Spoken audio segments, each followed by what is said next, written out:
Welcome to Storytime Haven.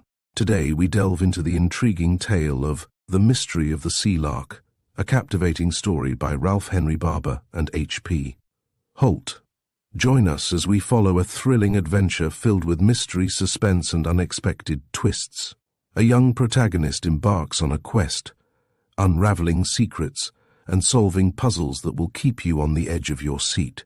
Get comfortable, and let's journey together into the world of the Sea-Lark. Chapter 1. Captain Crumby. Ice surprised. "A lucky thing so few of the boats were out when the storm came up," said Jack Holden. "I guess they'd have had a pretty hard time of it yesterday." Captain Crumby nodded in satisfaction. "Only one missing," he replied. "And why?" "Why? 'Cause Captain Crumby told 'em what to expect. Not far out I ain't as a rule. There was nigh a dozen of 'em wanting to get away to the grounds when I told 'em the gale was coming. And most of 'em took my advice and stayed safe and snug at home. 'Tain't that I'm wanting to blow my own trumpet, as the saying is, but facts is facts. Bob Sennett laughed at me and put to sea. Laughed at me, mind you.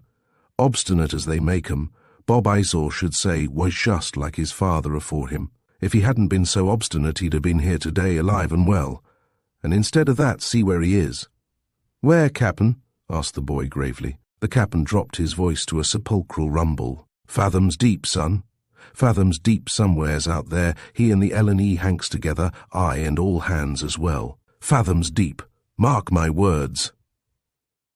Jack, suppressing a disrespectful grin, glanced seaward in the direction of the captain's pointing hand. The scene there held no suggestion of tragedy. The storm of the last 2 days was over.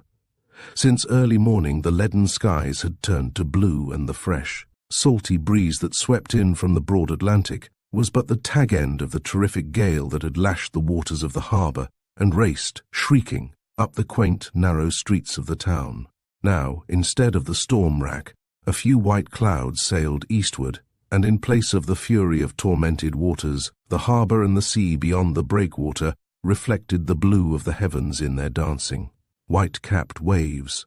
A mile away, Gull Island was fringed with creamy foam, and, farther still, at the tip end of the point, the squat stone lighthouse gleamed snowy white against the clear horizon.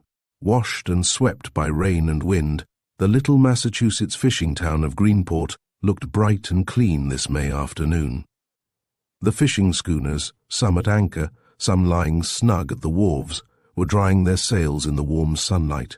Captain Crumby viewed them approvingly as, with Jack at his side, he paced to and fro on Garnet and Sayers Wharf, his short, slightly bowed legs working with the regularity of a pendulum, 6 paces northeast. Then 6 paces so west. He had travelled a good many miles in that fashion in the last 20 years, for he was watchman at Garnet and Sayers, and this stretch of clear space on the busy wharf was the captain's quarter-deck. He was, let it be confessed, no ancient deep-sea mariner, although he had all the marks of the ocean-going skipper-leathery, crinkled face, with crow's feet at the corners of his twinkling eyes. Skin tanned deeply from long exposure to the salt sea air, a fringe of yellowish-white whiskers, and a deep growl of a voice. True it is that he had been a captain, but captain only of a centre-board sailboat in which, before he had given up the precarious life, he had taken out pleasure parties for a day's fishing, including chowderer for a run around the head. But everybody didn't know that, more especially the summer folks, and among the latter he held the reputation for being not only the most dependable weather prophet along the coast, but a perfect example of the old time. Ship's captain, with experience gathered from Iceland to Fiji, from Seattle to Siam. And many a good yarn Captain Crumby could spin too of his adventures in far-off climes. Indeed, he had related some of them so frequently that he had long since grown to believe them. Jack had spent all of his 16 years in Greenport, and so knew the captain for what he was, a kind-hearted, eccentric, and amusing old character. "But," he said, suppressing a smile, "if Bob does come back, he's pretty sure to have a tremendous catch. The mackerel are in, and the water's boiling with them, they say." Maybe, blustered the captain, "but what good's a load of mackerel to a drowned man? Terrible bad weather it was yesterday. Don't know when I've seen such a snorter. Guess the last one was 3 years ago, the time your father was robbed. I remember, replied Jack. There was a fierce gale that night, wasn't there? Poor Dad was wet through when they brought him home. He's never talked much about the robbery, Cap'n, and I never really understood just what happened that night. But I do know that poor Dad's never been quite the same since. And no wonder, answered the Cap'n. He was hard hit, Jack. More'n $1,000 went, as near as I recall. 1,240. I asked him once and he told me, but he said I wasn't to talk about it again. Well, by gravy, 'twas a shame anyway, said the Cap'n emphatically, with a belligerent glance at Barker's wharf across the slip. Wasn't it queer that they never caught anyone? Jack observed. That's what Simon Barker always said, replied the Cap'n dryly. But when he says that, he's trying to suggest that Samuel Holden knows more about the affair than he cares to tell. Jack flushed slightly and threw his shoulders back. I'd forgotten that, he said quietly. I remember, though, that it was you who found Dad. You didn't see anybody about, of course. Captain Crumby shook his head. And I don't know as they mightn't have suspected me if it hadn't so happened that the new Baptist parson was with me, and they had to take his word. Well, what's your theory of it, Captain? Jack asked. Captain Crumby paused in his sentry-go to stuff shreds of tobacco into the much-blackened bowl of his old briar pipe and then, with deftness born of practice extending over many years on the exposed wharf, struck a match, cupped it in both hands under the lee of a broad shoulder turned away from the breeze, and puffed contentedly for a moment. Well, if I don't know what happened that night, there ain't no one as does, he said at length, with a slightly judicial air. He had told the story a good many times, not because there was anything specially stirring about it, but because he was directly concerned, and because it happened to be the nearest approach to an adventure ever happening to him in all his 60 years if one, except at the time when he fell overboard from his sailboat and, after a few thrilling seconds, was ignominiously pulled back to safety by one of his passengers, who passed a boat hook through his trousers. Your father and Simon Barker were partners, as you know, as fish merchants. 'Twas a pity Samuel Holden ever joined up with a fellow like Barker, because nobody ever did any good harnessed to a mean cuss like that. They started in a small way, with one schooner, the Grace and Ella. There she is now, lying up against Barker's wharf, and many $1,000 worth of fish has been landed from over her side since then. At the time I'm speaking of, she'd come in with a big haul that fetched high prices. A day or two after that the gale sprang up, and it was a storm. Never since I was in the Indian Ocean Umpher Captain Crumby coughed discreetly, remembering that his audience was home folks, and then resumed quite without embarrassment. Well, as I was saying, it was a gale that fair knocked Greenport galley endwise. It started all of a sudden, raining cats and dogs, and the wind was so strong you couldn't stand up. We lost 2 of our best fishing vessels that day. Windows were blown in and roofs ripped off, and a bunch of little sailboats lying at their moorings were blown clean out to sea. Some of them never were found again. 1 or 2 got smashed up on the rocks. One of them went way up round Indian Head, drifted up the tideway of the Sangus River and lodged on the sand dunes there. Then the sea piled the sand up, changed the course of the river, and she's been left high and dry ever since. You mean the old Sea-Lark, put in Jack. The watchman nodded. I know where she is, observed the boy. I've climbed aboard her several times. She's lying a couple of 100 yards from the river now. Well, Captain Crumby went on, that night, just when the gale was starting, your father left the office with the money he'd drawn from the bank to pay off the crew of the Grace and Ella. It was in a canvas bag, notes and silver together, and he didn't like leaving it at the office all night.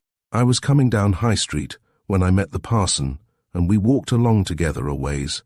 It was hard going and all fired dark when we turned down Wharf Street and fell right over your father.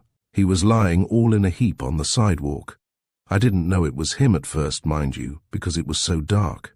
Parson and me tried to get him onto his feet, but he was all limp, like a wet string, and so we carried him into Simmons's house, and there we saw who it was. When he recovered a bit, he told us he'd been robbed. He had no idea who'd done it. All he knew was that he was hurrying along, with his head bent down, when someone laid hold of him. Then he got a smashing blow on the head, and didn't know anything more until he came to in Simmons's kitchen. And the police never found any clue? Jack asked. Not as I ever heard of. But Simon Barker went nearly crazy. You'd have thought, by the way he fussed, that Sam Holden was the biggest criminal unhung. Barker lost his head. He's that mean he hates to see a mosquito walking on his wallpaper, 'cause it's wearing out the paper. You'd have thought it was him that had been half killed instead of Sam Holden. He swore 'twas a put-up job, and that your father had done it himself somehow to get away with the money, and mighty unpopular he made himself by saying such things. Some of us told him what we thought of him next day, and then he began to calm down a bit, but by that time the thief had covered up his tracks, and nobody has ever heard any explanation of what happened from that day to this. It cost your father his partnership in the business, 'cause he had too much pride to go on working with a man who had as good as called him a thief, and he sold his home to replace the money that was stolen. I did hear that Simon Barker came near dropping dead when your dad handed it to him.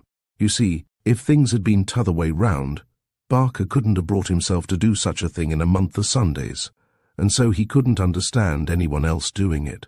Your father wasn't obliged to pay the money to Barker, of course. If a thing gets stole, it's stole, and that's all there is to it. But your father wanted to clear his name. And he did. Don't you ever doubt it, Jack. Maybe Barker still has a sneaking notion that it was a put-up job.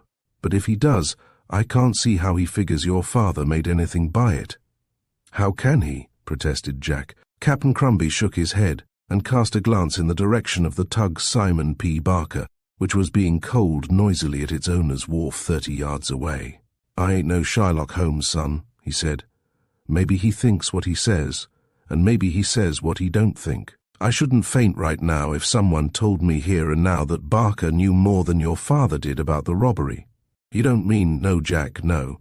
I ain't saying Barker had anything to do with it, because to give him his due, he wasn't never convicted of theft. I believe he's honest, and if he is, it's only because he's too mean to give his time to the government, in prison.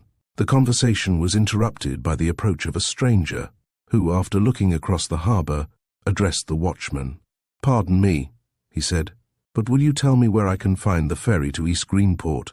There ain't no ferry, and there ain't never been one, replied the watchman, though 'tain't for the want of customers. Sometimes in the summer I've been asked that same question a dozen times a day. How can I get over there? The stranger asked, looking dubiously at the intervening mile of water. There is no trolley, and it is rather a long way to walk with this grip. A little ways round that corner, replied the watchman, pointing off the wharf. You'll find Hinckley's stable, and you'll get a carriage there. Captain Crumby watched the man speculatively until he had disappeared, but Jack was looking out at the stretch of water between the wharf and the distant hotel with a puzzled expression. I say, Captain, he said a few moments later, did you mean it when you said lots of people want to be ferried across to the point during the summer? Why, yes, son, replied the watchman. You never heard me say anything that wasn't the truth, did you? Jack smiled and almost made some reference to the Indian Ocean. But other thoughts were buzzing at the back of his brain. Why hasn't anybody ever started a ferry, then, if there's need of one? He asked. Captain Crumby put his head on one side and looked down at the ocean. Ever swallow seawater, Jack? He asked. When I was swimming, many a time. What does it taste of? Salt, of course. Salt is right. But there's all manner of things in it besides salt, even gold, I've heard say. It's there, for the taking, and no danger of the ocean running dry. Well, did you ever hear anyone in Greenport starting to take salt or gold out of the sea? No, of course you didn't.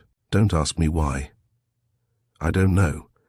But I reckon it's about the same reason why nobody ever started to run a ferry across to the point from here. Either they didn't think of it, or it's too much trouble. When the summer cottagers come back and the hotel opens, I guess there would be plenty of business, Jack mused. You'd think the hotel alone would make it pay. Probably 'twould, the captain agreed.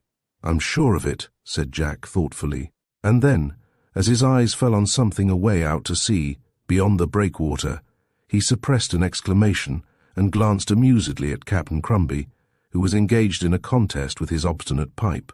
Too bad about Bob Sennett, the boy said. You think the L&E Hanks must have foundered with all hands, don't you? Aye, with all hands, declared Captain Crumby, wagging his head. Fathoms deep they must be now, floating around among the fish they went after. I'm not denying they'd have made a big haul of mackerel, and they'd have had the market all to themselves. But there, obstinate folks have to pay for their obstinacy sooner or later. I warned Bob, but 'twas no use. There's a boat coming in now, said the boy, pointing to the craft, which, with all sail set, was rounding the end of the breakwater, her hatches evidently full, for her hull was low. If she isn't the Ellen E. Hanks, she's awfully like her. Captain Crumby shot a glance over the harbour, and a look of mingled surprise and chagrin crossed his rugged face. Humph, he said finally. Some folks are like Jeff Treffry's old tom cat for luck. Jeff tied the cat up in a sack and dropped him off the wharf, and afore he'd more than turned around, that cat comes marching into the kitchen with a flounder in his mouth. Chapter 2. George signs on. A few minutes later, Jack left the watchman and made his way through town toward the cottage in which he lived. And as he went, his mind busied itself with the idea of the ferry suggested by Captain Crumby. Jack Holden was as carefree as any boy of his age in Greenport. For him, life so far had contained little but healthy sport and amusement, and the question of earning money had never concerned him, nor was it the wish of his father that it should. Yet despite his natural light-heartedness, Jack had a level head. The time would come, and before very long, when he must face the problem of winning a place for himself in the world. It had been decided that, if it could be arranged, he was to spend another 2 years at high school, after which he would seek a position.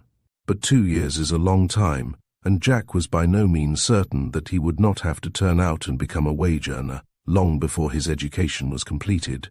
For his father was now a very different man from the old Samuel Holden.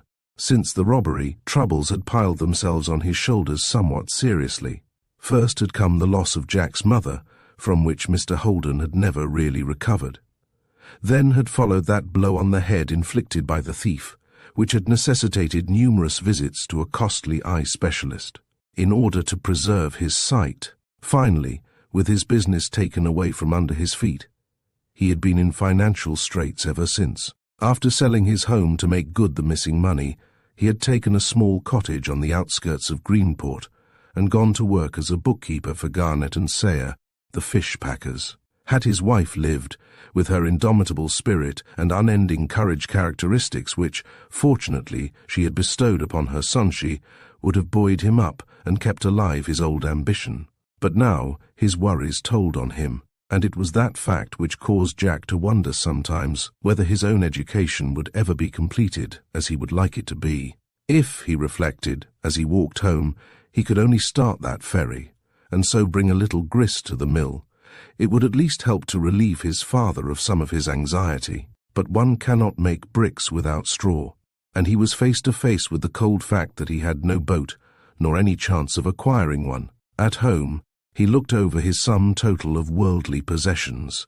There was $4.20 in the savings bank. He had a nickel and 2 dimes in his pocket. Also, he owned a silver watch, of little value, as most of its works were missing.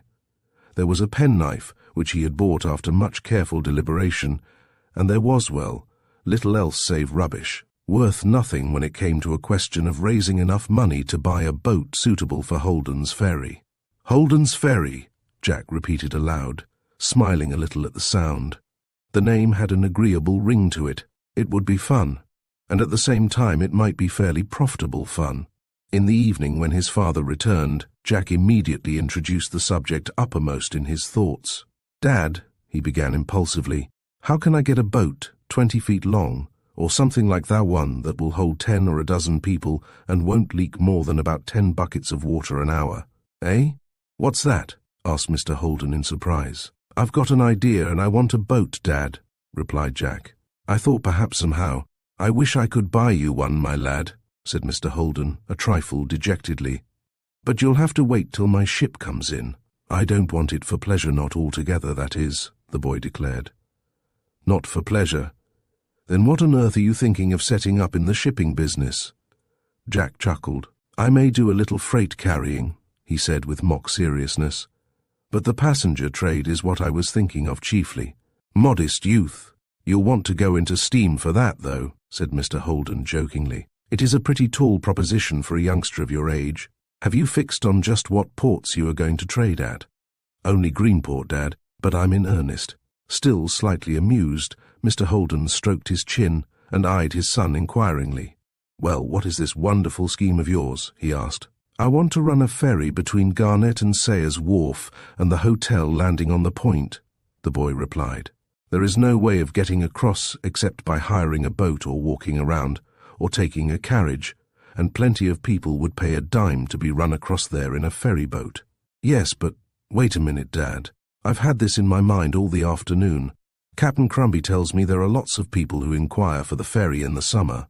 He says there never has been one, but that is no reason why there shouldn't be one now. Perhaps I wouldn't make lots of money at it, but I'm old enough to help you a bit, and I don't want to loaf all through vacation, because I know you've had worry enough, and that you're going to have a tough time keeping me in school until I finish. Well, observed Samuel Holden rather vaguely. I was wondering, continued the boy, whether you could manage somehow to buy me the sort of boat I'd need. Almost anything would do that was halfway decent and clean too, because summer folk wouldn't want to get into her if she wasn't. Mr. Holden shook his head slowly. I dare say it might work out all right, Jack, he said, and a little more money would come in very handy, but you'd better get the notion out of your head, son, before you waste any more time thinking about it. I couldn't afford to buy you even a dory, and it's about 6 times too far across the water at that point to row, anyway. All right, Dad, said Jack quietly. He realized that there was no use in asking his father to perform impossibilities. Later in the evening, Mr. Holden noted an expression of quiet determination in the lad's face, such as he had so often seen in Mrs. Holden's when, things not going well, her resourceful brain and stout heart had set themselves the task of getting affairs back in order. The next day was Saturday, and shortly after breakfast, there being no school, Jack and his chum, George Santo, started off on a hike toward the sand dunes and salt flats which lay for miles to the north of Greenport. This region the boys had made their playground ever since they were old enough to go about together. It was on the bold summit of Indian Head, a rocky barrier which for centuries had kept the encroaching sea at bay, that they had built their first wigwam out of driftwood and stood, at the mature ages of 9 and 10 respectively, adorned with feathers and armed with spears, guarding their hunting grounds from the hated palefaces who never seemed to approach much nearer than Greenport. From there, they let their eyes wander in imagination over vast herds of buffalo, moose, and antelope, grazing peacefully on a far-stretching prairie. At times, as the hated palefaces all seemed to be fully occupied elsewhere, phantom palefaces had to blunder upon their hunting grounds, and these intruders were hastily dispatched or led captive to the driftwood wigwam, there to be held as hostages. There were terrific battles up on Indian Head, but somehow or other, whatever the overwhelming odds with which they were faced, the 2 lone braves invariably came out from the encounters unscathed.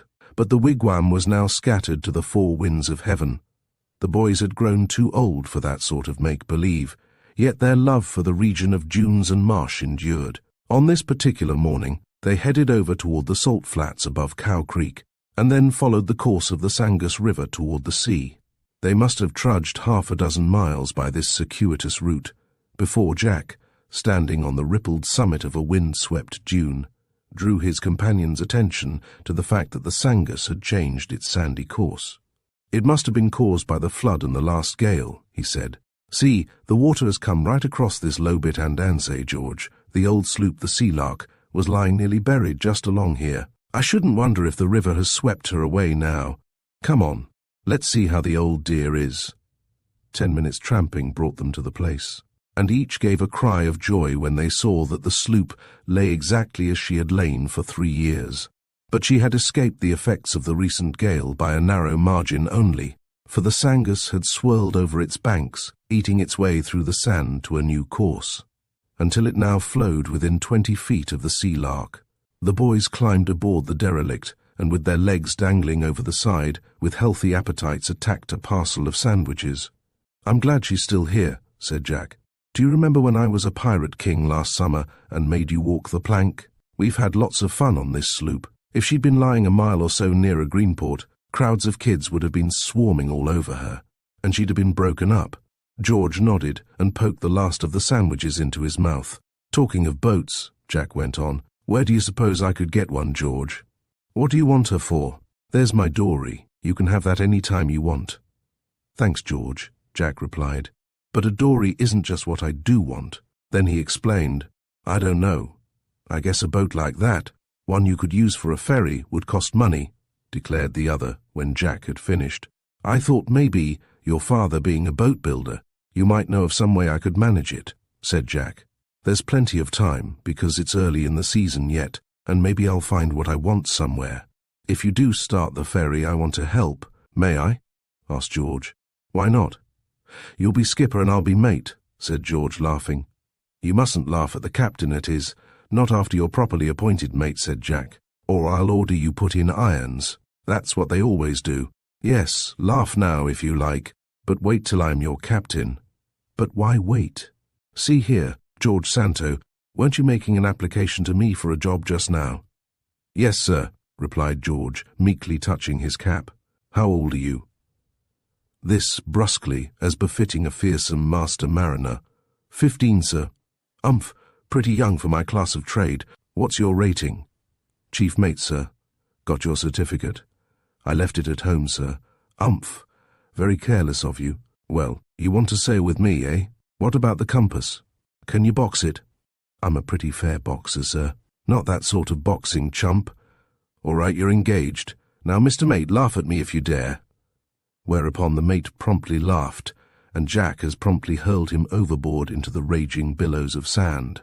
Jack then strolled aft and stood for a few moments, measuring the distance between the embedded sloop and the river. The mate, clambering aboard again, shouted something which fell on deaf ears. Again George spoke, and again Jack made no answer. At last, however, he emerged from his abstraction, and, "Come here," he called. George obeyed, and Jack passed his arm through that of his friend. "Now, use your brain," he said. "How far is it from here to the stream?" 30 feet, the other guessed. "Why?" "Wrong. It's nearer 20. And don't ever ask the captain why anything. He's in supreme command, see? Tell me what is to prevent us digging the Sea-Lark out of this and getting her afloat." "Afloat?" gasped the mate. "Why, you can't do it. She's stuck here. Why can't I do it?" "Well," began the mate dubiously. "You'll be disrated if you don't use more intelligence," snapped the skipper. "What are shovels for but to dig with?" "Yes, but," began George. "But what?" "Well, if you got her afloat, she'd only sink. Her timbers will all be rotten." "Show me a rotten timber," said Jack. "I don't mean these planks that have got broken on deck. I mean in the hull. She's as sound as a bell. A boat like this would take years and years to rot. She'd need some caulking, I guess. But that's what I engaged you for, isn't it? While I sit in my deck chair and give orders. George, honestly, I believe it could be done." "But she isn't yours to float," parried the mate, "nor to use after you get her afloat." "That's true," agreed the skipper, frowning. "But you have got a way of raising difficulties since I signed you on. Who does she belong to?" "She used to belong to Mr. Farnham," replied George. "He's a New York man with pots of money who lives over on the point in the summer. The sloop was in my father's boatyard for repairs the summer before she broke away and got stranded here. Well, do you suppose he wants her?" "I don't believe so." "Don't know," observed George doubtfully. "Well, if he does want her, why doesn't he come and get her? And what could he use her for? A coal cellar, or what? She's abandoned, I tell you." "If you took her away from here, which you couldn't do anyway," observed the younger boy, "you'd be committing ship theft." "What's that?" "It's a dreadful offence, worse than piracy. I believe they hang you for it or something." "I certainly don't want you to get hanged," said the captain. "Good mates are scarce, and they always hang the mate, because he's engaged to make himself useful in little ways like that. But it wouldn't be ship theft if I wrote a letter to this Mr. Farnham and got his permission, would it?" "I suppose not." "Of course not. Where does he live?" "My dad will have his address." "Well, don't forget to ask him for it, and I'll write. He can only refuse." George, beginning to awake to the possibilities of the plan, cast a more critical eye over the stranded sloop. "I wouldn't be surprised if you were right," he said at length. "We might get her into the water. It wouldn't be exactly easy because she's pretty big," Jack admitted. But it would be worth trying anyway. What a prize if we got her, though. She's 30 foot overall if she's an inch, and 12-foot beam. The only thing is, if she did float, we couldn't row her very well. There's bales of junk gear up at our yard, put in George. I suppose her mast got broken off in the gale when she stranded. I think I could get that fixed all right, though. There's an old spar that came out of her when she was refitted. I don't know why it was taken out, but it looks all right. We can find an old mainsail and jib somewhere. Even if they need a bit of patching, they'll do. The boat is the chief thing, Jack mused. The rest will be easy once we get her. I'm going to send that letter off today. Let's go home now and do it. Letter writing was not an occupation which, ordinarily, filled Jack with joy. But this was not an ordinary occasion. After a first attempt which he regarded as a failure, the boy produced a missive that was both frank and polite, and then, feeling that he did not stand a ghost of a chance of having his request granted, posted it. Later, he and George walked to the boatyard, there to consult George's father, Tony Santo, on the question of moving the Sea-Lark from her sandy bed. Tony promised to go down the river and look the sloop over the following day, and was as good as his word. Jack and George accompanied him in his sailing dory, and to the delight of the boys, the boat builder declared that there ought not to be a great deal of difficulty in getting the sloop off, though he cautiously declined either to have anything to do with such operations or allow his son to, unless definite permission was received from Mr. Farnham. He pointed out, however, that the accumulation of sand in the sloop's cabin would have to be removed before any attempt could be made at shifting her. Her companionway door had evidently been open when she grounded, with the result that in the 3 years which had since elapsed the space below deck, a roomy cabin 12 feet by 9 had been half filled with the fine white sand. During the next 3 days, the boys, taking a shovel with them, employed themselves busily at this task until the last of the undesired ballast was removed. Jack now began to keep an anxious lookout for the postman.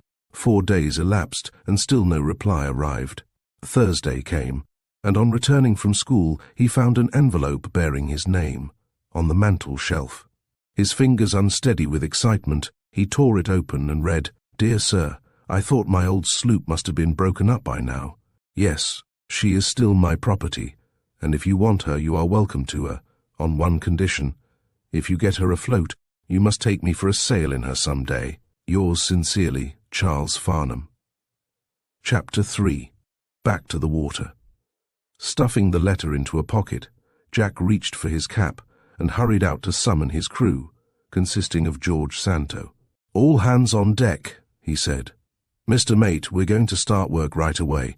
There are only 3 weeks of May left, and before long we'll have Holden's ferry going." "Aye, aye, sir," replied the mate. "If ever we do get her floated," cried Jack. "You talk like a codfish. Of course we're going to get her floated. Before we do another thing, though, I'm going to hold a war council with your dad. He knows best how we can tackle the job." They hurried to the boat builder's yard, where Tony was found at work. "Mr. Farnham has given me that sloop," Jack cried as he approached. "See, here's his letter." Tony's features developed a broad smile, and he glanced through the note. "So you'll soon be setting off on a journey around the world or thereabouts, eh?" he remarked at last, banteringly. "Well, maybe about halfway, or perhaps as far as Greenport Breakwater," Jack returned. "But you know, Mr. Santo, we can't do much till we get your help." "Well, what do you want me to do?" asked Tony good-humouredly, putting down his hammer. "I don't want to bother you too much," said Jack. "But you said that if we got stuck, you would give us a bit of help." "Why, yes, I'll run over there in the dory some Saturday and help you to launch her when you're ready." "Thank you. That will be a tremendous help. Shall we dig a channel down to the water and float her out that way, or dig the sand away from her bow she is lying bow on toward the river? You know, and get her out with a winch?" "I'll take a winch. That will be easier. I'll find a place on the opposite bank of the river where I can moor the winch, and then run a cable across the water to the sloop. We'll drag her out when you've done enough spade work. But mind, you want to get all that sand clear away from her sides, and make a nice slope up from her bow so that she won't stick when the winch begins to haul on her. How long will that take you? Till next fall? I hope not. We couldn't very well manage it by next Saturday. That would only give us 2 days. but we'll be ready for the winch the Saturday after." "All right," replied Tony. "We'll make that a date." To anyone less enthusiastic than her proud new owner, the sloop would not, perhaps, have looked such a priceless possession. There is something peculiarly desolate about the appearance of a wreck at any time, and, at least up to the time when the Sangus had again changed its course, the Sea-Lark had looked even more desolate than she would otherwise have done, because she was so far from the river. The water had left her canting over heavily to port, her stump of mast, a yard long, sticking up. On the port side, her deck was now about level with the sand. Her starboard side, raised 4 or 5 feet higher, had formed a barrier against which a solid bank of the restless sand had settled. Had she been an old boat, and needing paint at the time she came to grief, decay might have left its stamp upon her in the 3 years she had lain there. But it so happened that her oaken beams and hard pine planking were as sound at the time of the accident as on the day when they were first put into her, while the fact that she had received a double coat of paint only 2 months before helped her further to resist the weather. She was not, therefore, really a wreck, as nothing of any consequence, except the mast, was broken. Taking turn and turn about, the 2 boys worked strenuously, first removing the sand that had silted up against her starboard side. It was no light task, for the drift ran the whole length of the sloop, and the lads' backs were aching and their limbs weary before they seemed to have made any impression on it. When the skipper called a final halt, however, they were well pleased with the result of their arduous labours. Nevertheless, Jack realised now for the first time how great was the task he had set himself, and how hopeless would be his efforts without the kindly assistance of Tony with the winch. In 3 days the boys had entirely removed the drift, and then began to dig down around the sides of the vessel to release her from the grip of the sand there. George proved not only a willing but an extremely useful helper. Though not so tall as his chum, he was strong, and gave promise of developing into an unusually powerful man. But it was the spirit with which he threw himself into the task that Jack appreciated as much as anything. Just before the date of the appointment with Tony, once when they were resting, perched on the side of the Sea-Lark, George surveyed the piles of sand which they had removed in the past week. "We only want one thing now," he said thoughtfully, "to make us both thoroughly happy." "What's that?" "A peach of a windstorm to fill up all the holes we've been digging.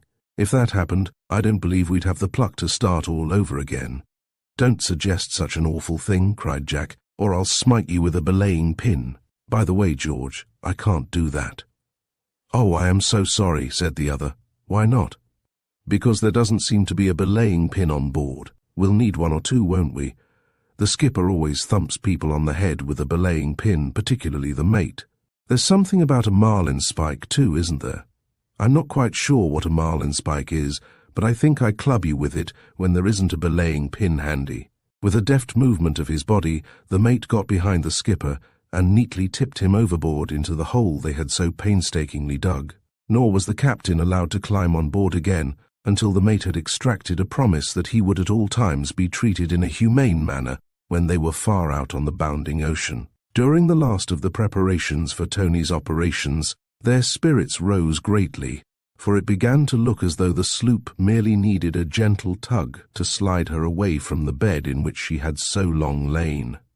At school on Friday, Jack struggled hard to keep his attention riveted on his lessons, but it was an effort in which he failed utterly. For the launching on the morrow of the good ship Sea-Lark seemed a matter of infinitely greater importance than the problems that were put before him. It was late that afternoon when the boy finally declared that all was ready for the great ceremony. He and his chum had carried out Tony's instructions to the letter, even searching about on the bank of the river for driftwood, which they dragged to the sloop and placed in position just under her nose. That night, Tony was informed of their readiness for his part in the program, and the boat builder bade them be prepared for an early start next day, as it might take until late in the afternoon to get through. Not very long after sunrise next day, Jack leaped from bed and looked anxiously out at the window. It seemed as though the fates were going to be kind to him, because the weather was perfect for the day's operations.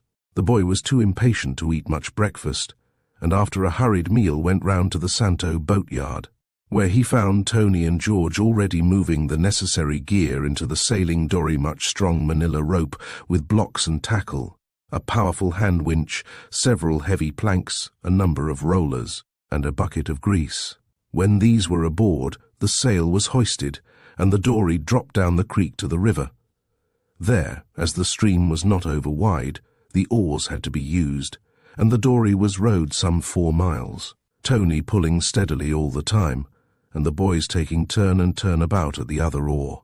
"It's hard work against the wind," said Tony, "but we shall feel the benefit of it coming back." It was only a little after 9 o'clock when they reached the spot where the Sea-Lark lay, and some hours were left before high water was due. First Tony went ashore and inspected the work the boys had already done. "That's good," he declared unhesitatingly. "She ought to come off like a wet fish slides off a plate. Lend a hand with those rollers and boards in the dory, and we'll fix her." Already Tony seemed to take as keen an interest in the salvage operations as the boys had done. He soon had everything ready on that bank of the Sangus, and then crossed the river to moor the winch in the sand there, so that it would haul without moving. This was not easily accomplished, for the loose sand gave poor anchorage. When, however, it was done to his satisfaction, the cable was run across the water and made fast to the sloop. Tony sent the boys back to start hauling, while he stood by the Sea-Lark to navigate her. Jack and his chum each seized a crank and began to tighten the cable. It came easily enough until the drag of the sloop began. Then they managed a bare half-turn only. Putting forth every ounce of their strength, they struggled to start the sloop on her journey toward the water, but it was beyond them. The Sea-Lark refused to glide with fairy footsteps down to the river after her long rest ashore. Tony, meanwhile, was heaving at the side of the boat to loosen her keel in the sand. But when he saw the joint efforts of the boys were unequal to the task, he beckoned them to fetch the dory across. "She seems to be glued there," he declared, "but that glue will have to come unstuck if it takes us the whole day to do the trick. Let's see if all 3 of us working at the winch can get her to start." Tony rolled up his sleeves, put the boys together at one crank, and applied his own strength to the other. "Now, lads," he said, "give her all you've got. Heave." There was a back-breaking moment of straining, cracking muscles, and then something happened. The Sea-Lark reluctantly began to move. Click, click, clickety-click went the winch. "Easy now," ordered Tony. "Rest a few minutes. She'll come all right, and we have plenty of time." From that moment, the launching of the sloop, though slow, was a certainty. A dozen times, Tony had to make the trip across the river to adjust the planks and rollers beneath the boat's keel. But she came up the slope without mishap. "My word, she looks big," Jack exclaimed, when he had climbed to the top and was lumbering along on her side, down to the water's edge. "What did you take her for? Canoe?" Tony laughed. "She won't look as big, though, when she gets into the water. Still, a 30-foot sloop is all you two will want to handle in a breeze." When their prize was within a foot of the water, Tony went over her with a caulking iron and mallet, plugging up the worst of the leaky places with oakum so that she could safely be taken up the river as far as the boatyard, without danger of sinking on the way. Jack watched this performance with a critical eye. "Is she very bad?" he asked with some anxiety. "Why, no," replied Tony. "She's not what you might call seaworthy, with these seams wide open, but you're bound to get that. I didn't expect to have much trouble with her hull, and I must say that, considering all things, she's in pretty fair condition. Just the same, I guess there's enough work on her to keep you busy for a week or so." "I don't care if it takes us all summer." "Yes, I do too," said Jack. "I want to get her shipshape in a month or so if possible." "Well, I'm not saying you can't do that," replied Tony, surveying the hull with a professional gaze. "But let me tell you this. You've got your work cut out. That is, if you mean to put her into first-class shape. Still, even as she is, she'd fetch a nice little sum, once we get her down to the yard where people come looking for boats." "It's very nice to hear you say that, Mr. Santo," replied Jack, "but I feel as proud of her already as though she were a steam yacht, and it would have to be a very tempting offer to make me part with her." "There," said Tony at last. "I think she'll do now. Some water is bound to slop into her on the way home, but she won't go back on us and sink anyway. Let's get her launched."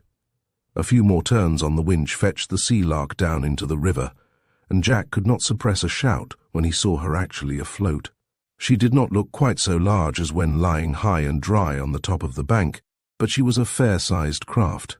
A tow rope was fastened from her to the dory, and then the smaller boat's sail was hoisted, Tony going alone in his dory, the boys travelling on the sloop to steer. This was a somewhat delicate operation, for the channel was narrow in places and there were several bends. During this part of the run, the mate stood in the bow, armed with a long pole, to ease her prow away from the occasional shallows into which they ran, and Jack remained at the wheel, glowing with pride in his new possession. For, helpless though she was without spars, rigging, or gear, she was his, and it was not difficult for him to adorn her with imaginary sails, bellying to the wind as she careened over, leaving a foamy trail astern. It seemed almost unbelievable to him that such a thing as this could have happened, never during the time when he and his friend had played at being pirates on the sloping deck of the stranded derelict. Had he dreamed that the day would come when the water would be flowing beneath her keel once more, and that the hand which steadied her wheel would be his? "Ahoy there!" he called gaily to the mate. "Aye, aye, sir," responded George, glancing astern over his shoulder. "Shin up aloft and put a two-reef in the main-topsail," the skipper barked, endeavouring to imitate the deep tones of Captain Crumbie. Deserting his post for a moment, George ran to the mast stump and clung to it like a bear hugging a pole. "Belay there," shouted Jack, laughingly. "Get back onto your job, or—" The skipper never completed his sentence. Slipping quickly back to the nose of the boat, George arrived there at the precise moment when the Sea-Lark ran upon one of the numerous shallows which threatened to impede her progress all along the route. The sloop came to a standstill with a jerk, and George, his hands outstretched to grasp his pole once more, took a graceful dive straight over the side. He could swim like a young otter, but there was no need for that, as the water came up only to his chest, and he soon climbed back on board, there to withstand the playful taunts of his father and of the captain, who condemned him to 20 years' imprisonment in the chain locker and ordered him to be deprived of his wages for life, for absenting himself from the ship without leave. Together the lads managed to push the sloop off again, and the journey was resumed, but soon they reached the bend bringing them into Cow Creek, and there the dory's sail again became useless. So it was lowered, and Tony and George rowed the rest of the distance, the exercise preventing the boy from suffering any ill effects from his ducking. George was nevertheless thankful by the time they approached his father's boatyard, for the sloop hung behind like a load of lead, the wind, which was now against her, adding to the work. She was gently eased up onto the bank of the stream, there to lie until her various minor ailments had been attended to, and until she was declared fit for a new career of adventure. Chapter 4. The Trial Trip. Immediately after school on the following Monday afternoon, Jack and his chum hastened to what they were pleased to call their dry dock. Although Tony Santo had caulked the worst of the cracks between the planks under the sloop's waterline before he actually launched her, she had taken in a good deal of water during her journey along the Sangus River and up Cow Creek. It was obvious, therefore, that several afternoons would be taken up with the task of filling the numerous small crevices along her hull. Although the boat builder assured them that the swelling of the wood after she had been afloat a few days would to some extent remedy this trouble, the boys went about their task in a thoroughly businesslike manner, with coats off and shirt sleeves rolled up, and wearing the oldest trousers they could find. They applied themselves diligently and intelligently to their work. Tony, who took a genuine interest in the affair, devoted an hour or two to them on the first day, teaching the boys how to use the caulking iron and mallet, how to lay the thin strip of oakum along the defective seam, and how to ram it into the cavity without injuring the boat itself. Also, they learned to distinguish between a seam which needed caulking and one which did not. After putting them through their short apprenticeship, the boat builder sat on an upturned box, lighted his pipe with deliberation, and for a while watched his pupils at work. "Steady there," he said. "Don't try to go too fast. You're not out to make a record. Not too hard with the mallet, or you may do more harm than good. That's the style." As the tide had receded, it had left the vessel canting over on her starboard side, and Tony had told the repair gang to take one seam at a time, working from stem to stern as far as possible. For the Sea-Lark was high and dry, only at low water. "Now I guess you're all right, and I'll leave you to it," said Tony at length. "How long are you going to keep it up?" "Till supper time," replied Jack, tapping away industriously with the mallet in his right hand, while with his left he held up the small iron which rammed the oakum home. "You'll be wanting some paint for this boat soon," said Tony, with a mysterious smile. "Now, if you keep on with what you're doing till it's time to knock off for supper, I'll make you a present of all the paint you need." Jack, wondering what the joke was, turned to the boat builder. "Do you mean that?" he asked. "What's the catch?" "You'll find out," replied Tony. "What does that mallet weigh?" "About 4 pounds, guessed Jack. 3.5, said Tony. "And what does that other little thing the iron weigh?" "Oh, 1/4 of a pound. Just right," said Tony. "Now, which arm will get tired first, the one you are holding the mallet with, or the one you're using for the iron?" "Which do you think, George?" asked the skipper with caution. "Why, the mallet arm," suggested George promptly. "That thing weighs about 10 times as much as the iron." "That's my guess too," said Jack. "Well, we'll see," said Tony, the smile having developed into a broad grin as he sauntered off to his own work in the nearby boatyard. For a while the boys were too intent on their occupation to carry on much conversation.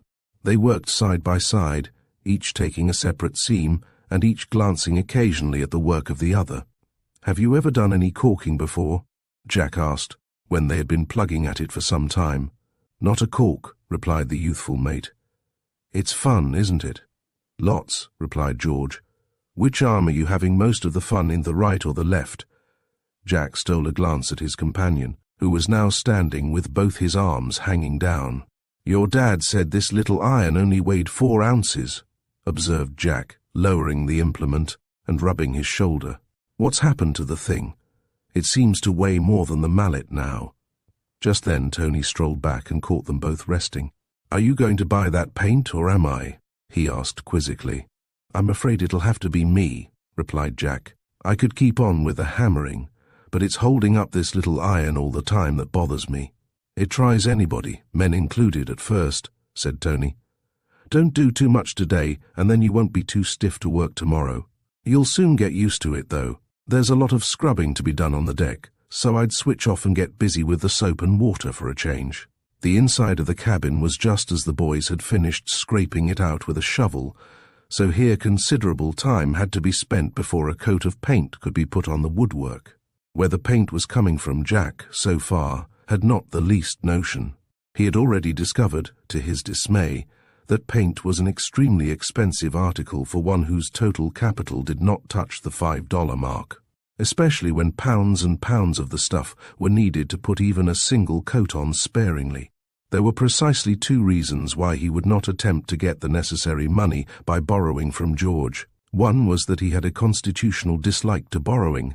The other was that George would be unable to lend it, for George had not yet learned the wisdom of reserving a little of his spending money for a rainy day. There was a way out of the difficulty, of course, for the skipper of the Sea-Lark. He could find a job somewhere, but that would take precious time. He was prepared to do it if necessary, but hated the idea of postponing the preparation of the sloop for her maiden voyage until he could earn enough money to give her a new dress. However, there was plenty to occupy his attention for the present, and he was an incurable optimist, so he felt convinced the paint would roll up in some unexpected fashion after all.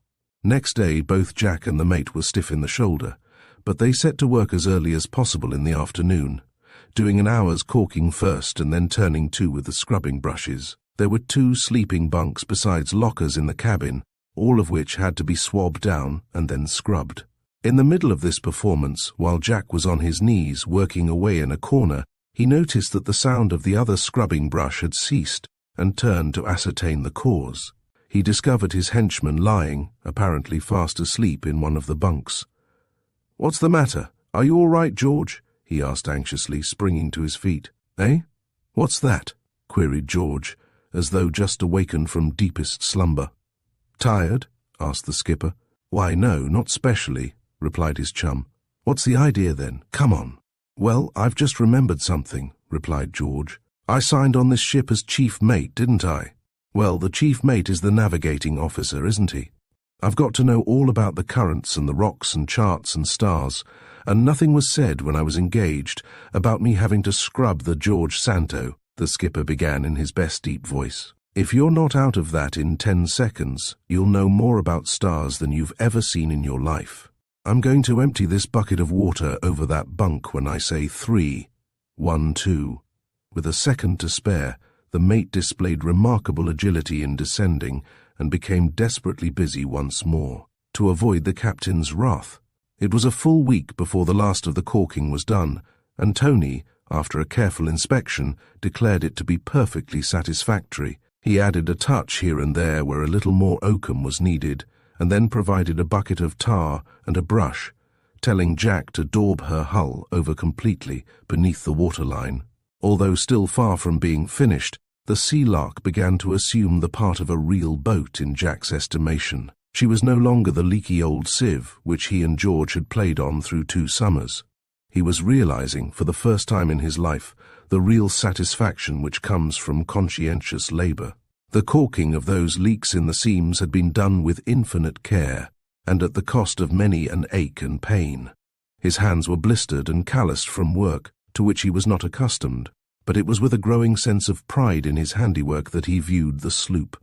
At times he was a little impatient, for the days were rushing past and June was fast approaching, but nevertheless he did not shirk any of the harder toil which he might have left half done. It was his firm determination that the boat should be as satisfactory as he could make her, nor, despite his joking, was George Santo inclined to skip the less pleasant portions of their task. After the bottom of the sloop had been tarred, and the whole of the deck and cabin scrubbed, Jack, on the advice of Captain Crumbie, invested in a bundle of sandpaper, and another 3 days were spent scraping and smoothing down the woodwork, which had become roughened in places by long exposure. Captain Crumbie walked from the wharf to see how they were getting on with the Sea-Lark, and Jack took him into consultation on the pressing subject of paint. The watchman meditatively ran a stubby forefinger through his whiskers.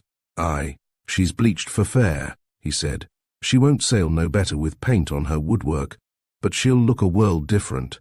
As you say, though, paint's expensive, and it'll take a tidy bit to give her even one thin coat." "Well, it doesn't have to be the best kind of paint, Cap'n," Jack said. "If only I could get hold of some old stuff it would do. I'm not so very particular about the colour." "I've got it," cried the watchman, suddenly beaming.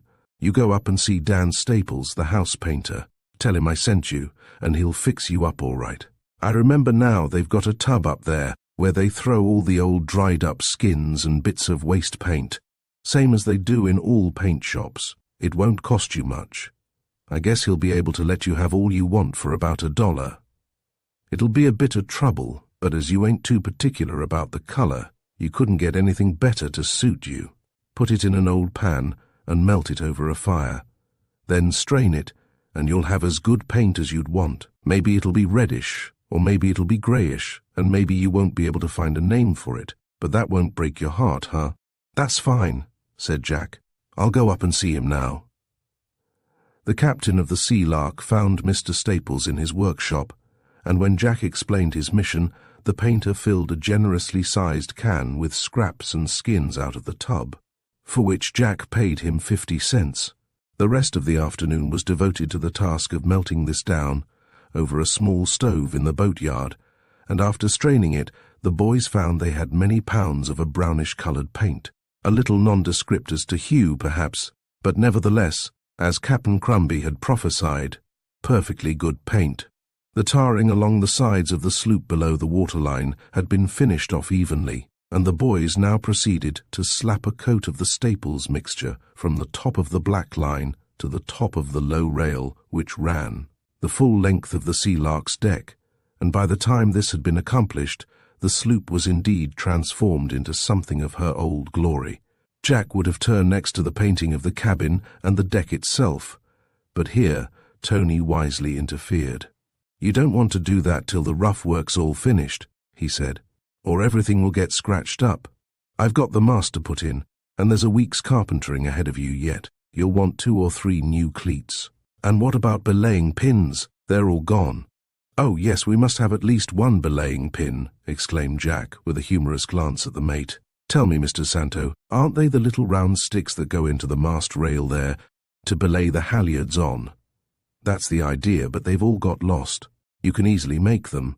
"And I want the marlinspike," chirped George. "I think every mate should have at least one of those if the captain is going to have half a dozen belaying pins." "Do you know what a marlinspike is?"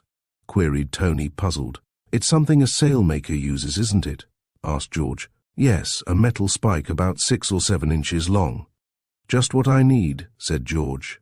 "I guess there's enough carpentering work to keep you busy for a while," said Tony, "unless you're more handy with tools than George is." "George Santo," said Jack severely, when they were alone a moment later, "you're a fraud, and I could have you arrested." "What for?" asked George with a grin. "You shipped on this vessel as a fully qualified mate and highly skilled carpenter. You heard what your own father said about you." "Well, sir, I needed the money," pleaded George. "This company is run on business lines, Mr. Mate," declared the captain. "You'll either learn to do your share of carpentering right now, or I'll sue you for false pretenses." "Please, sir, when I go across in the ferry as mate, do I have to pay 10 cents fare too?" asked George. "Silence, or I'll clap you in irons," roared the skipper. "Come on and use your head. I've never made a cleat in my life, and I suspect you know more about that sort of thing than I do. Let's make a start." 2 or 3 short pieces of oak were found in the boat shed, and after the 3rd or 4th attempt, the boys managed to fashion sufficient serviceable cleats to replace those which had been broken. The rail also was repaired, although Tony's professional opinion of the way that job had been done was not startlingly complimentary. "It looks like a piece of George's work," he said. "Now, fess up, who did it?" "We're both guilty," explained Jack. "Well, it's a pretty difficult thing to do unless you're a regular ship's carpenter," admitted Tony. "It'll pass for the present, but some day soon, when I have time, I'll fix it properly for you." The boys cut the belaying pins out of oak, and then little remained for them to do until the expert services of Tony had been called in. The most important part of his share was to place in her again the sloop's old discarded mast, a good serviceable spar which towered to a height of 35 feet. "It's as high as anything you could want," said Tony. "That mast did service in her for 2 years, till Mr. Farnham got the notion into his head that he wanted a bigger spread of canvas on her. Lucky for you lads, this mast wasn't 5 or 10 feet longer, or I should have used it in another boat long ago." "What about a mainsail and a jib, Dad?" suggested George.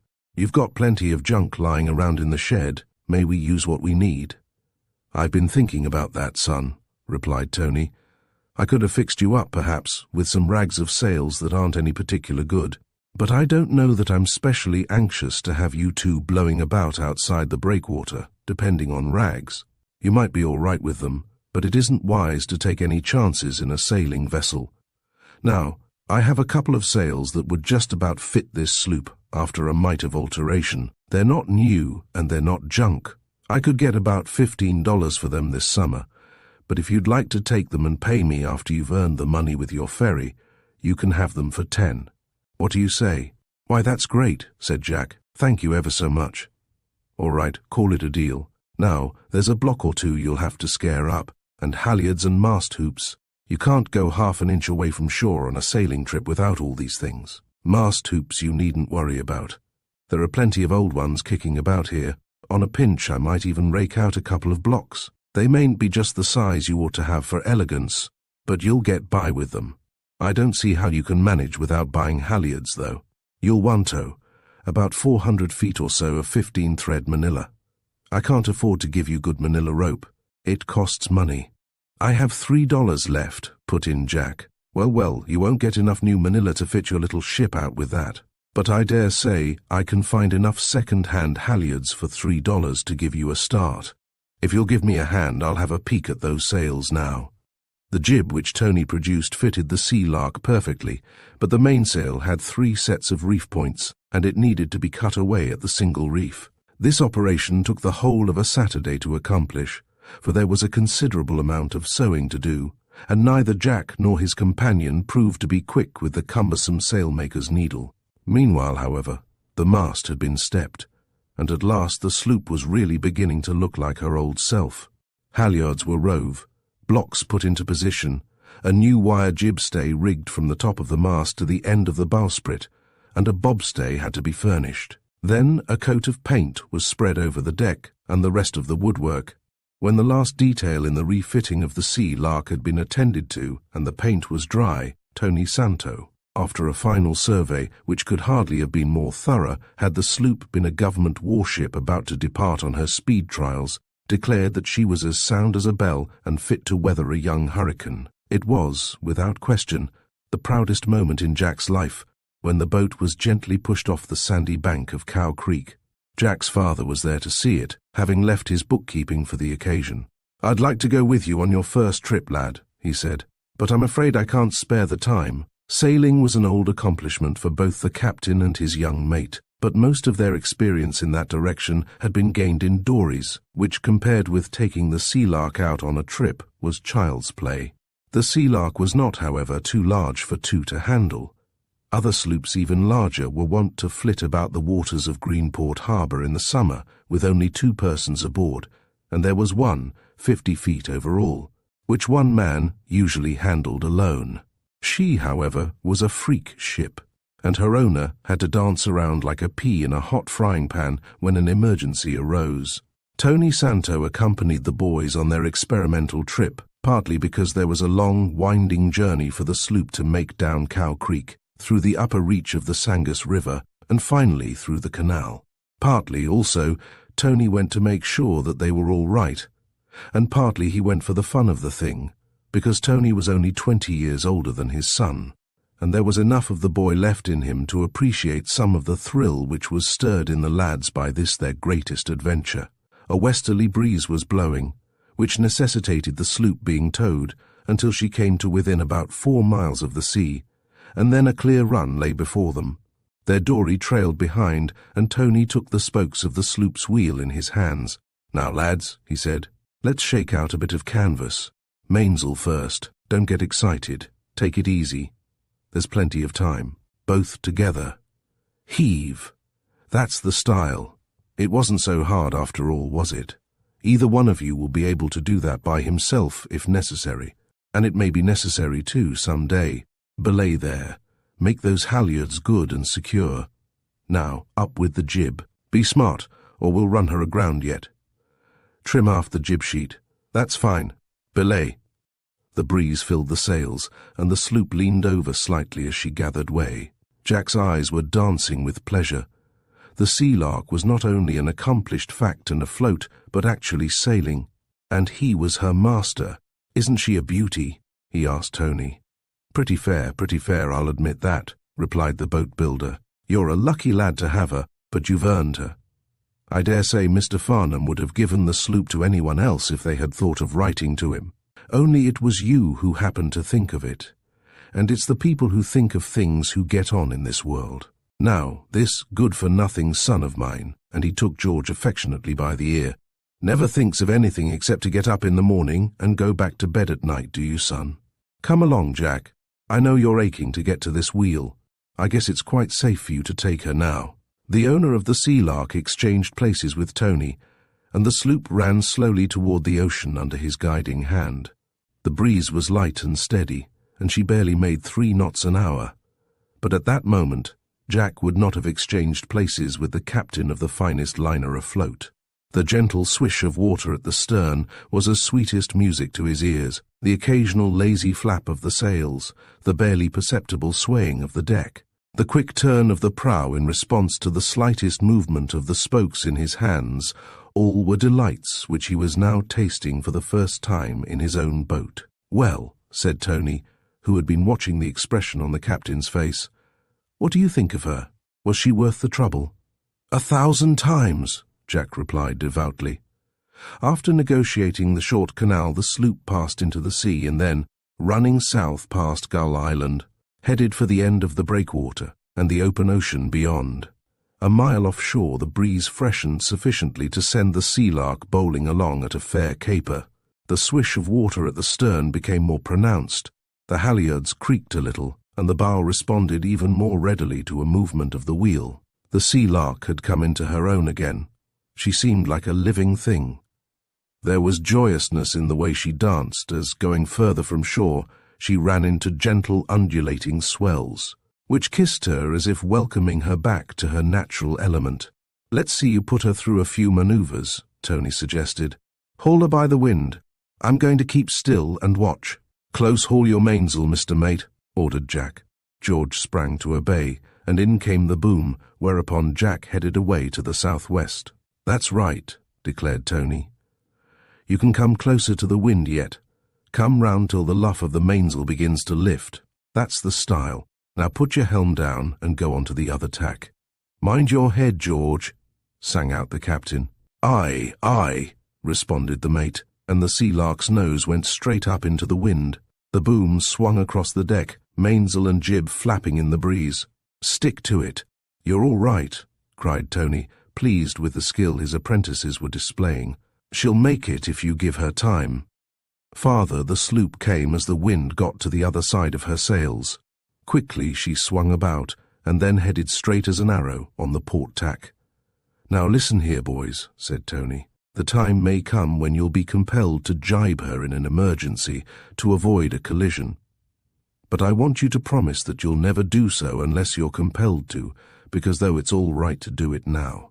With no wind to speak of, and me aboard to see that nothing happens, jibbing is no sort of game for two boys to play at in a sloop of this size. While I'm here, though, I'd like to see you make a shot at it. When you're ready, Captain." Jack, who was on the port tack, having got there from the starboard tack by the simple and usual course of heading into the wind and allowing the boat to swing over, now wanted to run before the wind, and while doing so alter his course so that the boom swung over from the starboard to the port side. He glanced along the surface of the water to the westward to see there was no strong puff of wind coming. Taking advantage of a temporary lull in the breeze, the sloop swung round harmlessly. "Ease off your main sheet," the skipper ordered. Away ran the boom as a fresh puff filled the sail, and the Sea-Lark was already winging its way before the wind. "That's all right," Tony approved. "You've got the hang of it, but remember what I say. That's a dangerous maneuver if there's much of a breeze." For another hour or two, the boat builder continued to coach the boys in the art of sailing, and then, as they ran toward the town, he declared that they were not likely to come to much harm if they promised never to go outside the breakwater until he was able to certify them as sufficiently skilled, never to make the sheet fast with anything but a hitch which could quickly be cast off in case of a sudden squall sweeping down, and never to sail without a reef taken in when the whitecaps were making. The sloop was moored at Garnet and Sayers Wharf, under the guarding gaze of Captain Crumby, who had promised Jack he would keep an eye on her. "I was watching you," said that worthy a little later to Jack. "You seem to handle her all right. But mind you, it's one thing to sail a sloop on a day like this, and a song with a different tune when there's rough weather." Another 5 days remained before the summer vacation began, and Jack spent the afternoons making himself more proficient in the art of handling his new craft. After coming ashore on the last evening, he and his mate spent an hour or two engaged in some mysterious occupation at the Santo boathouse. They requisitioned a saw, a hammer, tacks, part of an old sheet, a 5-cent paintbrush and some paint. Then they were quiet for a while, working away by the aid of a lantern. After a while Tony saw them and approached. "Don't come here yet, Dad," urged George. "What are you two young conspirators up to now?" asked the boat builder. "We're artists, Dad," replied George, chuckling, and then they were quiet again. "There," said Jack at length. "How's that?" "It'll fetch them all right," commented the mate of the Sea-Lark, with complete satisfaction. It was a perfect summer morning when Holden's ferry came into being. The lightest of breezes came in from the south, leaving a bare ripple on the placid water of Greenport Harbour. The townsfolk were only just beginning to be astir when 2 figures emerged from the Santo boatyard bearing something which might have been a picture, judging by its shape and size. 1 or 2 persons stared curiously as they passed, while Captain Crumbio, though now officially off duty with the coming of day, was on the wharf, as usual greeted the boys with a puzzled look. "What have you got there?" he asked suspiciously. Jack turned his picture so that it faced the watchman, who raised his eyebrows and took his pipe out of his mouth while he allowed his gaze to rest on the object. Then he threw back his head and gave vent to a hearty laugh. "You'll do, the pair of you," he said. Enterprise, that's what I call it. Where are you going to put it? On the top of the deck house, replied Jack, suiting the action to the word, and then climbing back upon the wharf to admire the effect. Chapter 5. A Rescue. The notice was printed with a brush on a piece of sheeting, in a frame a yard long and a half a yard high. Holden's ferry to the hotel, landing every hour 10 cents. People can see it anyway, commented George. And I saw it first, so I'll be the first passenger, said Captain Crumby. When does the ferry leave? Right away, replied Jack. The moment you step aboard, I'll see if I can knock a bit of life into my crew. Look at him, sitting there on the top of the deck-house laughing, and the ship crammed with a whole passenger waiting to get across to the point on most important business. Watch your step, Cap'n. Dining saloon forward, but the cook's not on duty today, so we can't serve meals. Mr. Mate, let go that rope for'ard, and don't fall overboard in front of all the passenger. Run that mainsail up and be lively about it, or, shiver my timbers, I'll know the reason why. Now, Cap'n Crumby, if you're at all likely to be seasick, you'd better slip down into the cabin and take a nap. If there's any danger, I'll call you. Starboard your helm a bit, said Captain Crumby. The only danger I see is that you'll like to bump into that coal barge if you don't keep her away. He put out a brawny hand, and with a slight pull on the wheel, brought the sloop further away from the collision that had threatened, as the sloop started away from the wharf, not yet fully under control. Paint is scarce, said Jack. I don't want to lose any. Not with bumping into one of Simon Barker's boats, you don't, agreed Captain Crumby. Not that he'd ever think of putting paint on the side of one of his ships if tar would do, but I want to warn you right now that he's none too friendly. He hasn't got over that little affair with your father yet, though I don't see what he's got to kick about. He was down on our wharf yesterday, trying his best to be ugly about this little sloop, said she got in the way of his craft, he did. He's a misery. Don't you ever leave the Sea-Lark lying in the way of his rotten old boats, or she'll get crushed for a certainty if he has anything to do with it. And he'll sure make out that it was all your fault. Thank you for being a passenger, said Jack, as the vessel edged up to the hotel landing on the point. If you're not going to stay ashore long, I will wait for you. Ashore? I ain't going ashore, replied the watchman. I just came across to be able to tell my great-grandchildren, when you're an old man, that I was the first to cross the harbour in Holden's ferry. Here's my 20 cents, now take me back. I can't take the money. We sailors always give free passage to old shipmates, said Jack. Why, we should never have had her painted if it hadn't been for you, Cap'n. Besides, you're one of the crew in a way. Didn't you say you were going to keep an eye on her? Yes, you're our watchman.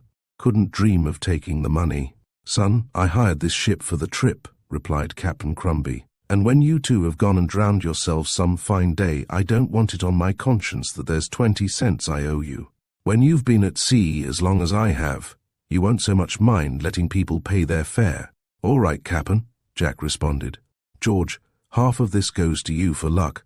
Push her off there. Wait a second. Here comes a passenger, I believe. Walking down to the landing was a tall boy, about Jack's age. Ahoy there! Going across in the ferry?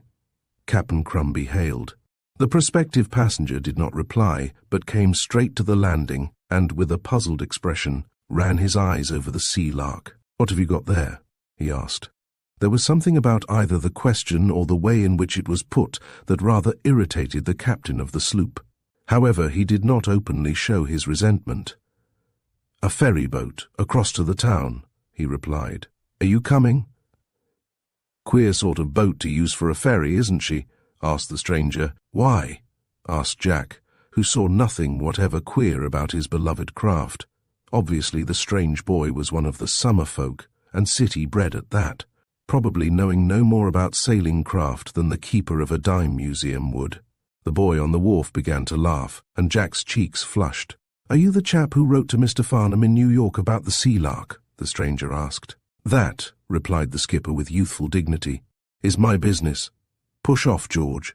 And who might the young pup be? Asked Captain Crumby as they sailed leisurely back to Garnet and Sayers Wharf. Never seen him before as far as I recollect, and yet his face is kind of familiar. I don't know him, said Jack. And if he's trying to be funny at the expense of this boat, I don't want to know him. There's nothing queer about her, is there, Captain? Queer. I should say not.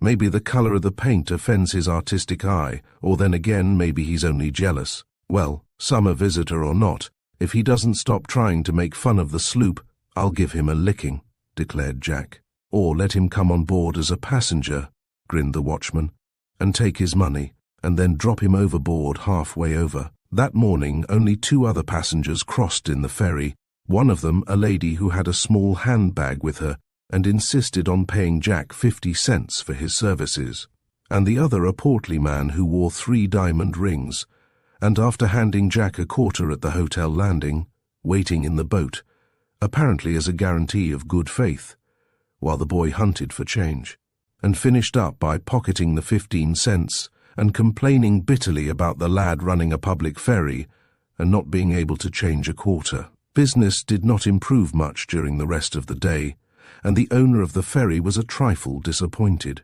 "They don't seem to be coming with a rush," he said to Captain Crumby. "For the land's sake, give 'em a chance," replied the watchman. "Here you are, not in business more than an hour or two, and complaining." "I wasn't complaining," Jack protested. "I was only wondering whether it was going to be a success after all." "Can't you wait about 5 minutes till somebody besides us gets wind of the ferry?" spluttered the old man. "Give 'em time, son, give 'em time. Why, the season hasn't half begun yet. Most of the cottages along the shore are still empty. Another week or 2 will make a difference, you see if it don't." Sure enough, business did look up a few days later, much to the satisfaction of both Jack and his father. Mr. Holden, though he had never discouraged the boy in his project, had always been a little skeptical as to whether the ferry would bring much grist to the mill. But he now grew really enthusiastic, for there were times when the Sea-Lark carried as many as 15 people at a time. To some extent, Captain Crumby was responsible for the boy's success in the early stages of the ferry's career, as he rarely allowed a party of sightseers to wander down to his wharf without urging them to make the trip in the Sea-Lark. "Wonderful sight over there on the point," he would say. "You get a view from there that ain't equalled in all New England. Ferry boat won't be more'n a few minutes, sir, before it's back, and it's a fine day for a sail." "I shall have to give you a commission," declared Jack once, after the watchman had detained almost a boatload of people until his return. "Now, don't talk foolish," replied Captain Crumby. "It's just to keep me from getting tired of myself. Some night, maybe I'll borrow the sloop and take a party for a moonlight trip round Indian Head. Meanwhile, I can't stand here and see you losing good money." "That's a bargain, Captain Crumby," replied Jack. "Any evening you want the Sea-Lark, you just mention it." That afternoon, Jack left the hotel landing with several passengers, including the lady who had given him 50 cents on the first day. She was going into the town shopping, but Jack noticed that she stood for a moment on the wharf before embarking, and wore a rather anxious expression as she looked out toward a canoe that was being paddled about in the vicinity of Gull Island. "Don't you think the wind is a little too strong for anyone to be out there in a canoe?" she asked. The skipper glanced at the little craft bobbing up and down in the distance. "Well, it depends on how well you can handle a canoe," he replied. "There's a fresh breeze, though, and it's kind of choppy." Jack had been thinking of taking a reef in his mainsail, but a few moments later he was glad he hadn't. He had run about a cable's length from the landing, and the passengers were watching a salt bark slowly drifting to anchorage, when his eyes happened to alight on the canoe. It was perhaps half a mile away, and Jack's thoughts were on the navigation of his own boat, but the brief glance showed him something amiss. With a shout to George to haul in the sheet, he put the helm hard over and jibed the Sea-Lark, rather than make the turn in a safer but slower way. There was a stiff wind blowing, and the boom swept across the deck with a rattle and a bang, fetching up on the other side with a wrench.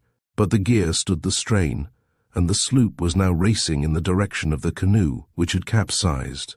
There was a sudden cry of alarm from the lady. "He's drowning! He's drowning!" Every vestige of color was gone from her face, as, leaning forward, she stared in horror across the water. "It's Rodney! It's my boy!" "Lay hold of that boat hook, George," sang out the captain, "and then we'll get him in time, ma'am," he added reassuringly to the distracted mother. The Sea-Lark leaned to the breeze and flew on her mission of rescue. That she would arrive none too soon was evident to all on board. Apparently the boy in the water was no swimmer, and his floundering efforts were barely keeping his head above the surface. A choking appeal for help came across the rapidly narrowing water that intervened. "Take the wheel, George," Jack spoke crisply, imperatively. "Keep her straight." As he spoke, he slipped off jacket and shoes. "The moment I jump, swing her round. You, sir," he added to one of the passengers, "be ready to reach out to me with this boat hook." Another 20 feet. 10! And then the boy in the water, with a despairing cry, sank from sight. Jack, poised at the bow, shot over the side as the Sea-Lark sped past. Down he went into the green depths. A few yards away, a blurred shape showed dimly, and he swam gropingly toward it. Then his hands found what they sought, and in a moment his head was above water again, kicking out with all his strength and sweeping his right hand through the green water. He clung on to the half-drowned canoeist with his left, until the sloop with fluttering sail loomed beside him. A minute later the two dripping figures were on the deck. The canoeist opened his eyes and looked up at the woman who was now kneeling beside him. He tried to raise himself on his elbow but sank back, gasping for a few moments. "Hello, Mother. I'm all right," he said presently. "Just a minute, till I get my breath back. Hope I haven't scared you, but T wasn't going to drown." Then he sat up, somewhat limply, and looked around. The captain, with water running from his clothing, was assisting George to recover the canoe and paddle. As soon as this had been accomplished, he turned his attention to the boy he had rescued, and for the first time recognized him. "Well, how do you feel?" Jack asked, bearing no ill feeling. "Pretty fair, thanks," replied the other. "I think I'm still full up to the neck with water, though. I'm awfully obliged to you. I tried to catch hold of the paddle, but I couldn't quite make it. Then I saw your boat coming, but it seemed ever so far away. I'd have been—" He was going to say drowned by now, but checked himself as his mother was there down there yet if you hadn't come to the rescue. "That's all right," Jack replied. "Glad to have been able to help." Then, as the canoeist seemed to have almost recovered, he added, "Only, just as a favor, don't laugh at this boat again, please." A puzzled look came into the other's face. "Laugh at her?" he queried. "Yes," replied Jack, "and you said she was a queer sort of boat to use for a ferry." "Oh, I remember now," said the owner of the canoe. "But don't you know why it seemed queer to me?" Jack shook his head. "Why, you see, this was my father's sloop for a long time, and all I meant was that it seemed queer to me to see her being used as a ferry boat. I used to sail about in her with my dad 3 years ago, and many a time I held that wheel you're steering with. I used to feel that she was my boat, though of course really she was nothing of the kind. My name is Rodney Farnham, and this is my mother." Jack felt a little sheepish because of the resentment he had shown, and after Rodney Farnham's frank explanation, he began to reconsider his opinion of the lad. "I didn't understand," he said. "Sorry if I was rude. I haven't seen Mr. Farnham yet, but I want to tell him how glad I am he gave me the boat. I wrote to tell him I'd got her afloat, but he didn't reply. Dad's a pretty busy man when he's in New York, and I guess he hasn't had too much time to write." "You may be sure he meant to look you up when he came down to Greenport, though," replied Rod. "We have a motorboat now, and you must come for a run in her with me some day, but I'm jolly glad he gave you the old Sea-Lark, or I might still be floating around back there." "It was very fortunate," Mrs. Farnham agreed. "My husband will be doubly anxious to see you now. I shall write to him tonight, telling him what happened. He will probably be with us next week. When he comes, I'd like to take you all for a sail. That is, if you would care to go. You'd be quite safe," said Jack. "I'm sure we should, judging from what I've seen of your seamanship today," replied Mrs. Farnham, "and it is very kind of you to ask us. I'm sure we would all love to go with you." When the sloop touched Garnett and Sayers Wharf, Mrs. Farnham, on assuring herself that Rodney was no worse after his immersion, stepped ashore. "I didn't like to say so in front of Mother," remarked Rod, as soon as the sloop was heading back toward the point, "but that was the narrowest escape I've ever had in my life. I'd got to the stage where I didn't know much. By the way, I hope you're doing good business with the sloop." "Not bad," replied the captain. "It was fairly slow at first, but the town is pretty full of visitors now, and all the cottages on the point are open. It must have cost you a lot to get her fixed up like this," Rod said, giving the vessel a comprehensive glance. Jack smiled and shook his head. "It might have, if we hadn't done the work ourselves," he replied. "George Santo here helped me a lot, and we did the whole thing ourselves, except fixing the mast and rigging, of course." "But you've had her painted," said Rod. "We did that too," replied the skipper. "It cost us just 50 cents, but we got the paint at a special bargain. The sails and halyards were all I really had to buy, and I made almost enough at the ferry in the first week to pay for those." "Well, she looks splendid," said Rod, stepping off at the hotel landing. And I'm awfully glad Dad gave her to you." Chapter 6. Prowlers. Sometimes Jack had to be not only skipper, but mate also of the good ship Sea-Lark, when his crew was otherwise engaged. Now and then, Tony Santo needed his son's assistance in the boatyard. On one such occasion, it was the day following the rescue of Rodney Farnamer, man entered the shed and addressed the boat builder. "Do you rent boats here?" he asked. "I can let you have a dory if you want to go down the creek," replied Tony. The man shook his head impatiently. "Something larger than that," he answered. "A sailing boat, for instance." "You can't do much sailing on the creek," said the boat builder. "Why don't you inquire along the wharves?"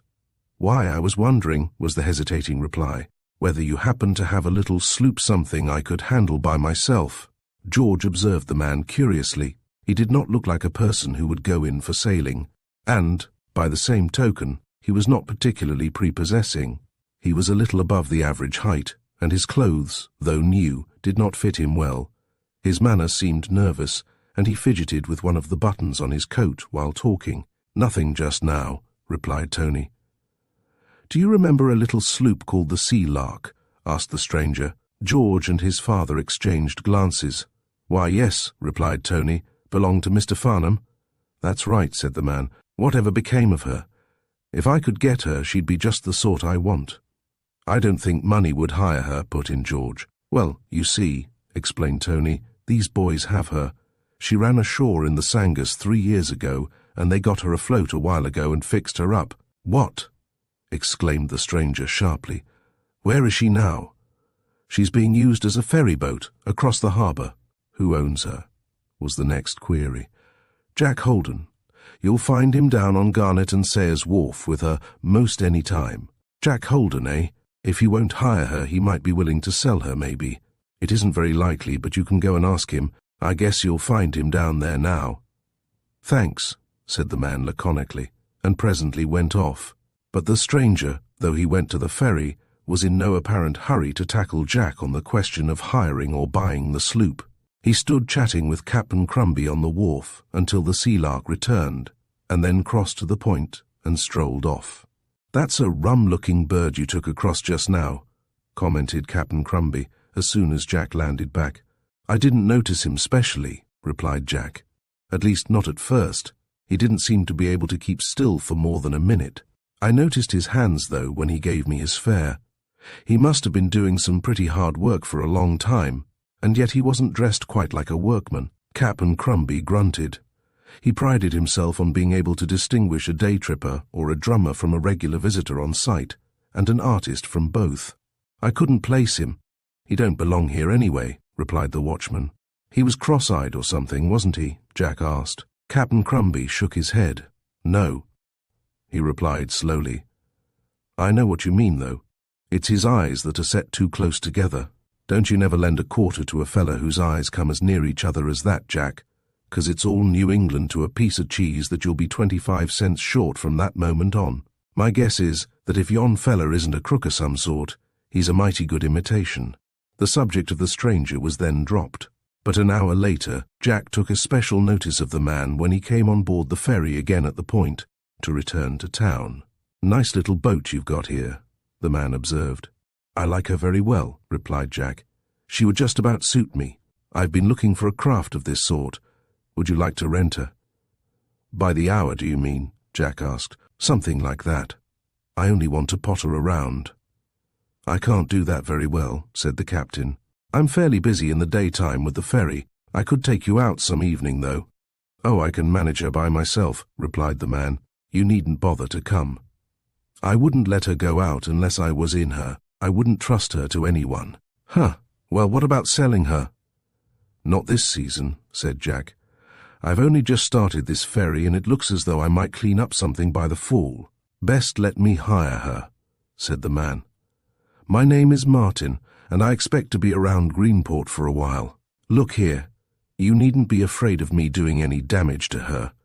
I'll promise not to take her outside the breakwater, and of course if there should be any damage I'll make it good. Jack wavered for an instant, but only an instant. The sloop was by far the most treasured possession he had ever had, and the idea of allowing someone else to run her about, perhaps scraping her bottom against the rocks, or even capsizing her, was distinctly distasteful. Moreover, had not Captain Crumby warned him only a little while previously of placing much faith in such a man? As a matter of fact, if something did happen to the Sea-Lark and this man gave him another boat in her place, it would not be the same. He loved the Sea-Lark for what she was, for what she had already done for him, and because of the long hours of toil he had spent in making her into what she was. No thanks, he said. Any time you want to go for a sail in the evening, after the ferry stops running at 6 o'clock, I'll take you, but I won't let her go otherwise. Martin shrugged and strolled forward for a while, after which he went below into the little cabin, where there were 1 or 2 passengers sitting. As the sloop neared the wharf, he came on deck again. Now, don't forget what I've said, he remarked. Any time you change your mind, let me know, see? I'm not likely to, thanks, replied Jack, surprised at the man's persistence. Jack and the watchman were standing together on the wharf a few minutes afterward, when George Santo joined them. Well, did you sell the Sea-Lark, Jack? He inquired. Sell her? Who to? Replied the skipper. A man was inquiring about her, said the mate. He asked us all sorts of questions at the boat-yard, and then said he was coming down here to make a dicker with you. How funny, observed the captain of the Sea-Lark. He must be crazy about her. I'm not surprised, but I wonder why all the same. You didn't tell him I wanted to sell her? I told him money wouldn't buy her from you. Well, that's pretty nearly true. I don't like the chap. Nor does the captain here. He worries me. George Santo, you're fired. Where have you been all this day? Here I've been steward, and ship's carpenter, and cook, and deckhand, and cabin boy ever since 8 o'clock this morning. I wanted to see you on a little matter of business. If I'm fired, you can't have any business with me, can he, Captain Crumby? Come hither, said Jack, catching hold of George's ear and leading him upon the sloop. Step into the office, not into the sea, idiot. Quick march into the cabin. Now sit down. See, he added, producing a small notebook from his pocket. I have been working out some figures. We're making money, so not millions exactly, but we're doing better than I ever expected. I want to have a settling up with you. I asked Captain Crumby what would be fair, and he said you ought to have 1/3 of the takings. The boat takes a share, and as she's mine, that goes to me, of course. The other 1/3 I take. But I don't want to take a share, George protested. I've done nothing except play around a bit. I don't care whether you want to or not. You're going to if I have to give it to your father for you. Think of your starving wife and children that you were talking about when I signed you on. The captain fetched out a bundle of bills and a handful of loose silver, laid them on the table, and divided the money into 3 piles. One he pushed over to his mate, and the rest he stowed into his own pocket. What'll I do with all this? Asked George. How do I know? Found a college or something. Anyway, drop it into your pocket now. By the way, don't forget to report on Sunday, in your best uniform, the one with the gold braid on it that I didn't buy you. The Farnhams are coming out for a sail, and I'll need your help, Mr. Mate. The sloop was tied up each night at Garnet and Sayers Wharf, where Captain Crumby could see her during his nightly peregrinations. Not that Jack was afraid of her being stolen, for such a thing was unlikely, but there was always the possibility of the youthful element of Greenport scrambling over her and doing damage. On the morning following Rodney Farnham's rescue, however, the watchman reported something to the captain of the Sea-Lark, which aroused vague misgivings in him. What time did you go to bed last night? Asked the captain, eyeing Jack suspiciously. About 10 o'clock. Why? Umph, snorted the watchman. I thought maybe it was you prowling around having some sort of a joke, and yet I knew it was too late for you to be up to any pranks. Not a prank, replied Jack. I was tired and went straight to sleep. You went to bed early too, didn't you, George? The mate nodded, and the watchman pushed his cap back and rubbed his head in a perplexed fashion. "Blessed if I know exactly," he said. "The sloop's all right. I went on board and examined her again this morning, and not a thing had been touched."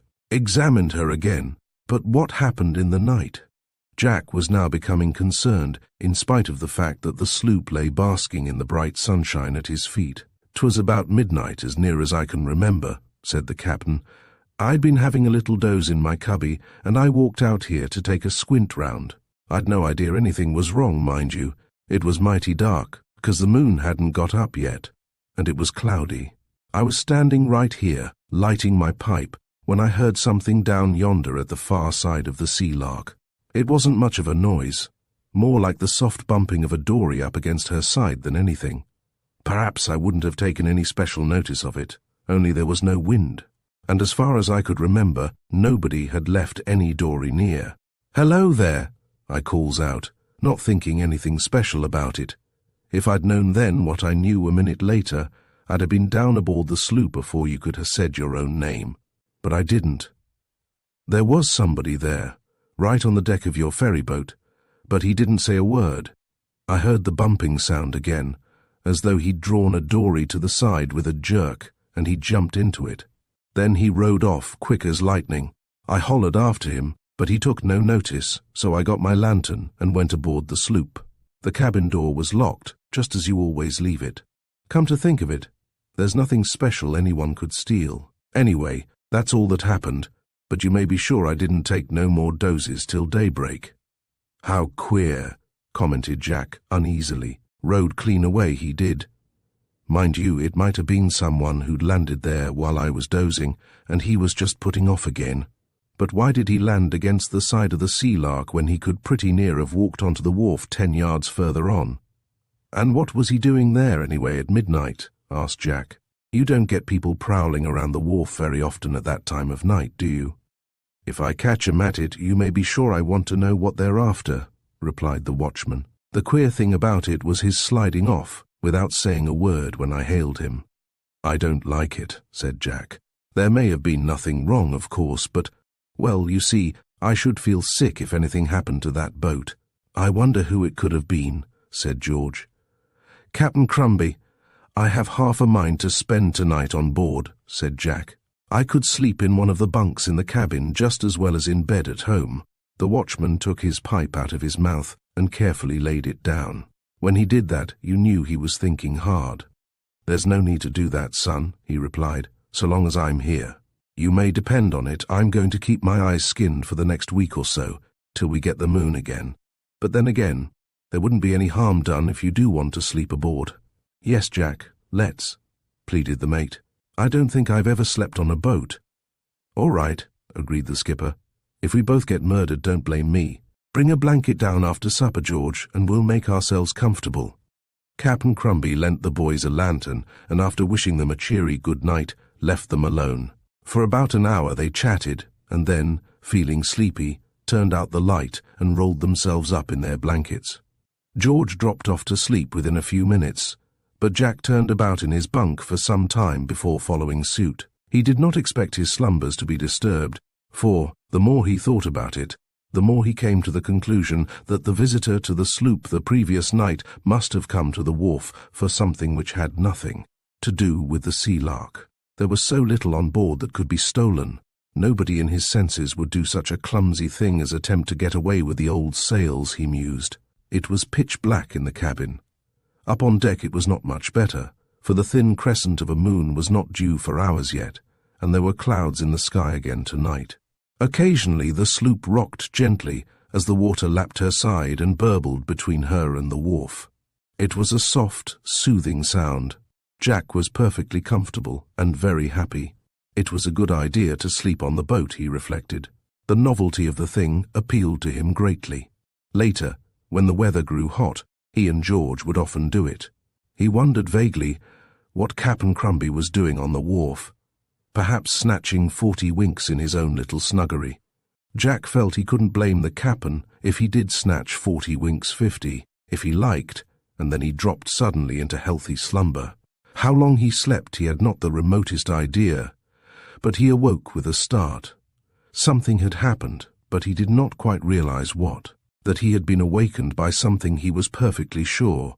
Almost holding his breath and listening intently for the slightest sound, he lay perfectly still, his eyes open but seeing nothing in the darkness. After perhaps 20 seconds, Jack raised himself cautiously to his elbow, still straining his ears. Then there came again the thing which had awakened him.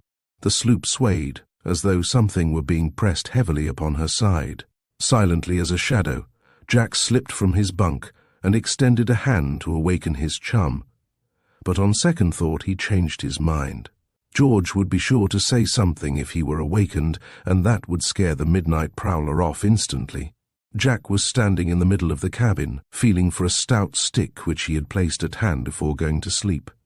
Then there came a slight creaking sound from the handle of the companionway door. Someone outside was turning it. Chapter 7. The Clue. Jack's hand closed tightly on the stick, and he raised it, ready to strike. The door hinges creaked.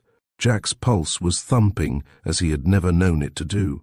There was, of course, the bare possibility that this might be the watchman paying them a visit to see that all was well, and Jack had no desire to lay the worthy Captain Crumby out on the cabin floor with a cracked skull. "Who's there?" he asked in a voice which he hardly recognized as his own. The boy could not even make out the outline of the intruder in the blackness. There was a moment of tense silence, but only a moment.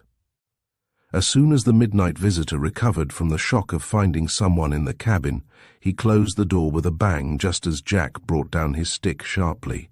But it only came in contact with the wooden panel. George leaped out of his bunk in alarm. "What's wrong?" he shouted. Jack, however, had no time to waste on explanations. He seized the handle and flung open the door, just in time to hear the soft patter of bare feet along the deck and the deep bass of Captain Crumby up on the wharf, whom the noise had attracted. "Hello, Jack. Are you there? What's up?" he called down anxiously. Jack was by now halfway across the deck, following the retreating figure, but the mysterious visitor leaped over the side into a boat and pushed away before the boy could get within reach. "Somebody came into the cabin," Jack shouted back to the watchman. "Slip on board, and we'll go after him on the sloop." "You can't, son," replied Captain Crumby. "There ain't enough wind. Listen, which way did he go?"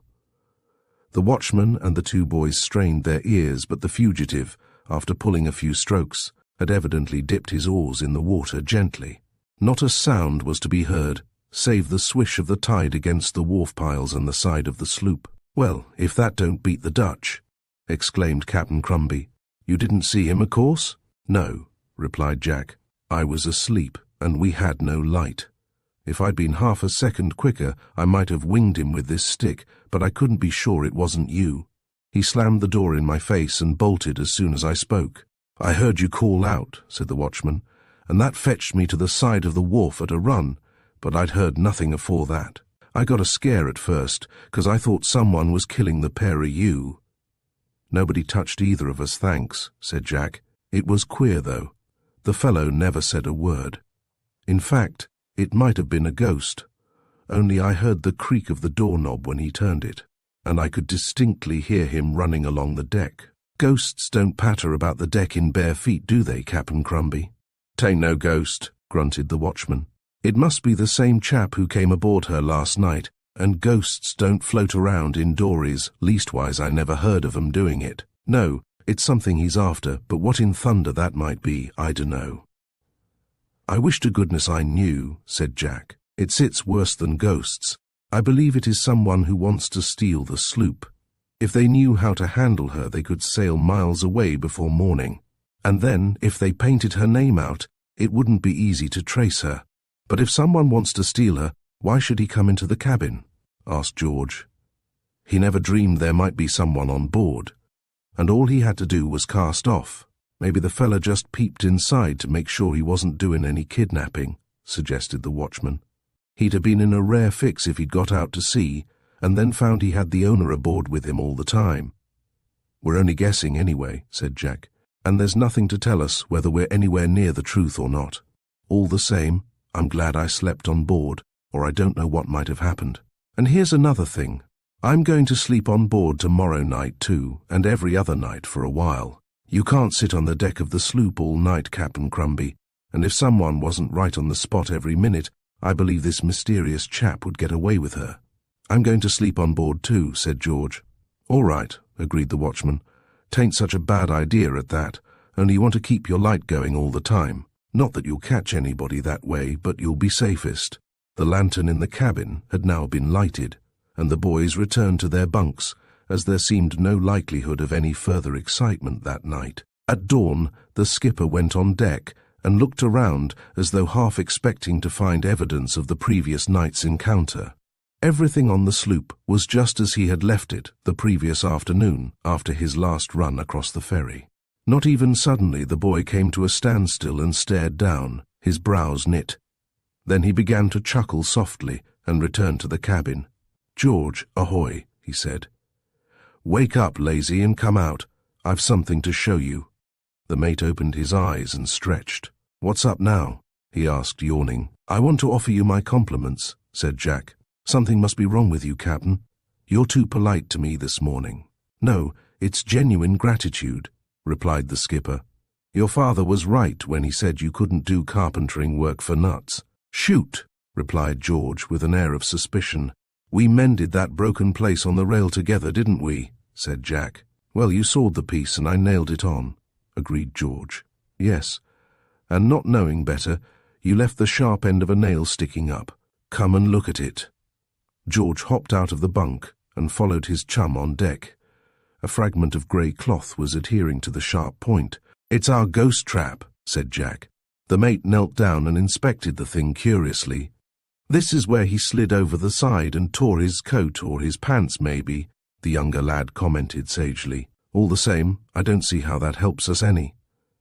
"It doesn't, in a way," agreed Jack. "But it's what the detective chaps would call a clue." "What to?" George asked, laughing. "I don't know," replied the captain. "A clue's a clue, chump. You've got to have clues before you can catch anybody." "Don't see how you can catch a ghost just because he tore his pants on a nail," commented George. "Now, George Santo, do ghosts wear pants?"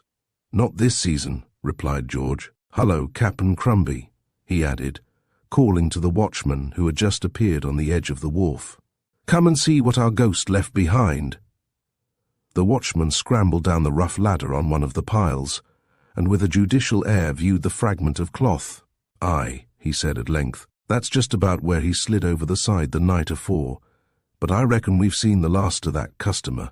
"You mean you don't think he'll come back?" queried Jack. The watchman slowly nodded his head. "It's a pretty poor sort of fish that bites at the bait a second time after feeling the hook," he commented. "And if I'm any judge, this isn't a fish of that kind. He's cute. Nobody's seen him.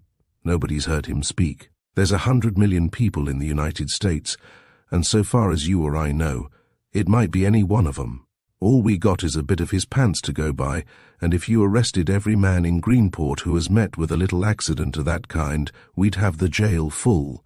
No, Jack, your fish has got away this time, and if he comes back it won't be in the same way, you mark my words." "I shall sleep on board, though," declared the captain of the sloop. "Sure thing. That's the only way to keep him off. What licks me is, what's he after?" "There's something queer about it all," commented Jack, puzzled. "Maybe that's the last we shall see of the chap, though." "But you didn't see him," replied Captain Crumby. "That's where he's clever." That evening the two boys returned to the sloop after supper, Jack determined to defend his own property if necessary, and George equally determined to stand by his chum. They took something on board to read, and settled themselves comfortably. Presently, however, George threw down his book. Fiction seemed tame compared with the possibilities around him. "I asked Dad today if he'd lend us his revolver," the mate said, "but he didn't seem to fancy the idea." "What was he afraid of? That we might shoot ourselves?" "I don't think that was it," replied George. "He's afraid one of us might blaze away at the first person who came on board and make an awful mess of the wrong party. That would be awkward for the wrong party. After all, I'd rather depend on this stick. I'd pity anyone who got a real crack from it. I was thinking just now, though, George, it mightn't be a bad idea to tell the police what's happened." "Oh, they'd only laugh at us." "Why?" "Well, because we've got nothing to tell them, really. A man came aboard one night and tore his clothes on a nail. What about it? They'd tell you nobody could be arrested for that. Jack drummed his fingers thoughtfully on the top of the table. I don't care whether they laugh or not, he said at length. I'm going to report what happened. Maybe they can see further through a brick wall than I can. That's what they're for. I'm going now. Coming up with me. George reached for his shoes, and 3 minutes later the boys were on their way to the police station. In the grim and unfamiliar surroundings of the chief's office, where the boys were received, Jack felt a little less sure of himself. What can I do for you? Asked the officer. You know the Sea-Lark, the boat I'm using for the ferry? Jack asked. The chief nodded and tapped a writing pad on his desk with the point of a pencil. Though attentive, he was not much concerned, for other affairs were pressing. Well, some mysterious person has been coming on board her at night, said Jack. What sort of a person? Asked the chief, stifling a yawn. I don't know exactly. It was dark and we couldn't see him. Well, what happened? Why, nothing, exactly, replied Jack. It was about midnight, and I heard someone prowling about on the deck. He opened the companionway door into the cabin, and I jumped out of my bunk, ready to hit him with a stick, but he bolted. Were you attacked? There was something extremely matter-of-fact about the direct question. I didn't get hurt, if that is what you mean. But were you attacked? Did this mysterious person attempt to strike you or anything like that? He didn't have time. You see, I was ready for him with the stick when he opened the door. Jack was a little discouraged by the lack of interest which the chief displayed. The latter seemed to be preoccupied and quite without sympathy. Did this person steal anything? No, there wasn't much he could have stolen.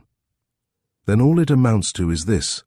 Somebody walked across the deck of your sloop in the early hours of the morning and opened the door of the cabin.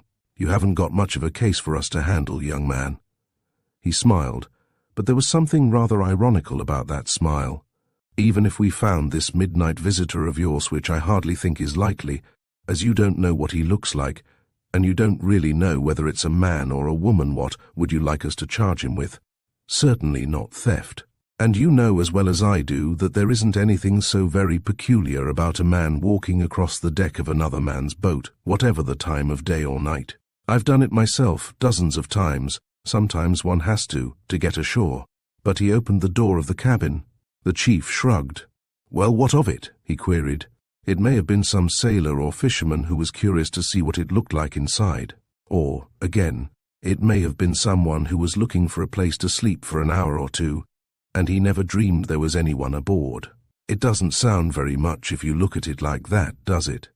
Jack said, nonplussed by the cold and logical attitude of the chief. But I thought we ought to come up and let you know. That's all right, replied the official. But I guess there's nothing to be alarmed about. Oh, I forgot, said Jack, feeling in his pocket. We found a sort of a clue. The man tore his clothes on a nail as he slipped over the side, and next morning this was sticking on the nail. The chief examined the scrap of material gravely for a moment. It's a wonder he didn't come back and kick up a row with you for leaving nails sticking up, he said, handing back the fragment of cloth. If I were you, I'd say nothing more about that, or you'll maybe having someone come and pitch into you. Jack bit his lip. Evidently he was wasting his time here, and the offhand manner of the chief gave him no particular reassurance.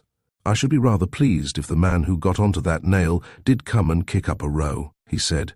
Then I should know who it was. How would that help you?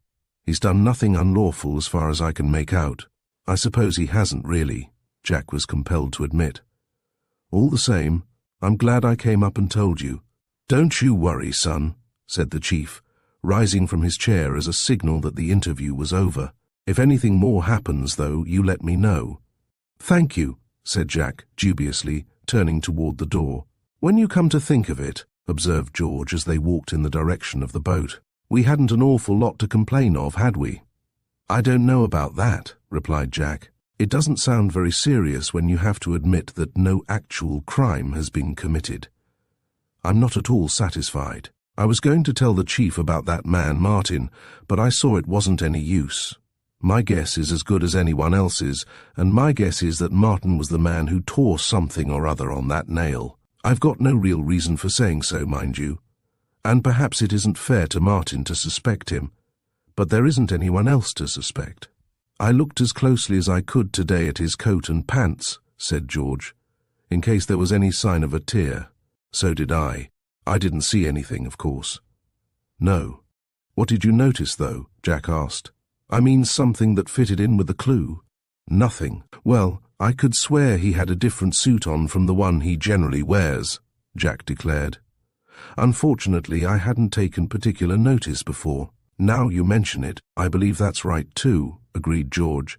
"But I know what the police would tell you if you pointed that out. They'd say a man couldn't be arrested for having 2 suits of clothes. And he couldn't, of course, or else both you and I would be in prison." That night Jack decided not to keep the lantern burning. As he explained to the mate, they were not sleeping on board so much for the purpose of keeping people off the boat, as to find out who it was who was displaying such peculiar interest in her. They stayed awake until rather late, chatting, with occasional pauses in which they both listened intently when some trifling sound caught their ears. But toward 12 o'clock both dropped off to sleep, and awoke next morning without having been disturbed. When the following Sunday came, the weather was perfect, and Tony gave his young apprentices permission to take Mrs. Farnham and her family outside the breakwater. They sailed past Greenport Lighthouse on the tip of the point, and manoeuvred for an hour or two in the broad ocean.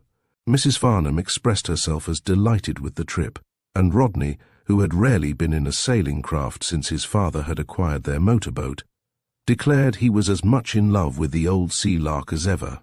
"If you like her as much as that," said Jack, jokingly, "you had better sign on as one of my crew." "I would, like a shot if you'd let me," replied Rod. "Well, if you mean that, report for duty in the morning.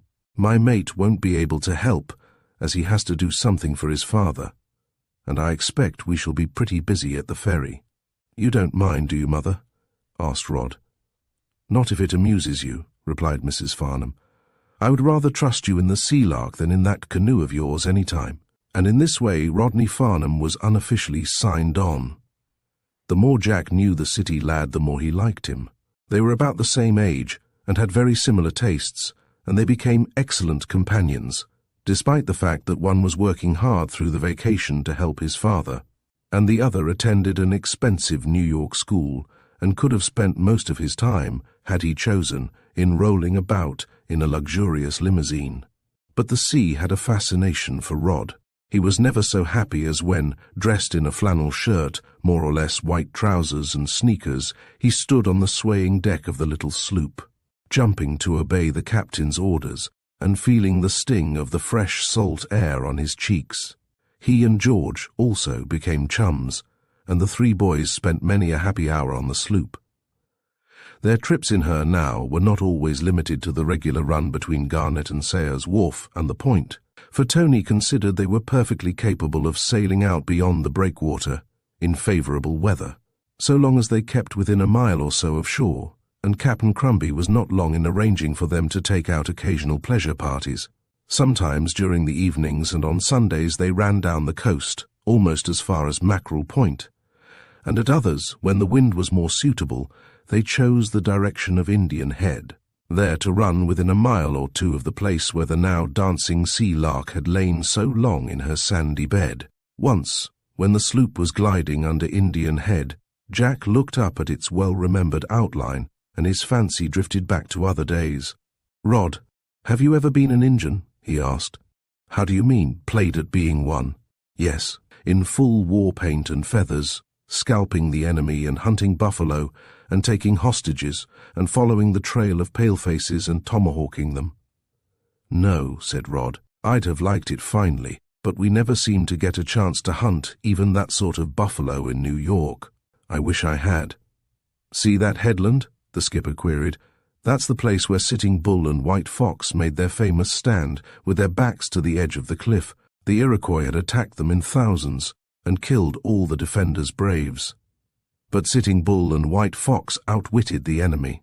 They had a trap laid, and the invaders all fell into a hole where they were left to die, and Sitting Bull and White Fox lived happily ever after." "They must have been lonely," commented Rod. "I've never heard of this bit of history. What sort of a trap was it?" "I don't exactly remember," replied Jack. It must have been about 8 years ago. There's White Fox sitting on the deck house now, laughing at you. Beat him on the head with a belaying pin for me, will you please? That's the place where we used to play Injuns when we were kids. More than once, these days, Jack came across the man named Martin who had asked the captain to sell the Sea-Lark. He crossed in the ferry occasionally, apparently going for the sail only, as he either returned to the town without going ashore or strolled aimlessly about until the sloop returned to the point. Jack's instinctive dislike for the fellow deepened, a state of affairs which was by no means remedied by Martin's attempts to get on a friendly footing with the owner of the sloop. His manner was difficult to understand. He was impudent in a way, and yet he cringed, and it was his cringing more than his impudence which made him repellent to Jack. "Why does that chap hang round so much?" Rod asked one day. "Nobody knows. He's a mystery to me," replied Jack. "I'd like a little accident to happen while he was standing on the edge of the wharf," observed Rod quietly. "If I should happen to trip and bump into him so that he fell over, he wouldn't have quite such a mean smile when we fished him out." "Better not," replied Jack reluctantly. "After all, he isn't doing any harm, but I wish he'd find some other wharf to loaf about on. Sometimes I feel as though he were trying to hypnotize me as he stands and stares down at us. The worst of it is you can't go up to a man and ask him what in thunder he means by looking at you, especially when you're running a public ferry." "No," replied Rod, "but there's no law in the world to prevent me from accidentally tripping up and giving him a ducking. He'd find somewhere else to stand around after that." "Suppose he couldn't swim?" "No, I'd love to do it, but it's too risky. Maybe he's a detective for all we know, waiting at the ferry to catch someone." "Leave him alone for the present. The thing is beginning to get interesting." And it grew still more interesting within an hour or so of that conversation. Jack and the two boys had just returned from a run over to the point with a boatload of passengers, when Captain Crumby waved his hand to the skipper from the wharf. The lads trooped up together. "Something's up," said the watchman with a mysterious air, glancing toward two retreating figures which at that moment disappeared round the corner into Main Street. Chapter 8. Jack counts his profits. "Well, what is it?" asked Jack. "Did our friend turn out to be a detective after all and arrest someone?" "Not so far," replied the captain. "When he shows me his badge, I'll believe he's a cop, but not otherwise. You wouldn't think he could say boo to a goose, would you? But he can. A holy terror, that's what he is, when he starts, though he looks as though butter wouldn't melt in his mouth." "But what happened?" George demanded. "Pretty near everything, except blue murder," replied Captain Crumby. "After you left, he was hanging around here as usual, when another chap came down to the wharf. I was standing at the door of my cabin, and the second fella didn't see me. I ran my optics over him, 'cause I see he was a stranger to these parts. Well, he walked down all peaceful-like, kinda strolling, as though he had the whole day to himself. Martin didn't see him coming, 'cause he was leaning up against one of the piles at the edge of the wharf. Number 2 had his hands in his pockets and was as happy as a May morning, till all of a sudden he seemed to recognize Martin. He whipped his hands out of his pockets, leaned forward a bit, and said something in a low voice which sounded to me like, 'Whitey.' Martin swung round as though he'd heard a rattlesnake. 'Hagen,' he said to number 2, looking mighty surprised. 'What are you doing here?' 'Same thing that you are, I suppose,' says Hagen. 'Didn't expect to see me for a while yet, eh?' 'Well, you're too late,' says Martin. And that started it. What they were talking about, I didn't understand exactly. All I could make out was that Hagen didn't believe he was too late for something or other, and Martin got so het up he come near to having a fit. The things he said to number 2 warn't never heard in no chapel, and why Hagen didn't punch him is more than I can make out. Hammer and tongs they went at it, but Hagen didn't lose his temper as much as the other chap. He'd made up his mind about whatever it was, and didn't mean to give way. All of a sudden, Martin spotted me, and as quick as a wink he calmed down as meek as a lamb.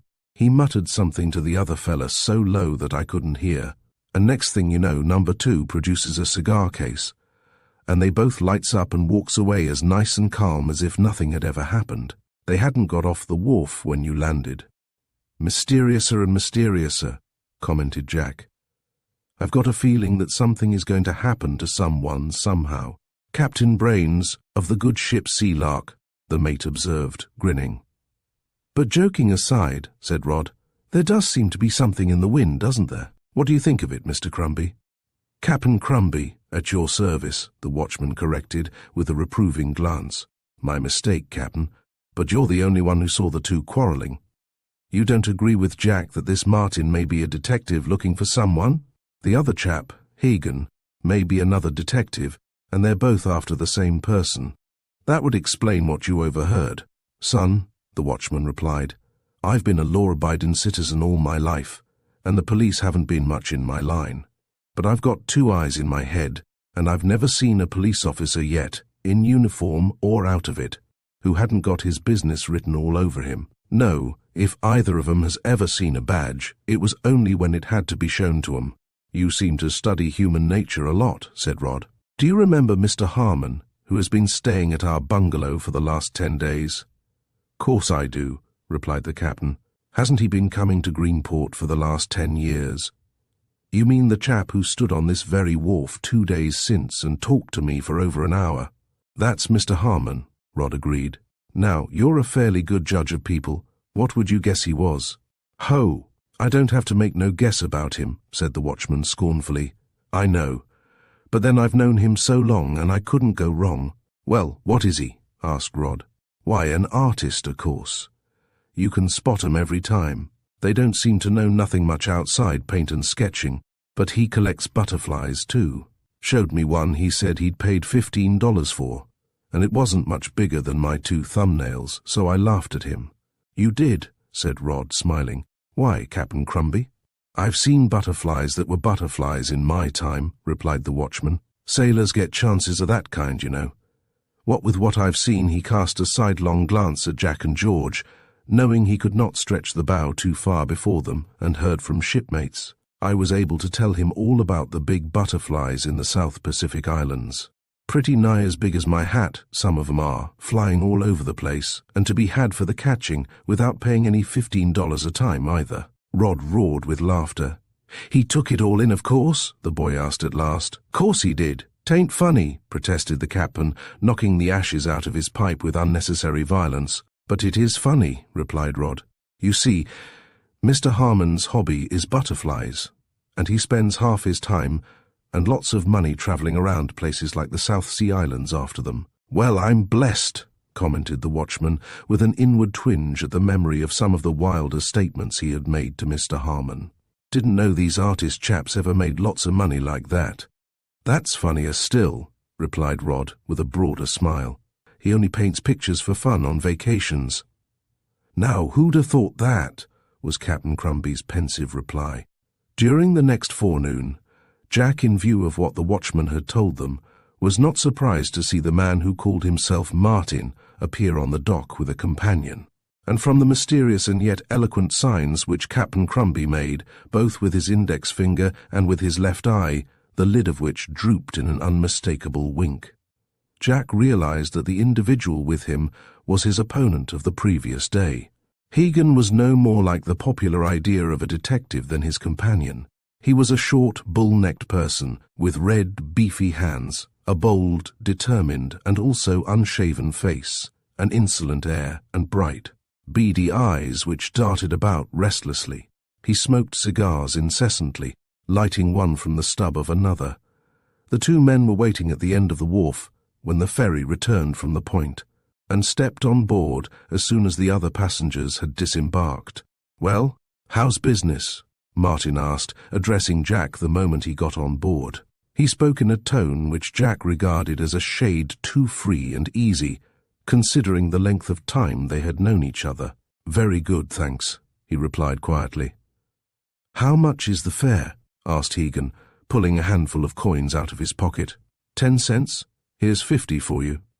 Jack accepted the $half and handed back the change. "Only 10 cents a head," he said. "If you want to go for a sail in the harbor, you can pay more, of course."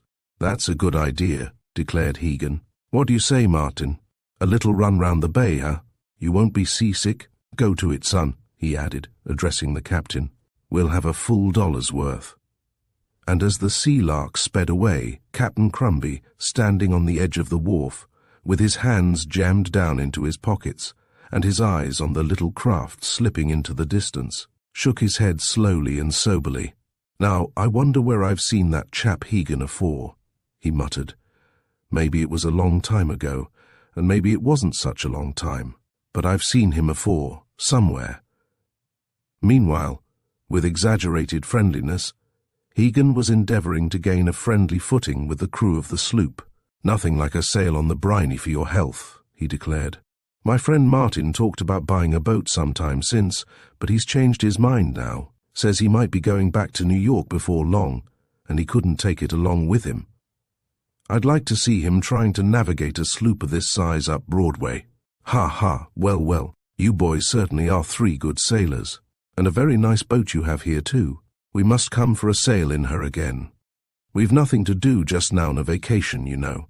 This boat must be 30 feet long, a good broad beam too, and I'll bet she has a nice little cabin. Come down and have a peek below deck, Martin." Jack, at the wheel, watched them descend the companion and enter the cabin, where they remained only a few moments. He heard them conversing in low tones, and though he could not have explained it, he felt relieved when they reappeared on deck. It seemed to him, however, that an indefinable change had come over the 2 passengers in that short interval. Hegan was, if anything, a shade more affable, and slapping his thigh heartily, laughed boisterously at every little joke he made. "They're a queer couple, aren't they?" commented Jack, when the men had gone ashore again at the wharf. Rod was sitting on the top of the deck-house, with his eyes narrowed as he watched their late passengers walk away. "I give it up," he said. "It's none of our business what they're after, of course, and they're too deep for me." He paused for a moment, with his head held on one side reflectively. Then, "Jack, I can't help wondering whether one of those chaps knows anything about that person who was prowling about the sloop at midnight." Jack nodded and looked up into the clear blue sky, as though seeking inspiration. "I have wondered that myself," he said, "but what's the use of wondering? As Captain Crumbie says, there are 100 million people in the United States, and it might have been any one of them." During the first few weeks while the ferry was running, Jack had purposely avoided giving his father exact figures of what the Sea-Lark had earned, as he wished to save up a pleasant surprise for him. More than once Mr. Holden had made inquiries on the subject, expressing the hope that his son was not being disappointed. "You're looking better for it anyway, my lad," he declared one evening, while they were sitting together on the porch of the cottage. "Not that you were sick, but a month out in the sea air all day makes a difference to anyone. If you don't gain any more than that, we shan't have anything to grumble at, shall we?" "No," replied Jack. "But you'd rather the sloop and I fetched $1 or 2 in, wouldn't you?" "You know well enough I'd be thankful, Jack. We can do with all that comes our way these days. Not that I'd have you spend it, though. If you do get a little in hand this season, I want you to put it away in the bank and keep it there safely till we absolutely can't do without it. By the way, you ought to get those sails and halyards paid for. Debts are no good to anyone. Promise me you'll pay for them as soon as you take enough money to meet the bill." Jack smiled. "I settled up for those long ago," he replied, entering the house and going over to a cupboard where he usually kept his own particular property. Taking out a small wooden box, he returned to the porch, placing it in an empty chair by his father's side. "What have you got there?" Mr. Holden asked. "The family treasure chest," replied his son. "It isn't awfully full, of course, but I intended to reach a certain sum before I handed any of it over to you. Guess how much there is?" $5, said Mr. Holden immediately. "What, Dad? Do you think I've been running that packet of mine for over a month and only made as much as that? Spread this paper on your knees, and I'll tip it all out so that you can count for yourself." Jack opened the box and upset the contents of the box on his father's lap. There were clean bills and dirty bills, dimes, nickels, quarters, and $half. Mr. Holden raised his eyebrows. "Why, son, you've got a good little pile here," he declared. It was not without a certain sense of pride that Jack watched his father adding up the contents of his treasure chest, for it was almost the first money he had ever earned, and every dime there represented one passenger carried across the ferry, to say nothing of the dimes he had handed over to his mate. $32, declared Mr. Holden at last. "Jack, you're a wizard. How did you do it?" Didn't you think I should do as well as that? The boy asked. Why, no, not in this short while, replied Mr. Holden. Not after you'd paid for your paint and your fittings, and paid your crew too. Well, there are 2 more months yet, Dad, said Jack, hopefully, and I ought to do even better during the rest of the season. You see, the people over on the point are beginning to depend on the ferry. We always run on time, once an hour, and only miss the trip when the weather makes it impossible. The more the people learn to look for us, the better it is for the treasure chest. I shall have to look to my laurels, said Mr. Holden, or you'll be making more than I do. Now, don't keep this in the house. Take it down to the bank, where it will be safe. You know, I've never felt too safe with money lying round since that night. Mr. Holden's voice trailed into silence, leaving his sentence unfinished, but Jack knew what night he was thinking of, and he answered soberly, All right, Dad. He gathered up the bills and coins and replaced them in the wooden box. I'll keep it all together till the end of the season, and then I'll hand it over to you. The throb of an automobile caught the lad's ear, and he looked down the street. A large limousine was approaching the cottage. Why, that's the Farnham's car, he said, going to the end of the porch. A moment later the vehicle stopped in front of the cottage, and Rodney jumped out. I've brought someone to see you, he called. Jack needed no second glance to know that the prosperous-looking gentleman who followed on the heels of Rodney was the lad's father. So, you're the young captain of the Sea-Lark, are you? Asked Mr. Farnham pleasantly. I hadn't been at home an hour before Rod insisted on my driving over to see you. And this is your father. Glad to meet you, Mr. Holden. Your boy has made a real business enterprise of it, I understand. Well, he added, turning to Jack, and how do you like the sloop? She's just perfect, sir, thanks, replied Jack a little shyly. I'm awfully obliged to you for letting me have her. That's all right, said Mr. Farnham. Don't forget your promise to take me for a sail in her sometime. Why, of course, she is yours to use whenever you like, sir, replied Jack. She's not mine at all, replied the man, laughing. You're the only one who has any claim on her now. Besides, I have the motorboat. All the same, I'm coming down some day soon for that sail. I want to see how you and your merry men manage her. Chapter 9. The Sea-Lark to the rescue. Jack was whistling cheerfully as he cleaned out his boat. As the sloop's regular berth was occupied by one of Garnett and Sayers' schooners, which was taking in ice for a trip, Jack had tied up across the slip to one of Simon Barker's boats. He looked round with a start when a gruff voice hailed him from the wharf, and saw Simon Barker himself glaring down from the string-piece. "Get out of that," Mr. Barker ordered gruffly. The boy, puzzled for a moment, as he was doing no harm, looked back in frank astonishment. "Do you hear me? Get out of that," the ship-owner repeated more truculently.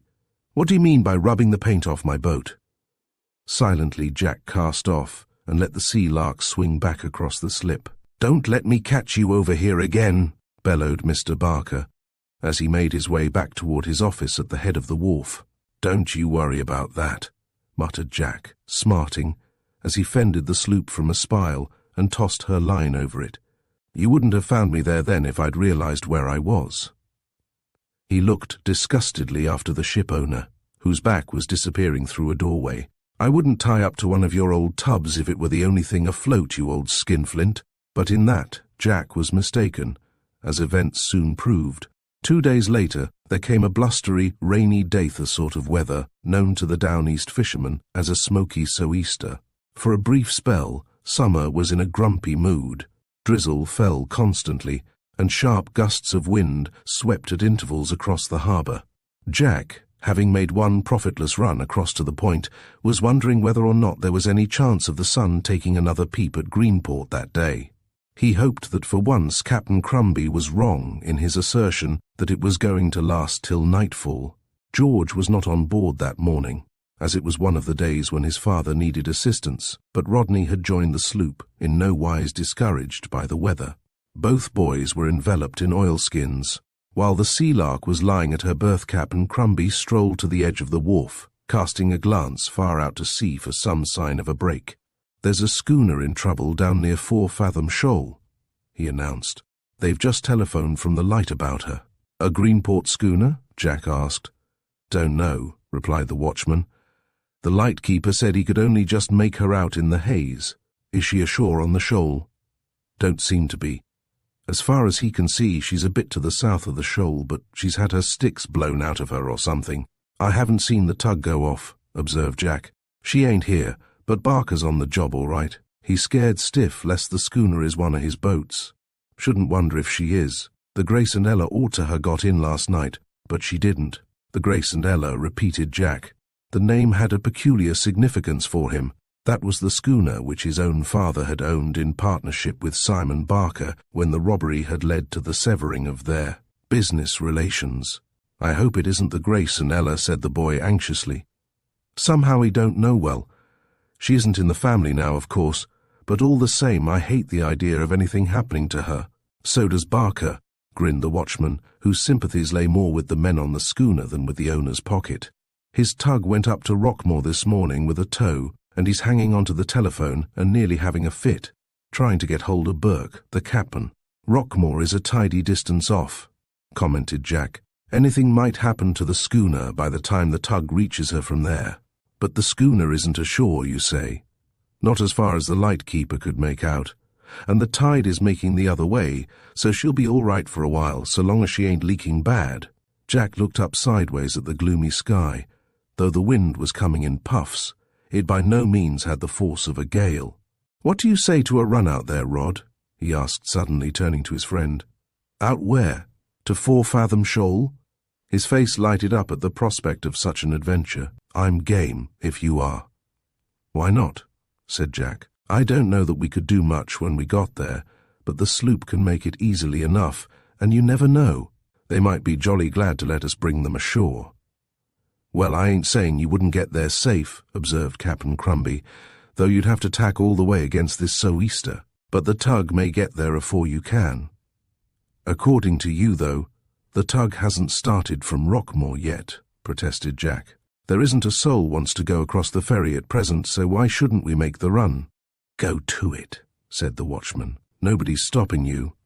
Come on, Rod, said Jack, suiting the action to the word, and a few moments later the sloop was standing straight down the harbour, past Gull Island, past the end of the breakwater, out into the open.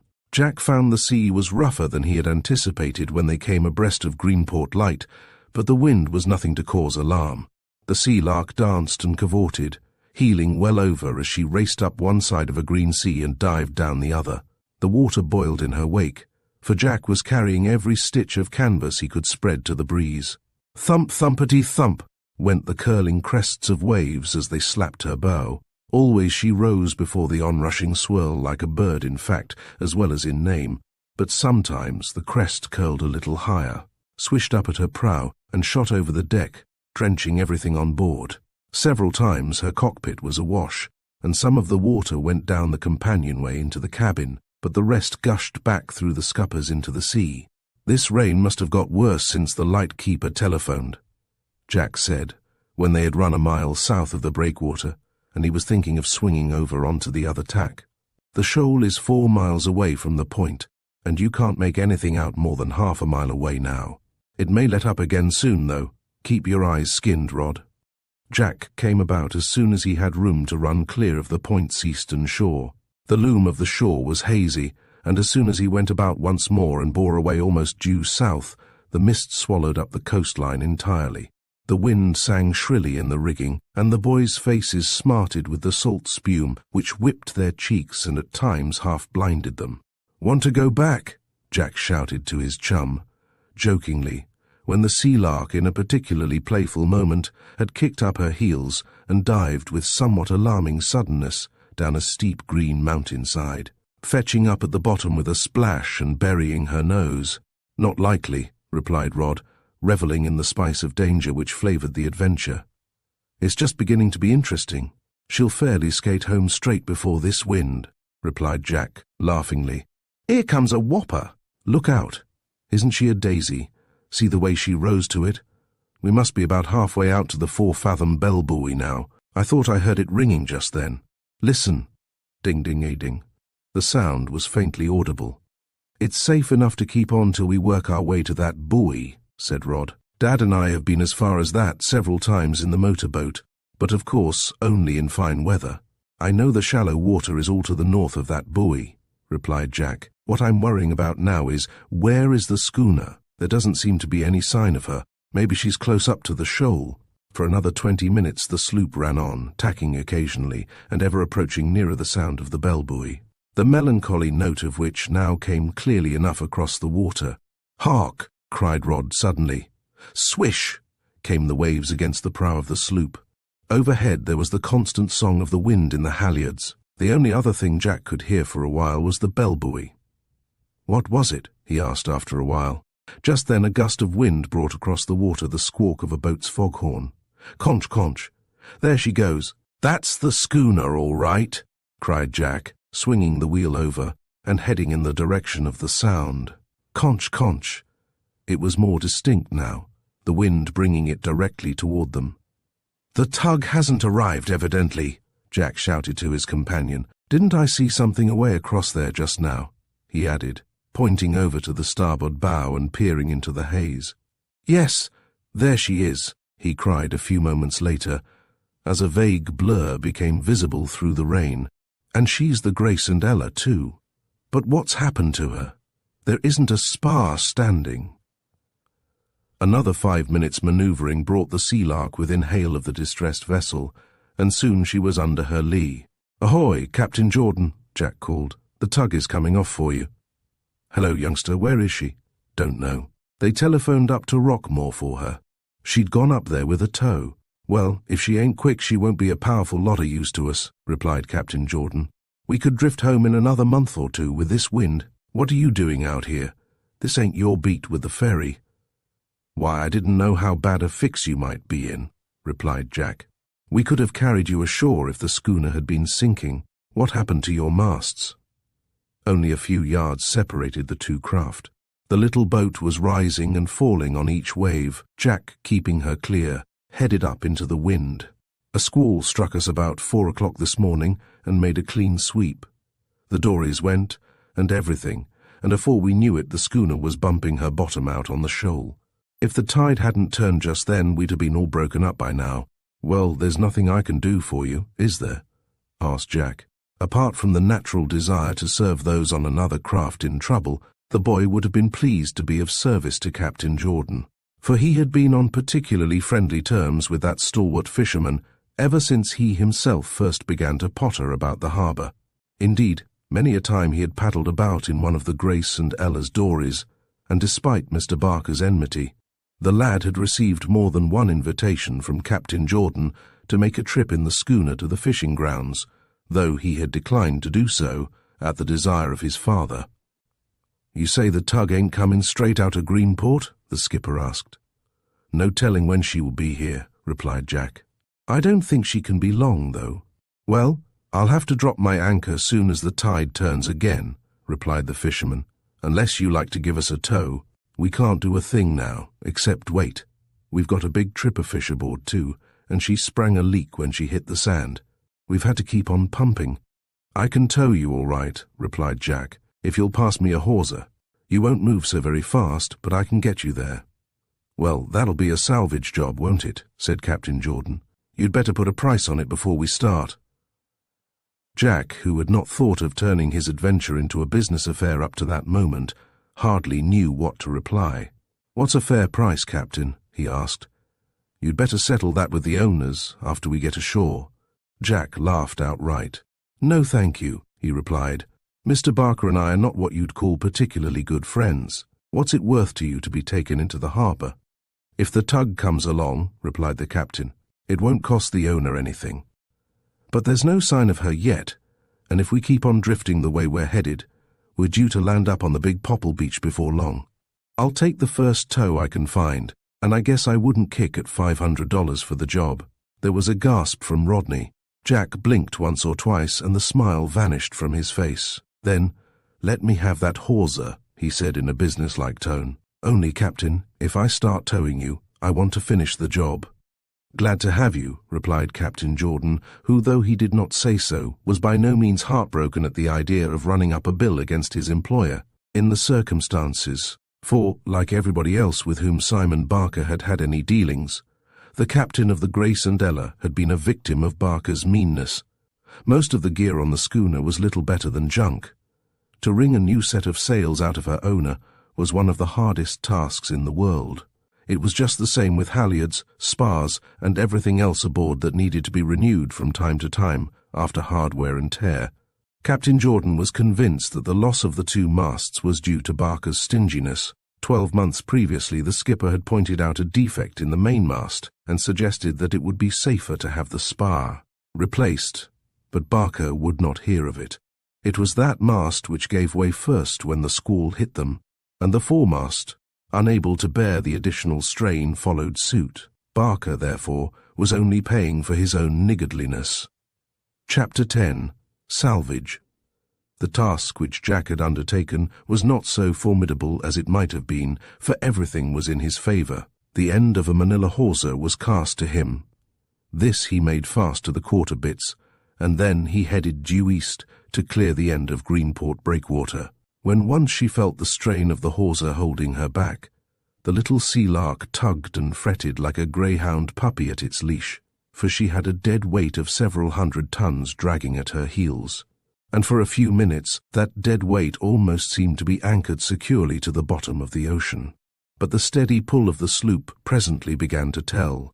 The schooner moved sluggishly, reluctantly, but the main point was that she moved. And before long the Sea-Lark had enough way on to make a steady 3 knots an hour, for the wind could not have been blowing from a more satisfactory quarter. Exciting moments came when a particularly strong gust swept down on the 2 craft. With her boom swung away out to catch the full benefit of the wind, the Sea-Lark strained her slender mast now and again, more than Jack cared to contemplate. There was no give to ease her with that solid weight dragging astern. Sometimes also a following sea hit the sloop viciously, breaking over her quarter, half drenching the boy at her wheel, and pouring down into the cockpit. Once, after the sloop had been struck in this manner, Captain Jordan hailed the Sea-Lark from the deck of the schooner. Putting his hand to his ear, Jack turned to listen. "I'll send you a man to give a hand if you like," the fisherman shouted down the wind. Jack could not make his own voice heard in reply, but there was no mistaking the meaning of the wave of his arm, with which he signalled back. "Not if I know it," he said emphatically to his companion. "What do you think, Rod?" "I should say not. Why, we must be almost halfway back now. There would be no fun in it if we let someone else complete the job." "That's just what I'm worrying about," observed Jack. "We're on the way, all right, and if nobody interrupts us we shall get there safely enough. But where is that tug? I can't even hear her squeaking." "She must have left Rockmore long ago," said Rod. "They'd have some difficulty in locating us while this haze keeps as bad as it is now, but they'll find us sure enough."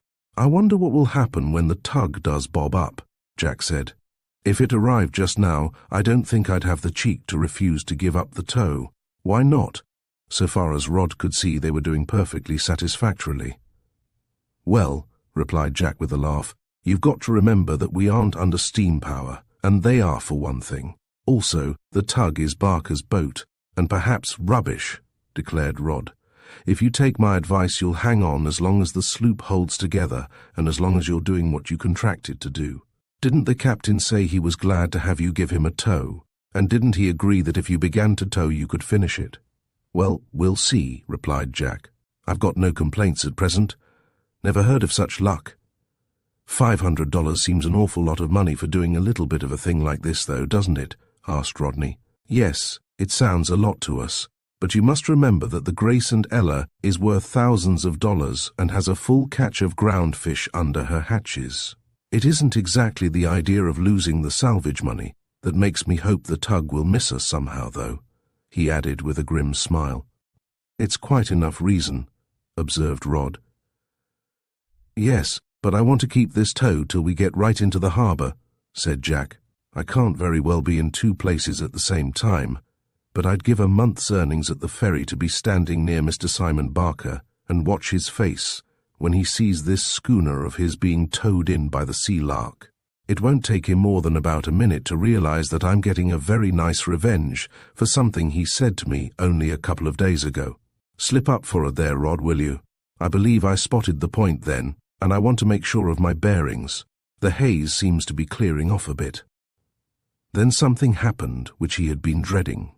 Across the water, from the direction of 4-fathom bell buoy, which the Sea-Lark had now left full 3 miles astern, came the sharp, piping call of the tug.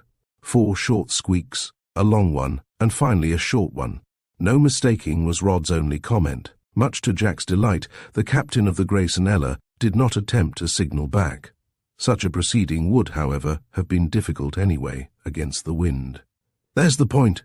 suddenly cried Rod from the bow, and a minute later Jack altered his course a shade, for the weather was clearing up rapidly, and he saw it was necessary to make a little more southing.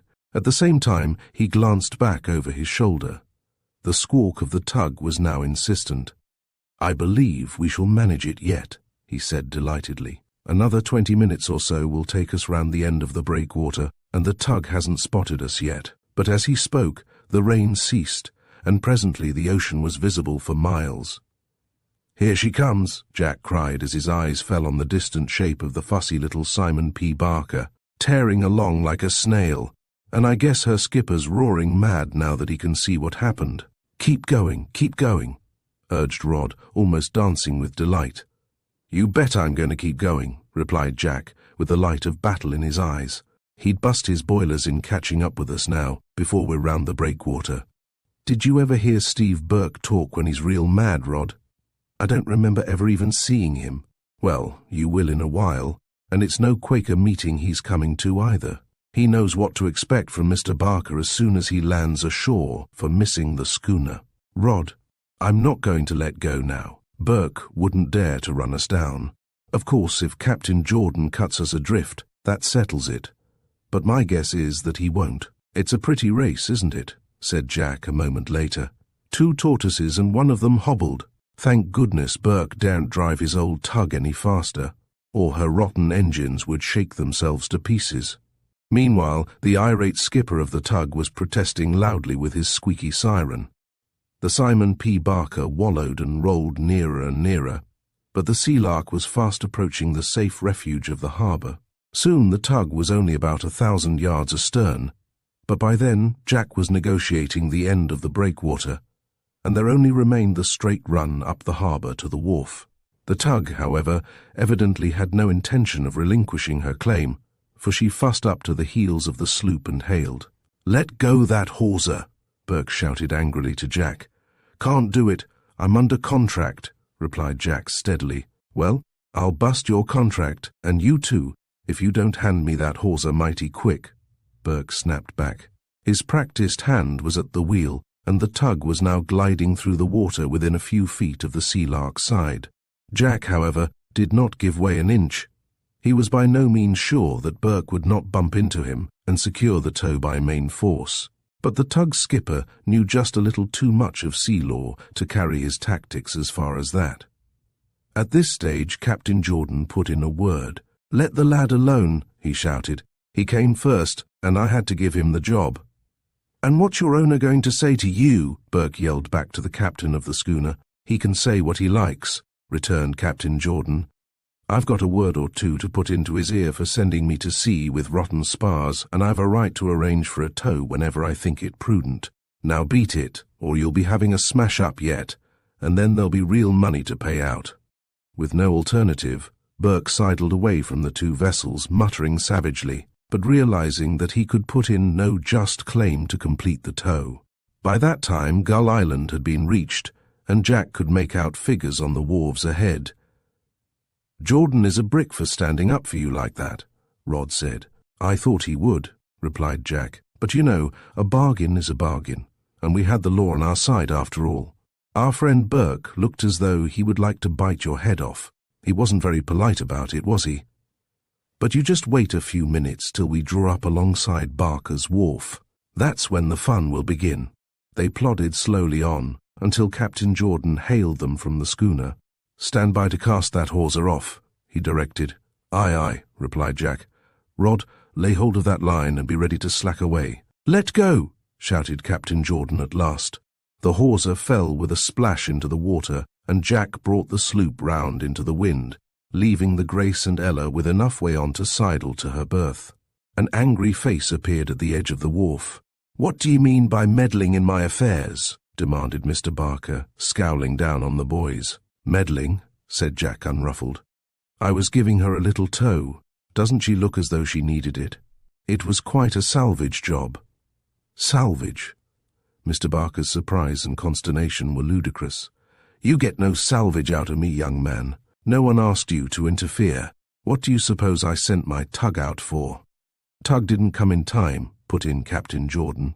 "I had to engage the sloop to make sure." "You engaged her?" queried Barker in horrified tones. "What else could I do?" retorted Captain Jordan. "The tide would have turned in another 20 minutes. Maybe you wouldn't have minded the schooner being piled up on the sand. But I minded." "Then you'll pay for it," snarled Barker. "I won't. No, sir. Not a red cent. What did you arrange to pay this kid?" $500 and $500, echoed Mr. Barker in agony. "Why not? He saved you perhaps 10 times that much." Captain Jordan was becoming annoyed at having to bandy words of this order from ship to wharf. Simon Barker leaned over and wagged his finger in the direction of the captain of the Sea-Lark. "Don't you think for 1 minute," he spluttered, "that I'll ever pay it?" "We'll see," replied Jack, quietly. There were few patrons for the ferry that day, and after landing Rodney on the point, Jack returned to town and hurried home to his dinner. He reached the house before his father was through and quickly told his story. Mr. Holden was neither hopeful nor helpful. "Don't have anything to do with the man," he begged. "He'll find some loophole of escape, and goodness knows there has been unpleasantness enough already." "But, Dad, I earned it," the boy protested. "Captain Jordan knows what he is talking about. I'm going to consult a lawyer. Mr. Merrill will see the thing is settled fairly. What's the use of letting an old skinflint like Barker cheat me out of the money?" Mr. Holden made a vague motion with his hands. "If you consult Mr. Merrill, you'll have to pay him, remember," he said. "Lawyers only cost you money in the end." "Maybe," said Jack. "But you know quite well I should never be able to get that salvage money without a lawyer's help. I want your permission to put the case in his hands, Dad." "All right," said Mr. Holden reluctantly. 5 minutes later, Jack was explaining to the jovial little lawyer all that had happened. "Well, Mr. Barker hates to part with his cash," said the man of law, "but I'll see him in a day or two when he has calmed down, and perhaps he will be in a more reasonable frame of mind then." Mr. Merrill had the reputation of being able to pour oil on troubled waters more effectively than any other attorney in the county, but for once his skill in such matters proved ineffective. Simon Barker was as obstinate as a mule. He declared he would be sold up and even go to prison rather than pay $500 to Jack Holden. "But," said the lawyer, reporting the outcome of his interview to Jack 2 days later, "he will pay in the end. He can't help paying. He can fight and stand us off for a long time if he wants to, but sooner or later, Jack, he's got to come to terms. So sit tight, my boy, and let Simon and me do the worrying." Chapter 11. The Struggle in the Dark.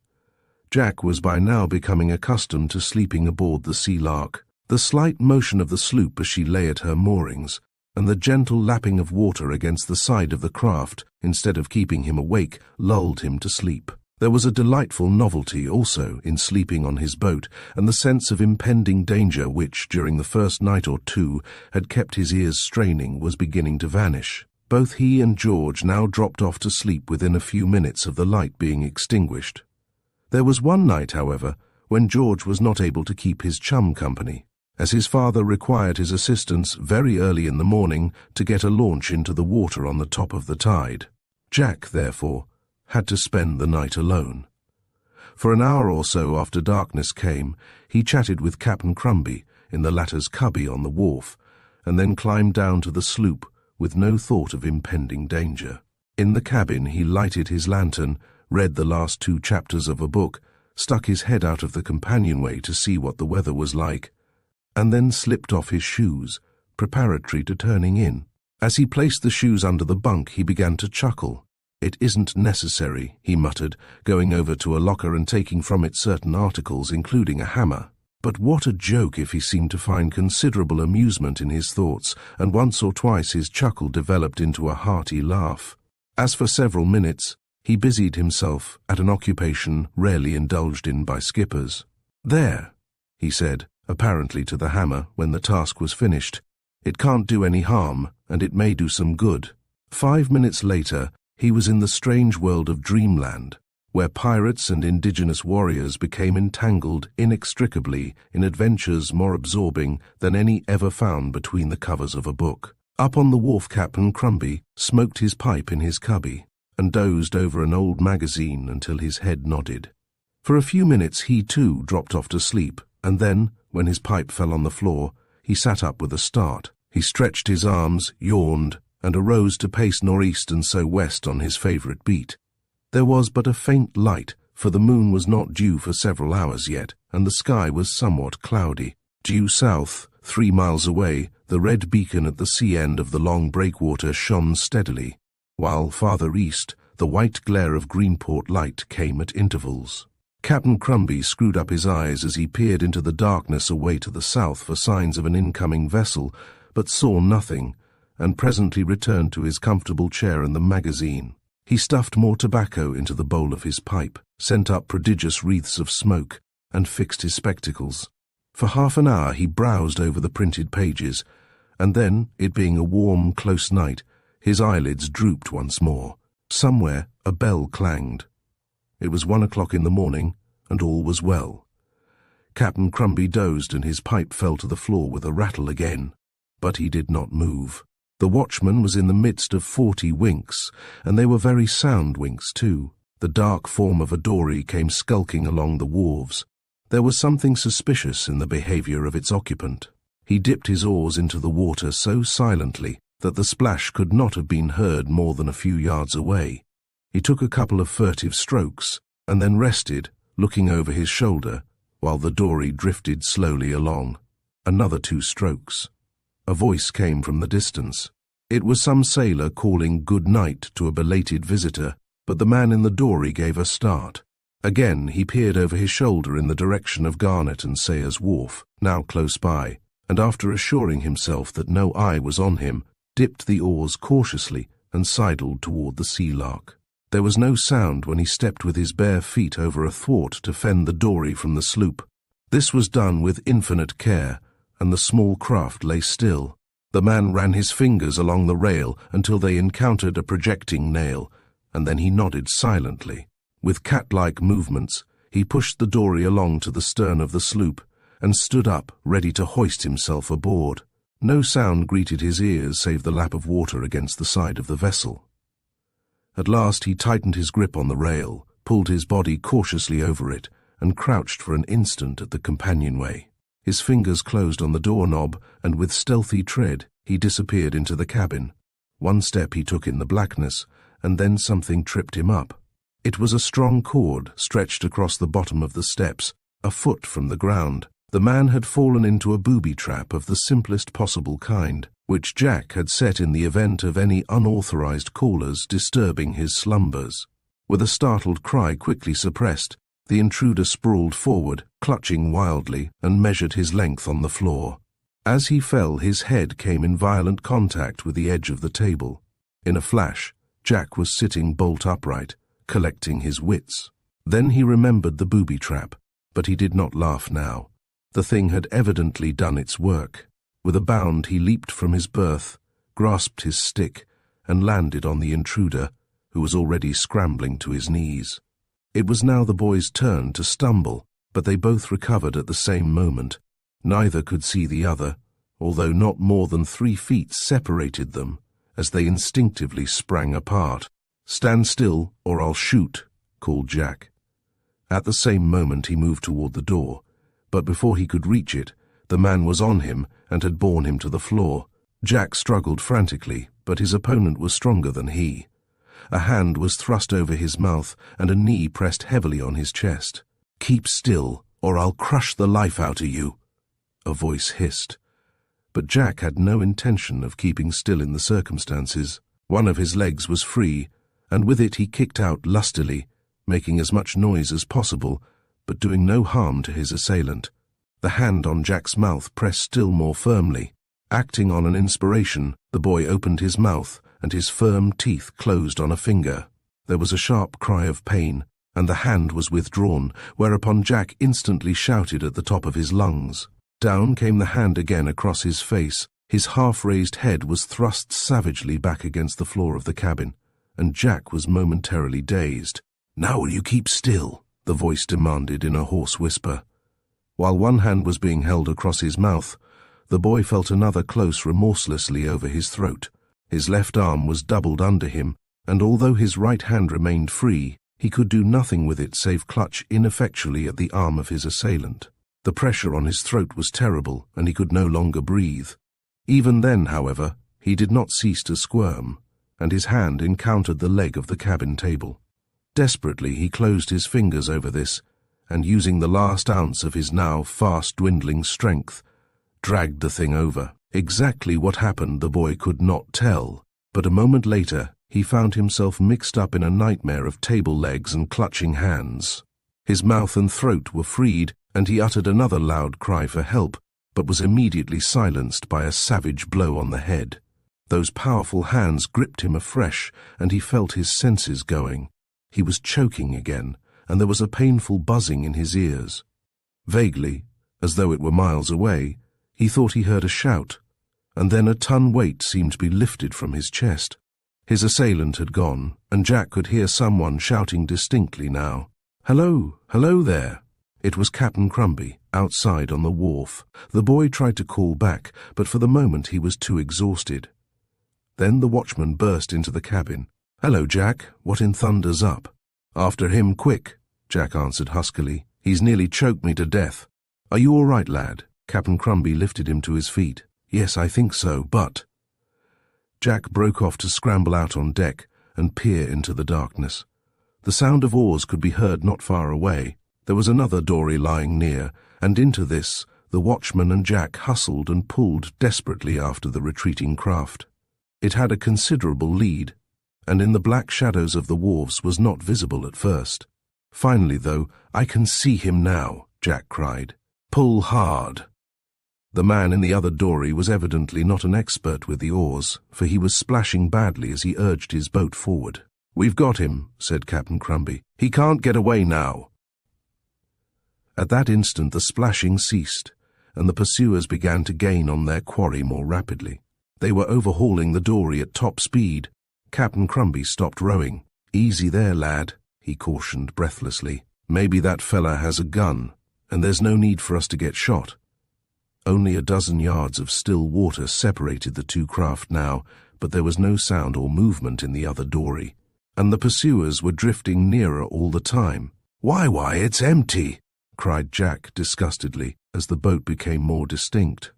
2 or 3 more strokes brought them alongside. It was, as the boy had surmised, without an occupant, just an empty old dory, floating idly on the water. "He must have gone over the side and swum ashore," said Jack, chagrined. "We should have had him in another few minutes. Let's pull in closer to the wharves and see if there's any sign of him there." They searched accordingly, but without success. Evidently the fugitive had slipped quietly into the water and escaped. "Well, we've got his dory anyway," said Captain Crumby. "Let's go back for her." They towed the craft back to Garnet and Sayers Wharf, where the watchman lighted a lantern and examined it. "Huh, it's Joe Whalen's dory," declared Captain Crumby. "The old man's been in bed with rheumatism for over a week, and he wouldn't hurt nobody anyhow. This chap that attacked you must have swiped it, and there ain't a doggone thing in it neither, 'cept in the oars. Knew too much to leave his things behind, he did." "I'm afraid I shouldn't have got off so well if I hadn't thought of using a string to trip him up," said the boy. "He would have had me at his mercy in my bunk if I'd been asleep." "Why, what on earth—" The lad stopped at the entrance of the sloop's cabin, the lantern in his hand illuminating the scene of the struggle. Then he stooped and picked up something that was lying on the floor, half covered by the overturned table. It was beveled like a chisel at one end. "That yours?" asked the watchman, puzzled. "I've never seen it in my life before," replied Jack. "It must have been dropped by that brute." He weighed the bar in his hand and passed it over to Captain Crumby. "I admit I was a bit scared," he said, "being awakened so suddenly that way and finding a man under my feet as soon as I jumped out. But I should have been a good deal more scared if I'd known he had a thing like that in his hand." Captain Crumby ran his fingers through his hair and sat down on the edge of one of the bunks. "One good tap on the head with that thing, my lad, and you'd have stopped running ferry boats for all time," he said. "That bit of string saved your life, I reckon."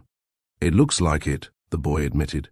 "I wonder whether the chief of police will believe now that there's something wrong, or will wait until I'm in the hospital before he does. Anything. Well, beat it up to the station house now, and show them that piece of steel. I won't leave here till you come back. Whether it's you or the sloop this mysterious fella is after, I don't know. But it ain't likely he'll be around again tonight, and if he is, he won't get the sloop so long's I'm alive." Jack slipped his shoes on and walked to the police station, where he found Sergeant Banks on night duty. "What time will the chief be in?" he asked. 8 o'clock, replied the sergeant. "What's wrong?" For answer, Jack placed the bar of steel on the sergeant's desk. "Somebody came into the cabin of my boat just now while I was asleep, and left that when he went out." The sergeant frowned over the piece of steel and then eyed the boy. "That's a cold chisel, I take it," he said finally. "Where'd you say you found it?" Jack told his story briefly, ending with, "This was about half an hour ago, and you might catch the fellow if you send some of your men to look for him." "Not so fast, young man," replied the sergeant pompously. "Let me get this thing right, and then I'll decide what action is necessary. First of all, you were in here the other day complaining of someone walking across your deck, weren't you?" "He came into the cabin that time while my chum and I were asleep. Well, that's all there is to that. He didn't hurt you, did he?" "No, but he tried to strangle me tonight. That's something, isn't it?" The officer elevated his eyebrows and puffed out his cheeks. Without a doubt he was incredulous. "But just now you said he attacked you with this bar, didn't you?" "No, I said he evidently meant to attack me with it," replied the boy impatiently. "He must have dropped it when he fell over the string.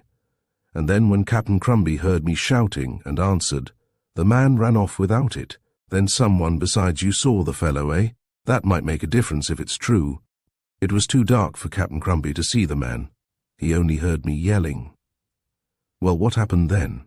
"Captain Crumby and I jumped into the dory and chased the chap. He was in a dory of his own. We pulled after him as hard as we could, and I think we should have caught him if he hadn't jumped overboard and swum to one of the wharves." "And his dory disappeared too, eh?" "No, we found it, but it was empty." "Now that's unfortunate," said the sergeant sarcastically. "Seems like you're the only person who saw this fellow, and you didn't rightly see him, either just heard him." "I sort of think I felt him too," replied Jack warmly. "Look at my throat. Aren't the marks of the man's fingers there?" "Yes, but I've heard of folks having the nightmare and choking themselves." "You think then that I just dreamed the whole thing?" exclaimed the boy. "Gee, that's great. Maybe I dreamed that chisel thing there too." "I don't say you dreamed, but you might have. I'll give the story to the chief when he comes on in the morning, and meanwhile the fellow can go home and get his wet clothes off, and I'll pass the word around," said the sergeant. "And we'll keep a lookout, but I want to tell you that if we find that you've been trying to put any funny business over, it'll go hard with you. You'd better come in and see the chief in the morning and let him hear your story." Jack returned to the wharf and Captain Crumby. "Well, what did they say?" the watchman asked. "I only saw Sergeant Banks, who was on night duty. He didn't seem to believe me, but he's going to pass the word round among his men, and I'm to see the chief in the morning." "Banks is a barnacle," declared Captain Crumby. "I'll go with you next time, and we'll see if we can't get him to take a bit of notice." There was no more sleep for Jack that night. The watchman kept him company until dawn, and the boy went home as usual for an early breakfast, after which he and Captain Crumby repaired to the police station. "Morning," greeted the chief. "Glad to see you, Captain. Now, what's your version of this business?" The chief's manner was much too airy for Captain Crumby, and he scowled as he advanced to the desk. He grunted as he thrust his hands into his pockets and faced the man behind it. "My version's the same as his, Chief," he replied. "I suppose you've got the fella by this time, ain't you?" "Why, no," he said. "We haven't made any arrest yet." "There isn't much to go on, Captain. We watched along the wharves last night, but didn't see anyone." "Guess the fella was home and abed before your men started to look for him," grunted the captain. "'Tain't likely he'd stand around and wait to be caught, is it? Course, if he hadn't been in the water, he might." But being sort of wet, Captain Crumby's laboured sarcasm ended in a derisive snort. Come now, Crumby, let's get this thing straight. I understand that you didn't actually see the man. That's so, isn't it? Yes, that's so, but you're sure there was somebody there, are you? Sure. Course I'm sure. Didn't I nearly pull my arms off going after him in the dory? Yes, I dare say. Well, I'll put a man on the wharf for the next few nights, and maybe we'll catch the fellow at it again. How'll that do? Well, that'll help, admitted the captain more calmly. But all the same, it ain't much use locking the stable door when the cat's out of the bag. And he and Jack departed, taking what satisfaction they might from their visit. During the course of the morning, Martin and his friend Hegan came down to the wharf, and Jack eyed the pair suspiciously. "Ferry doing good business, huh?" Martin inquired cordially. "Quite, thanks," replied Jack, with his eyes glued on a patch on Martin's trouser leg. He was sure now that the man had worn a different suit on the day following the visit of the midnight intruder on the Sea-Lark. Unfortunately, the scrap of cloth left on the nail was far too small to serve as conclusive evidence, and for all Jack could affirm to the contrary, the small patch on Martin's trousers might have been there for years. Chapter 12. Fighting a Gale. That night a policeman was placed on Garnett and Sayers Wharf, in accordance with the chief's promise, and when Jack and his mate turned in, it was with easier minds. Mr. Holden, after hearing of the attack, endeavoured to dissuade Jack from again sleeping on the sloop, but the boy pointed out that, with a regular watchman and a policeman on duty, there was small likelihood of further molestation. Mr. Holden at length agreed, and, as Jack anticipated, they were not disturbed. The captain awoke soon after 4 o'clock in the morning and, going up on deck, saw the watchman and police officer standing at the edge of the wharf, yarning. "Well, you haven't had any more ghosts prowling around, eh?" The policeman laughed as he caught sight of the lad. "No, and there aren't likely to be any, if we keep tabs on them this way," replied the boy. "Say, Captain Crumby, I hear that the bluefish have been biting. Where's the best place to get them?" "You're liable to get 'em anywheres outside the breakwater," the watchman replied. "A chap came in with a big catch yesterday. He said he had to go a good ways out, though. You going fishing?" "I'd love to," replied Jack, "and George wants to. I've half a mind to slip out for an hour or two before it's time to begin running the ferry." "Don't go too far," warned Captain Crumby, craning his neck as he stared upward at the sky. "It's all right at present, but I shouldn't be surprised if it came on to blow a mite harder." "There's no wind now to speak of," said Jack. "Not down here," replied the watchman, "but look at them clouds a mile or so up. 'Tain't blowing hard even there, but I'm just telling you to keep your eyes open, see?" "All right, Captain, thanks," said Jack. Then he climbed up on the wharf and went off in search of bait. 10 minutes later he returned and aroused his chum. "All hands on deck," he cried, popping his head through the companionway door. "Come on, George, I've got the bait. Let's go get 'em." The mate needed no second invitation. In less than 60 seconds he was hauling on the mainsail halyards, and soon the sloop was standing down the harbour, a picture of grace as she glided through the smooth water. There was a gentle northwesterly breeze which gave a bare ripple to the surface and sent the sloop along like some beautiful lazy bird with the red hue of dawn staining its wings. Both boys were looking forward enthusiastically to this treat, which they had promised themselves for some time. As soon as they reached the open sea, a hand line with a good heavy lead was dropped astern, and while Jack stood at the helm, George squatted on the deck, facing the trailing wake, in which the bait danced 60 feet astern. "Yell out the second you get a strike, and I'll luff," said Jack, with one eye on the sails and another on the intent figure of his chum. "Aye, aye," replied George, his face set with grim determination.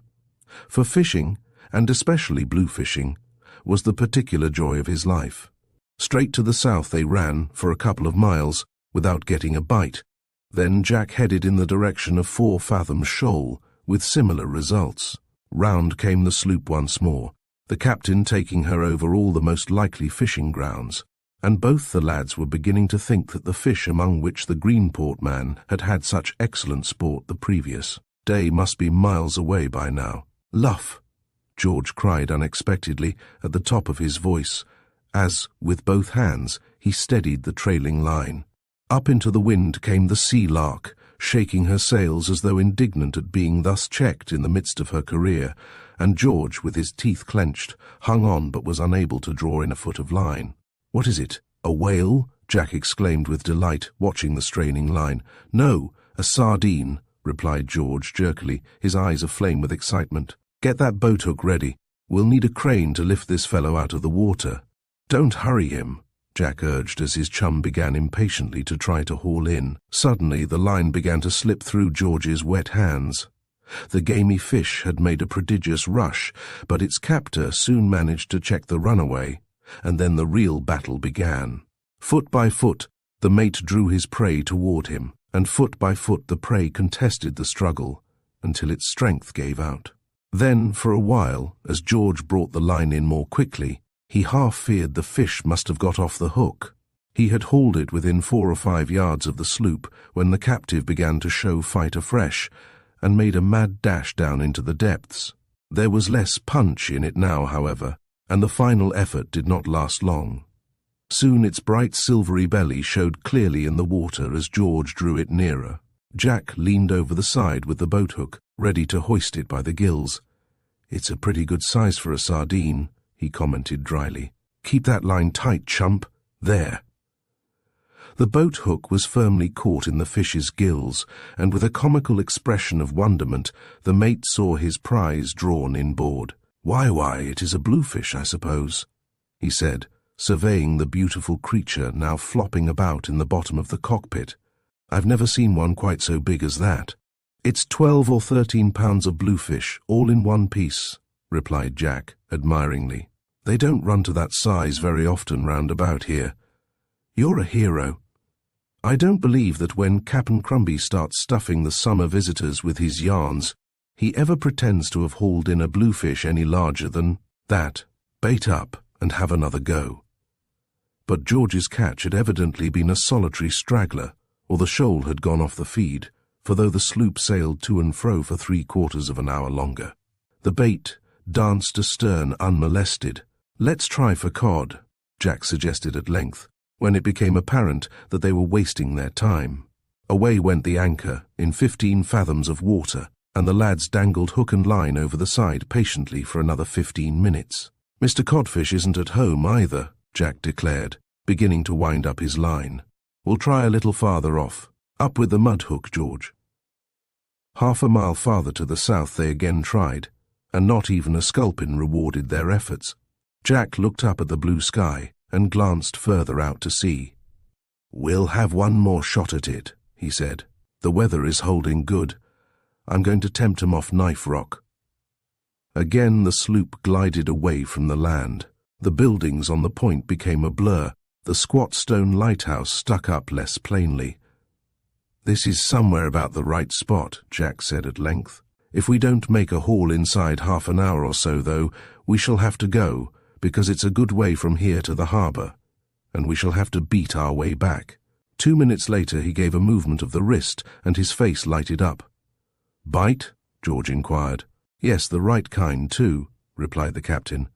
"I'd be very much surprised if that wasn't a—" Again he gave a deft movement of the wrist, and then began to draw up the line. A fish was on, fighting gamely, but cod-like. Its fight was brief. Jack estimated as he hauled it aboard that it weighed 4 pounds. "It's a baby compared with your bluefish," he admitted, baiting up afresh. "But if we're going to get sport like this, I'll hate to leave it." Almost immediately afterward, both boys hooked fish at the same time, and the prospect of the 8 o'clock ferry boat leaving Garnett and Sayers Wharf promptly on time began to look less certain. The minutes slipped by quickly, and several more captures were made. Then there came a pause. Jack was on the point of drawing in his line and making ready for the return run, when a sharp tug drew all his attention, and during the next 1/4 of an hour the fish were biting greedily. So preoccupied was the captain that he did not notice at first that the gentle breeze, before which they had run out from the harbour, had freshened considerably. "We'd better call it a day," he said at length reluctantly. "Cap'n Crumby was right when he said there was going to be more wind. Lend a hand here with the anchor, quickly." An angry little squall swept over the surface while the boys were tugging at the cable. "What's the matter with the thing?" Jack exclaimed, as the anchor refused to come up. "It's stuck in the sand," George said. "Give it time." But, though the lads strained to the utmost, the anchor refused to budge. "Here's a nice fix," said Jack after a while, resting from his exertions. "Do you know what I believe?" George shook his head dismally. "I believe we've been fishing right over the place where that schooner went down last winter. Anyway, the anchor has caught fast on something, and we shan't see it again till the ocean runs dry. What are you going to do? Cut it adrift? Nothing else to do, isn't it a pity? Let's have one more good haul first." All this time the wind was rapidly gaining force. The boys spent full 20 minutes in all, struggling to release their anchor from the bottom of the sea, and then the skipper drew out his knife and hacked the manila rope through. The end disappeared over the side with a splash, just as a fresh squall burst upon the sloop. "Whew, that's fierce," exclaimed the elder boy. "She'll need to be close reefed for the job." More precious minutes were wasted while the reef points were being tied. By the time the mainsail could be hauled, half a gale was blowing, and though they were but a few miles from shore, the sea was rising ominously. The wind had swung round a little more to the north, making the task of beating back to Greenport more difficult. Hoping that he might fall in with a friendly tow, Jack looked around anxiously for some fishing vessel bound on the same journey, but as luck would have it, there was nothing in sight. This gave the boy no serious concern for a while as he bore away on the starboard tack, heading about northwest toward the shore.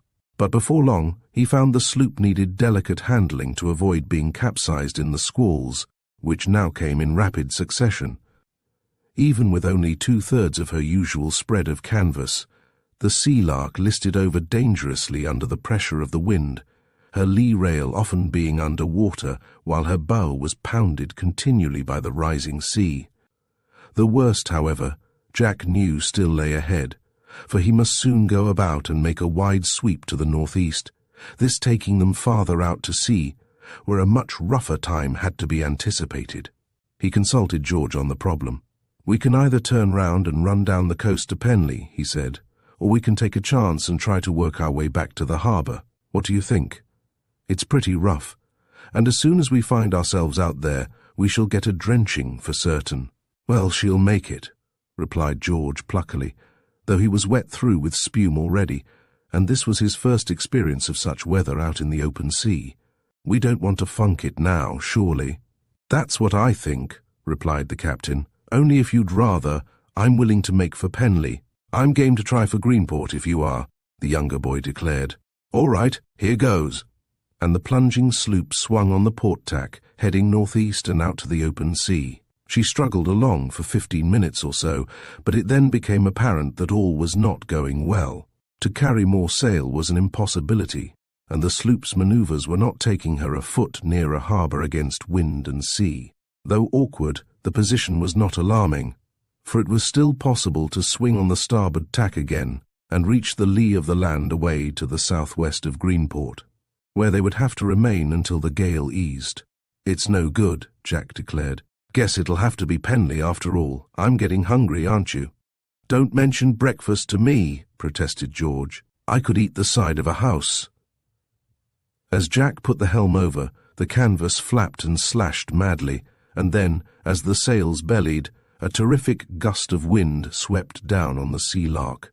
Before Jack had time to ease her up into the wind again, she listed far over, the wind screaming in her halyards while a smother of spume weltered over her deck. It seemed that something must give way under the strain, and in the midst of the confusion the eye-bolt pulled out of the mast. Down fell the peak, and to his alarm, Jack found the mainsail out of commission at the very moment when it was most needed. Leaving the wheel to take care of itself, for the boat was no longer under control, he sprang forward to help George in the task of getting the useless sail down and stowing the jib. And as the sloop fell away into the trough of the sea, trouble of a very real nature began to overwhelm her. A solid green wave slapped the side and slopped inboard, filling the cockpit and nearly washing both captain and mate off their feet. Away poured the water through the scuppers, but although the companionway door was closed, much of the sea leaked down into the cabin. And by the time the lads had furled the sails, their attention was badly needed at the pump. Jack jumped into the cockpit and worked away at the crank furiously, while the sloop drifted along under bare poles, utterly at the mercy of every wave which came her way. At times, she dug her nose deep down into the center of a rearing sea and fell away from it crazily, broaching to, only to be half swamped by the succeeding wave. Away were swept all the fish the lads had caught. Time after time the cockpit was full of water, and there was nothing Jack could do to prevent it leaking down into the cabin. So long as the pump did not choke, he hoped to be able to keep her afloat unless she turned over, but the danger of the latter was now increasing every minute, for the gale was gaining strength, and the sloop was drifting farther from the lee of the land all the time. Before long the breakwater, the houses on the point, and even the lighthouse had dipped below the horizon, and the Sea-Lark was the center of an angry circle of foam-flecked water, bounded on every point of the compass by the skyline only. "We're in for it, for fair now," said Jack, standing by his chum's side in the little cockpit and recovering his breath while George took a hand at the pump. "And there isn't a blessed sail in sight. Now see what's coming, just to cheer us up a bit." The first heavy drops of a pelting storm splashed down on deck, and soon the boys had not only the spray from the sea, but also rain slashing their faces whenever they turned to windward. "I don't think I'll play at this any longer," said George, glancing up at his chum with a humorous grimace as he toiled away at the pump. "Let's go home." He did not realize quite as well as Jack did how serious was their plight. With anchor gone, sails useless, and a storm driving them away from shelter, to say nothing of the half-swamped condition of their vessel, there was a distinct possibility that neither of them would ever get home again. Though Jack did not show it, he was beginning to feel that their chances were decidedly slender. "Let me have another go at that pump," he said, as the sloop recovered somewhat awkwardly from the swirl of a white-capped wave. "Maybe the wind will go down soon, and then we shall manage somehow, but we've got to keep busy with the pump." Little though he liked to think so, he felt sure the sluggish movements of the Sea-Lark were due to her having shipped too much water. His hands were becoming blistered with the task, and his arms ached, but there was no alternative to struggling on. Any moment there might appear the brown sail of a fishing vessel, and it was this thought which buoyed him up, even when things looked blackest. Several hours, however, drifted on before his restless eyes rested on a speck on the horizon, and a cry of thankfulness burst from him. "Oh, gee, there's a schooner or something," he shouted, pointing across the wind-swept ocean, away to the east. "If she's bound for Greenport, she will have to cut in close to us when she tacks." Their spirits rose high. The speck in the distance steadily increased, until the boys felt certain they must be sighted. "Just in time too," George exclaimed. "They'll be getting kind of anxious about us at home by now, I fancy." Suddenly, however, the boys' hopes were destroyed. The far-off schooner went about, and before long was hull down once more. This came as a terrible disappointment to Jack and his chum, for there seemed little likelihood of the gale subsiding before night. And, unpleasant though their position was in the daytime, it would be infinitely worse in the darkness. Though the rain stopped, the force of the wind did not diminish. Jack's nerve became just a trifle shaky for the first time when he knew that the daylight was actually failing. The boys were both exhausted with continual pumping, and though, with such real danger staring them in the face, they gave little thought to the subject of food, the long fast was beginning to tell on them.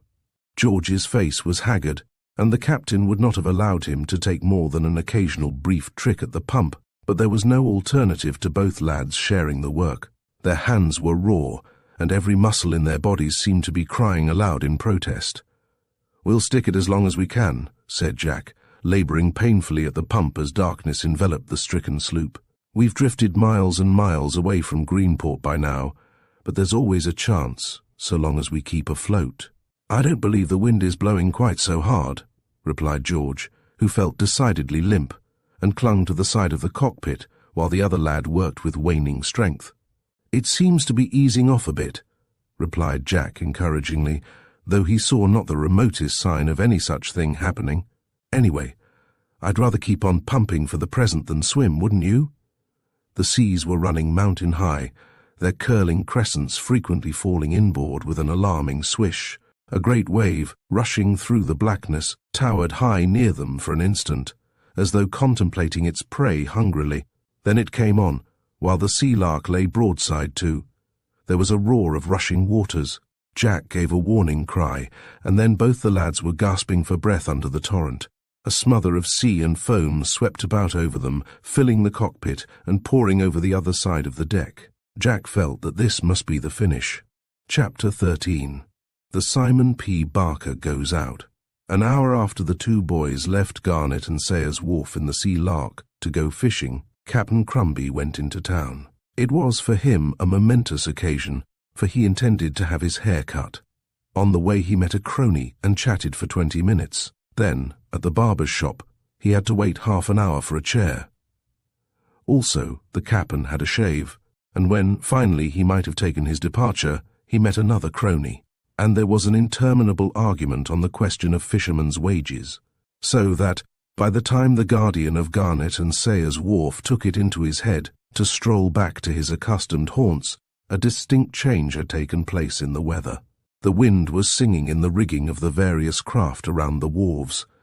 There were low clouds scudding across the sky with their hint of a coming storm. Captain Crumby thrust his hands into his pockets as soon as he reached the edge of the wharf and cast a professional glance round the harbour, up at the sky, and far out to sea beyond Gull Island. "I thought this was coming," he muttered. "Ain't that corn on my foot been aching cruel enough?" Captain Crumby never breathed to a living soul the source of his remarkable weather prophecies, but that corn had served him faithfully if irritatingly for years. Suddenly he spun around and shot a glance across in the direction of the point, remembering that the Sea-Lark had gone out beyond the breakwater. He was wondering whether or not she had returned. "By Jiminy, they're out yet," he spluttered, showing distinct signs of perturbation and screwing up his weather-beaten face as he peered out beyond Gull Island. He could see nothing of the little sloop, however, and took several sharp turns, first northeast and then so west, on his regular beat. But his movements were not so slow and measured as usual. There was agitation written all over him. Each time he turned, he gazed out to sea afresh, and each time, seeing nothing of the sloop, he grunted. "By Jiminy!" he exclaimed again after a while, and then, as a sharp gust of wind almost lifted his cap off his head. As a matter of fact, Captain Crumby was very seriously upset. He had every faith in the lads' ability to handle their craft, even if something more than a capful of wind came along, provided it was not too squally. But there was the distinct promise now of something more than mere squalls, and if Jack was far out, he would have a hard fight to beat his way back against this wind. Captain Crumby stumped his way to and fro for another 5 minutes, and then, snorting impatiently, walked along the wharf to Messrs. Garnet and Sayers' office. There he picked up the telephone receiver and spoke to the man on duty at the light on the point. "This is Captain Crumby," he said. "Who's that, Joe?" "Morning, Joe. I just rung you up to ask if you can see anything of the ferry boat. Them two kids went out fishing in her early." "Saw them go, eh? Well, ain't they on their way back?" There was a pause, while the watchman listened irritably to the voice over the wire. Then, "All right, Joe, ring us up at the office, will you, as soon as you sight 'em." The man at the light had reported that there was nothing afloat as far as he could see. With growing impatience, the watchman returned to the end of the wharf, where he now found Martin and Hegan. "I don't see the sloop around," observed Hegan casually. "No, and doggone it, maybe you never will," snapped Captain Crumby. "It's miles away, out to sea," he went on, waving his arm vaguely over toward the ocean. "If those two kids don't get drowned, it'll be a wonder." "They're in the sloop?" asked Martin with peculiar concern. "Aye, fishing, and been blown to anywhere by now." Then he stopped suddenly, his eyes having alighted on the tug Simon P. Barker, which lay alongside the adjoining wharf, with smoke emerging from her stack. The Simon P. Barker was the only tug in Greenport. Captain Crumby cordially disliked Mr. Barker. In fact, he would have done almost anything in the wide world rather than ask Mr. Barker to do him a favor. But personal likes and dislikes had to be sunk in such an emergency as this. The watchman stood, running his hand through his stubbly beard for a minute, and then stumped off toward the little office. "Well," the ship owner demanded, looking up as Captain Crumby entered. He was not in a particularly pleasant frame of mind this morning. "Guess young Holden and the other lad must be in trouble," said the captain gruffly. "They've gone out fishing, and maybe they'll have difficulty getting back." "Well, what about it?" asked the ship owner. "The tug ain't doing anything. Can't you send it out after 'em?" Mr. Barker put down the pen with which he had been writing and stared at the watchman in frank astonishment. "Say, what do you take me for? A nursemaid?" he demanded when the power of speech returned. Captain Crumbie swallowed his anger, swallowed his pride, and swallowed his desire to tell Barker just what he did take him for. "Perhaps you haven't noticed," said the watchman. "There's quite a bit of a gale coming up. You don't want them two lads." "Get out of here! I'm busy," snapped Mr. Barker rudely, and Captain Crumbie had no choice but to retire. His face, however, was full of wrath. He could have taken the ship owner in his gnarled hands and half shaken the life out of him, only that would not have helped matters any. "Ain't there some way of sending off help to those kids?" Martin asked when the watchman returned. "Aye, there would be," retorted Captain Crumbie, boiling over with rage, "if some people had as much feeling as a cockroach. That man Barker." He shook his fist at the little office in which the ship owner was writing. "What's Barker got to do with it?" Hegan asked. "That's his tug," said the captain bitterly. "I just been across and told him about the sloop, and he's too dratted mean to send her out." Martin and Hegan exchanged glances. "But surely we ain't going to let the poor lads," Hegan protested. "Well, maybe they won't drown," the watchman replied. "I guess if it got much worse the old skinflint would send the tug off, but it's rough enough out there now. 'Twouldn't surprise me to hear they'd capsized the sloop." Hegan was biting his thumb reflectively. "What does Barker charge to fetch a schooner in when there ain't enough wind for her?" he asked at length. "Oh, about $25, answered the watchman. "Well, couldn't we raise $25 somehow?" Hegan asked. "I'll chip in, and glad to. Martin will too, huh?" "Sure," replied Martin, just as Captain Crumbie stuffed his hand into a breast pocket and fetched out 1 or 2 small bills. Tony Santo appeared on the wharf. "Where's that boy of mine, Cap'n?" he called out as he approached. "He never came home for breakfast." "You're the very man I want," said the captain, brightening. "We've got to get that tug out quick. The lads went fishing hours ago, and I guess they can't get back against this wind. I went to ask Barker about it just now, and he as good as told me to go and hang myself." "Why?" asked Tony, astonished. "Because he ain't giving nothing away if he can help it. It's money he's after, every time and all the time. We were just getting up a subscription." "Don't worry about that," said Tony in a businesslike manner. "I'll hire the tug."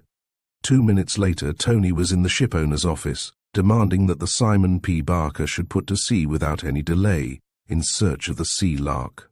"It's all very well you talking to me like that," said Mr. Barker, "but you must remember I don't come down to your place and order you about. A thing of this kind is a matter of business with me. I can't interrupt my men in what they're doing and send my tug out to sea every time a couple of lads get skylarking in a boat." "I'm not asking you any favor," said Tony coldly. "All I do ask you is to hustle. I will make myself responsible for your bill." "Well, now you're talking," exclaimed the ship owner. "If you're prepared to hire the tug, that's exactly what she's there for. Where do you want her to go?" Tony was already gently urging Mr. Barker out of his office toward the tug. "A few miles beyond the breakwater to begin with," Tony replied. "If we can't see them, we shall have to cruise around till we pick them up. $30 is what it will cost you," Mr. Barker declared. "And see here," he added, "if I fetch them youngsters in, I don't want to hear any more of that nonsense about salvage money for bringing in the Grace and Ella.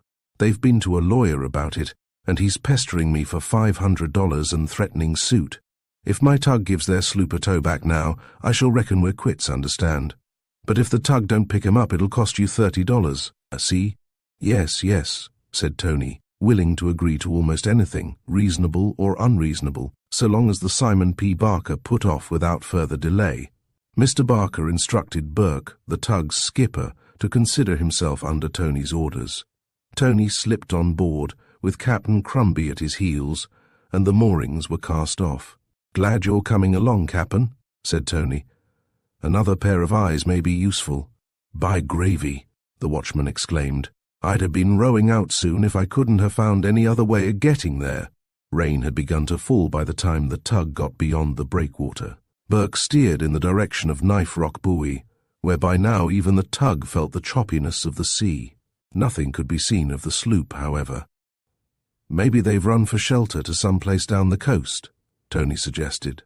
"That's likely what they would do if they couldn't make Greenport," Captain Crumby agreed, little dreaming that at that moment the Sea-Lark was helpless and drifting aimlessly, almost half a dozen miles away to the south. The tug turned westward, and for several miles the shore was scanned closely from a distance, without success. With a heavy heart, Tony at last gave Burke word to return to the harbour. It was always possible, he reflected, that word had been received from some point along the coast that the sloop had gone ashore there, or been picked up by a schooner. Further search in the tug, at any rate, was useless. "Oh, they'll turn up all right," said Captain Crumby, as the tug puffed her way fussily back to her own moorings. He was, however, by no means certain that he would ever see the lads again. Jack's father, having by now heard what had happened, was on the wharf awaiting the return of the tug. Mr. Holden shook his head gravely as Tony and Captain Crumby stepped ashore. "It looks bad, very bad to me," he said in a helpless fashion, addressing Tony. "They must have been blown right out to sea." "I hope not, at any rate, Sam," replied the boat builder. "All I know is that those two boys understand how to manage their sloop, and they've both got plain horse sense. It's no use trying to guess what's happened to them, but you can be sure that they did their best. I'll believe they've been drowned when we find the Sea-Lark smashed up somewhere on the rocks, and not until then." The news quickly spread through the town that the sloop was missing, and the fact was duly chronicled that evening in the Greenport Gazette.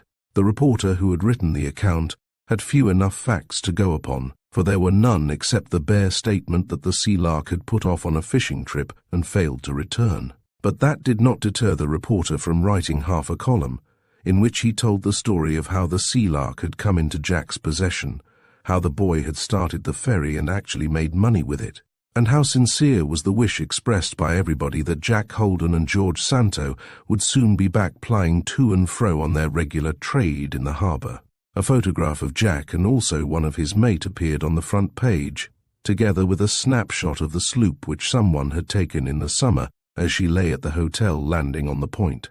Altogether, the boys occupied the post of honour in the Greenport Gazette that evening, even though it was a somewhat dismal honour. To fill up his half-column, the reporter had written glowingly of the courtesy and intelligence of the ferryman and his assistant, and he also printed a curiously inaccurate interview with Captain Crumby on the subject.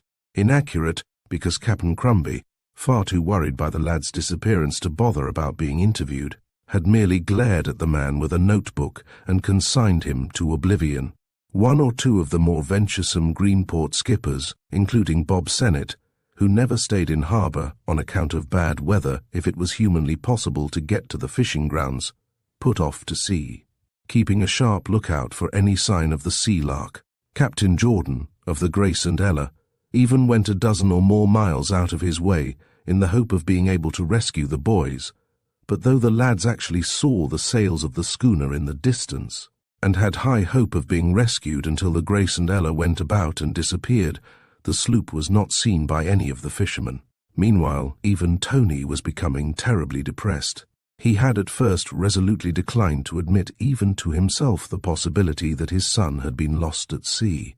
But as the day wore on without word, he began to have grave doubts. The first intelligence Mr. Farnham received that anything was wrong was when he picked up the paper that evening and his eyes alighted on the picture of the sloop. "By Jove! Rodney, the Sea-Lark's been blown out to sea," he said. Rodney, who, not having seen anything of the sloop all day, had imagined it had stopped running on account of the storm, threw down the book he was reading and hastened to his father's side. Together, they read the printed account of the affair. A few minutes later they were speeding toward the town, in an automobile. Captain Crumby, Tony and Mr. Holden were standing disconsolately at the end of the wharf as the car approached. "Any news of the boys yet?" Mr. Farnham asked. The watchman shook his head. "Has the tug been off searching for them?" "I went off in her myself," said Tony. Mr. Farnham looked from Tony to Mr. Holden, and read in their faces the suspense they were enduring. "Let's go off in the tug again, Dad," Rodney urged. "It can be hired, I suppose?" Mr. Farnham asked. "Sure," replied Captain Crumby. "Barker'd be tickled to death." "Then please go and tell him to hold it at my disposal until darkness sets in. We'll be on board in a little while. Mr. Santo, I want you to let me help you out in any way I can. I owe it to my boy's friends, you know." "That's all right, Mr. Farnham," replied Tony. "But there isn't much we can do, except, as you say, go off in the tug again. If the boys couldn't make Greenport, isn't it likely that they'd turn and run somewhere down the coast? They might, of course, but if they'd done that, we ought to have got word by now. They ought to have run into Penly by rights. I've telephoned down there twice, and if anything should be heard of the sloop there, I'll get word over the wire immediately." "Well, what's the next place south of Penly? There isn't any port for miles, is there?" "Nowhere that the Sea-Lark could put in, until you come to Bristow, and they wouldn't have to go as far as that for shelter." "Bristow, eh? That's about 40 miles off. Too far, isn't it?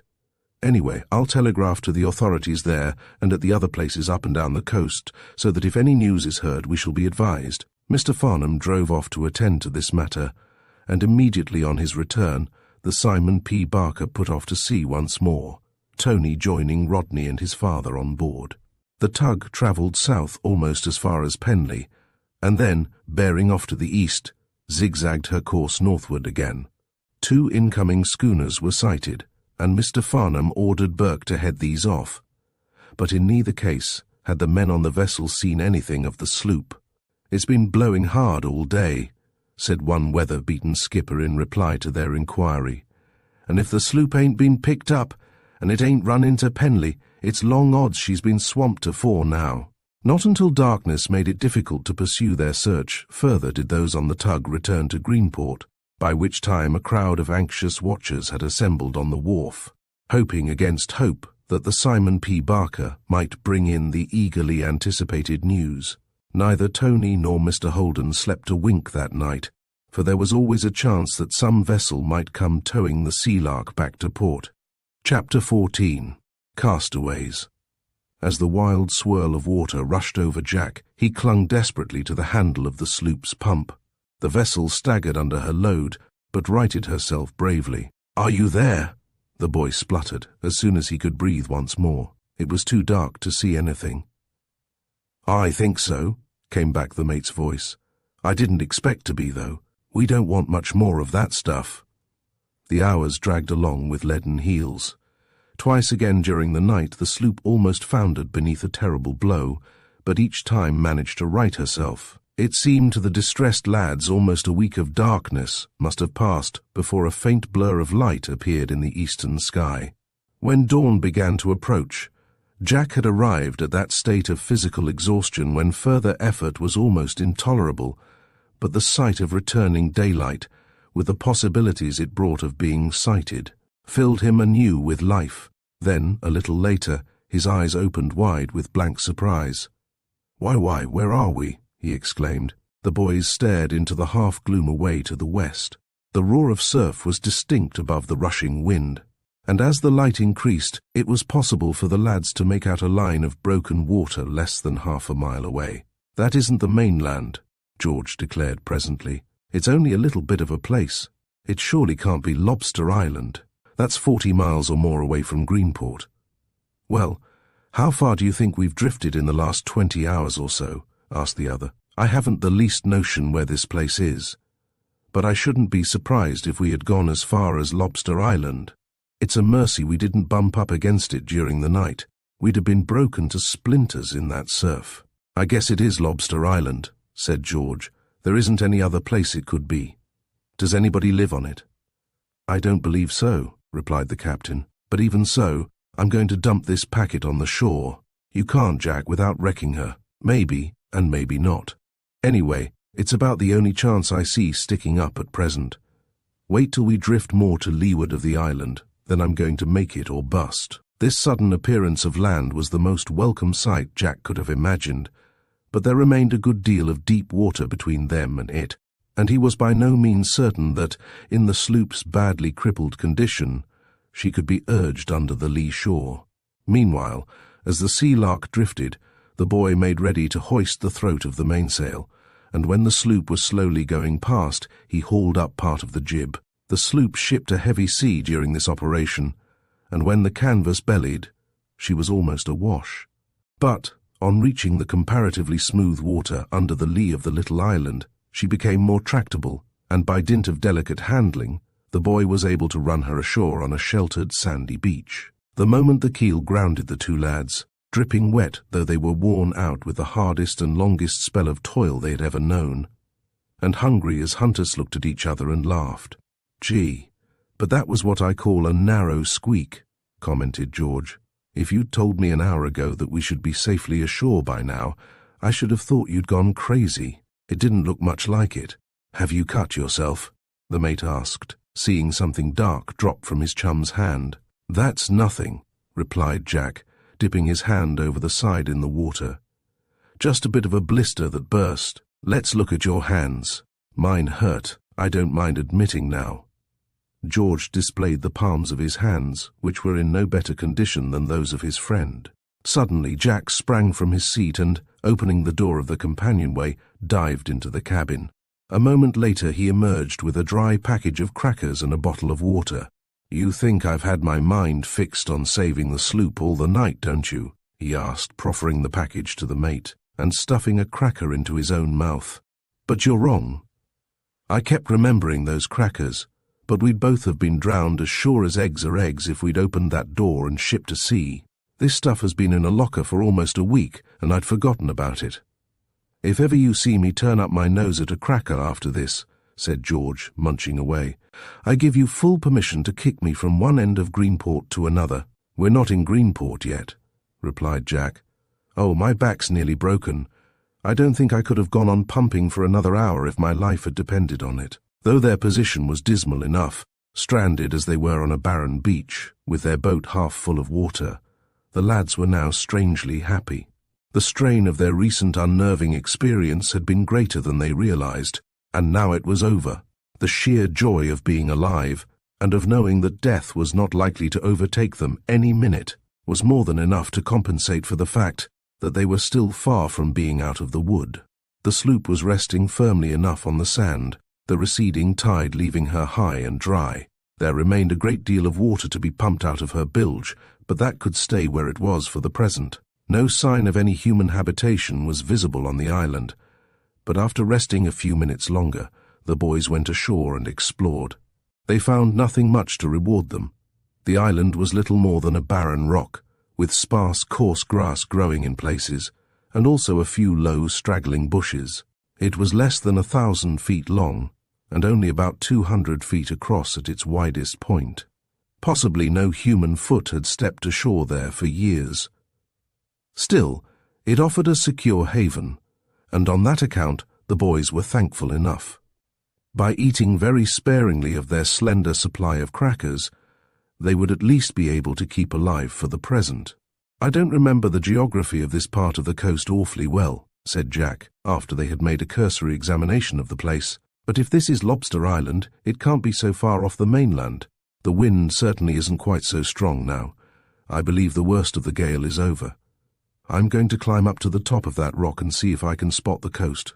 The rock in question was not easy to scale, as it offered no secure foothold, but its summit was a full 20 feet above the level of the ocean, and before long the captain of the Sea-Lark was perched precariously on the top. "Hooray!" he cried, shouting down to his chum and pointing away to the northwest. "We're all right, George. I can see the coast plainly, and there are 2 ships in sight, schooners, I think. That must be Bristow Harbour over there." In his excitement, he descended from his lofty perch a little too rapidly. Some distance from the bottom he slipped, and came perilously near to breaking a bone or two as he rolled heavily to the spot where George stood. He barked his shins and bruised one of his elbows, but was otherwise unhurt, and after rubbing the sore places for a few moments almost forgot about them, in view of the important discovery he had just made. "If I can get that eye-bolt fixed in the top of the mast again," he said, "we'll be away from here within the next few hours." "There's a biggish sea running," George cautioned, his eyes roving the tumbling surface. "It isn't so bad," replied the skipper. "Why, hang it, the wind isn't half as strong as it was during the night. In another 6 hours or so, we shall be able to slip across to Bristow in no time. You don't want another night of it, do you?" "Go ahead," said George. "I'm just crazy about sailing in lovely weather like this. And the pump is the best part of it too, isn't it? It seems years since I used a pump. Guess I must have forgotten how to work the thing by now. If I have forgotten, Jack, I hope you'll do any little bit of pumping that might be necessary," he added with a laugh. They had walked back to the Sea-Lark, and Jack was now standing on her deck, surveying the damage aloft. He soon realized that to replace the eye-bolt as it had been was a task beyond him, but, equipping himself with a few yards of spare manila rope, he climbed the mast and set about making temporary repairs. It had to be a clumsy job at best, but elegance was of less importance than strength, and before long he slipped down to the deck, convinced that the gear would hold. "The tide will float us again in about another 8 hours, he declared. "If it's safe to make a start by then, we shall have 2 or 3 hours daylight to make the run across." Toward noon, when the ebb tide had ceased, and the water was coming in the direction of the sloop once more, Jack fished the entire commissariat supply out of the locker again. It consisted of exactly 5 crackers and about half a pint of lukewarm water at the bottom of the bottle.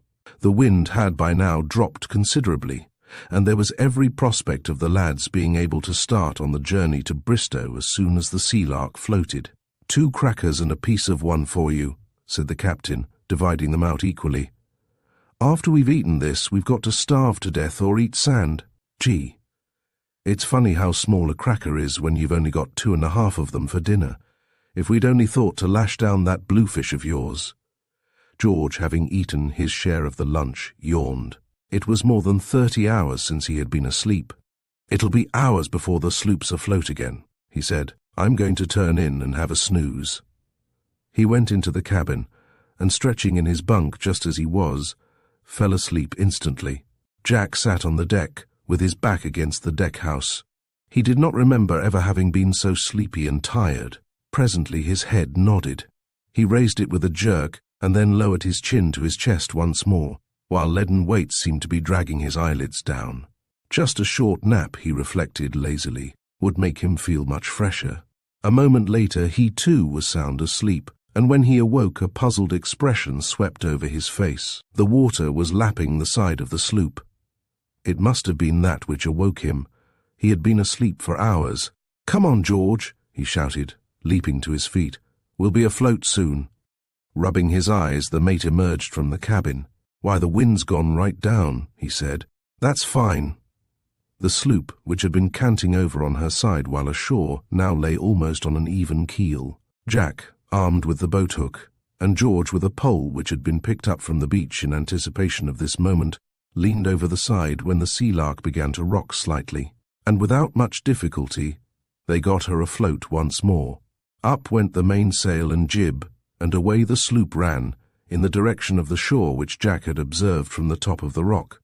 In half an hour they raised land, and not long after that their craft was nuzzling one of the pile wharves in Bristow harbour.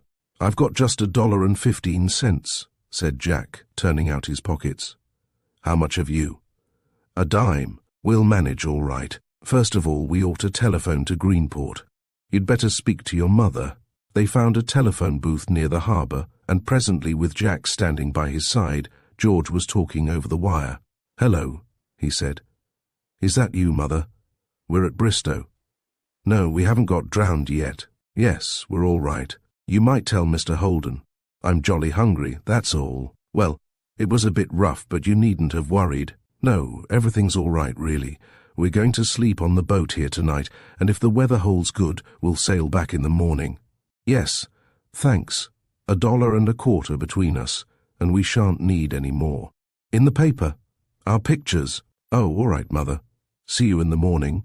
Goodbye." "Oh, splash!" he exclaimed, hanging up the receiver. "That's done it.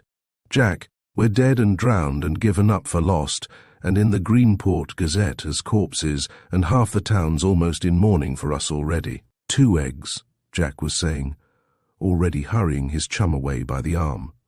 "No, 3 eggs and bacon. Lots of bacon. and toast and butter, and coffee. And stop it, you're making my mouth water, protested George. Here's a place to get eats. Two of the hungriest boys who had ever sat down in the restaurant were soon giving their orders and appealing to the waitress to hurry. And it took every cent of their available cash to settle the bill. After supper they strolled around the little town for an hour or two, and then returned to the sloop for a good night's rest. We ought to get someone to fix that gear for us properly before we start off, said Jack, when they had turned in. It's all right as it is if we don't strike any more bad weather, but we don't want another time like the last. We'll find somebody to do it, replied George sleepily from his bunk, and a few moments later the two young adventurers were lost in slumber. The next thing Jack knew, he was sitting bolt upright in bed. Footsteps on the deck had awakened him. "George," he said. "Eh? What's wrong?" asked the mate in the darkness. Already Jack was out of his bunk. "There's somebody prowling about," replied the skipper. "Listen, he's in the cockpit now." The cabin door opened, and Jack threw himself into a defensive attitude. A light flared up in the doorway as a match was struck, and both boys burst into laughter. "Well, you two," said the familiar voice of Tony Santo. "Dad," George exclaimed. "How did you get here?" "By train, of course," replied Tony. "I just thought I'd run down and see that you were all right." "It's awfully good of you," said George, "but I told Mother there was nothing wrong." "Oh, no, nothing at all wrong," replied Tony sarcastically. "What happened?" "Some of the gear gave way and we couldn't use our sails," Jack explained. "Well, my boys," said Tony, "I'm glad it's no worse. You certainly did throw a scare into us all, but it wasn't your fault. Go back to bed now. There's a hotel near here and I'll find a bed there. I'll take you ashore for breakfast, and as soon as we get her overhauled we'll be off for home." Next morning Tony strengthened the temporary repairs which Jack had made, and, with the breeze still favourable, the Sea-Lark headed for Greenport, while most of the good folk of Bristow were still in bed. The summer gale had vanished as quickly as it had come, and the sloop had an easy passage back. Chapter 15. Jack loses command. Jack and his chum, on returning to Greenport, found themselves overwhelmed with congratulations. They were stopped on the street and plied with questions, and the reporter of the Greenport Gazette, who had, 2 days before, firmly believed he was writing the boys' obituary notices, wrung their hands warmly in the hope of extracting a good story. But neither the captain nor the mate of the Sea-Lark cared for publicity of this sort. "You don't want to print anything more about us in your paper," said Jack. "Everybody knows we got back all right, and there's nothing else to it." More than that he refused to say to the journalist, but to Captain Crumby he opened his heart, and the watchman nodded understandingly as the boy recounted their adventures. The reporter, knowing there were more ways of killing a dog than by drowning it, awaited a favourable opportunity of tackling Captain Crumby, and that worthy, without the slightest hesitation, told the reporter all he wanted to know. It was, therefore, with something of a shock that the boys found 2 columns of the local paper filled with a thrilling account of their narrow escape. Captain Crumby, who at all times was inclined to make a little go a long way when he was telling a story, had polished up the highlights and introduced a few bright ideas of his own. And the reporter, who was none too particular about facts when it came to turning out exciting copy, had let himself go. The combined result was a truly harrowing yarn, which made Jack and his friend roar with laughter, but which also had the effect of swelling the number of ferry patrons.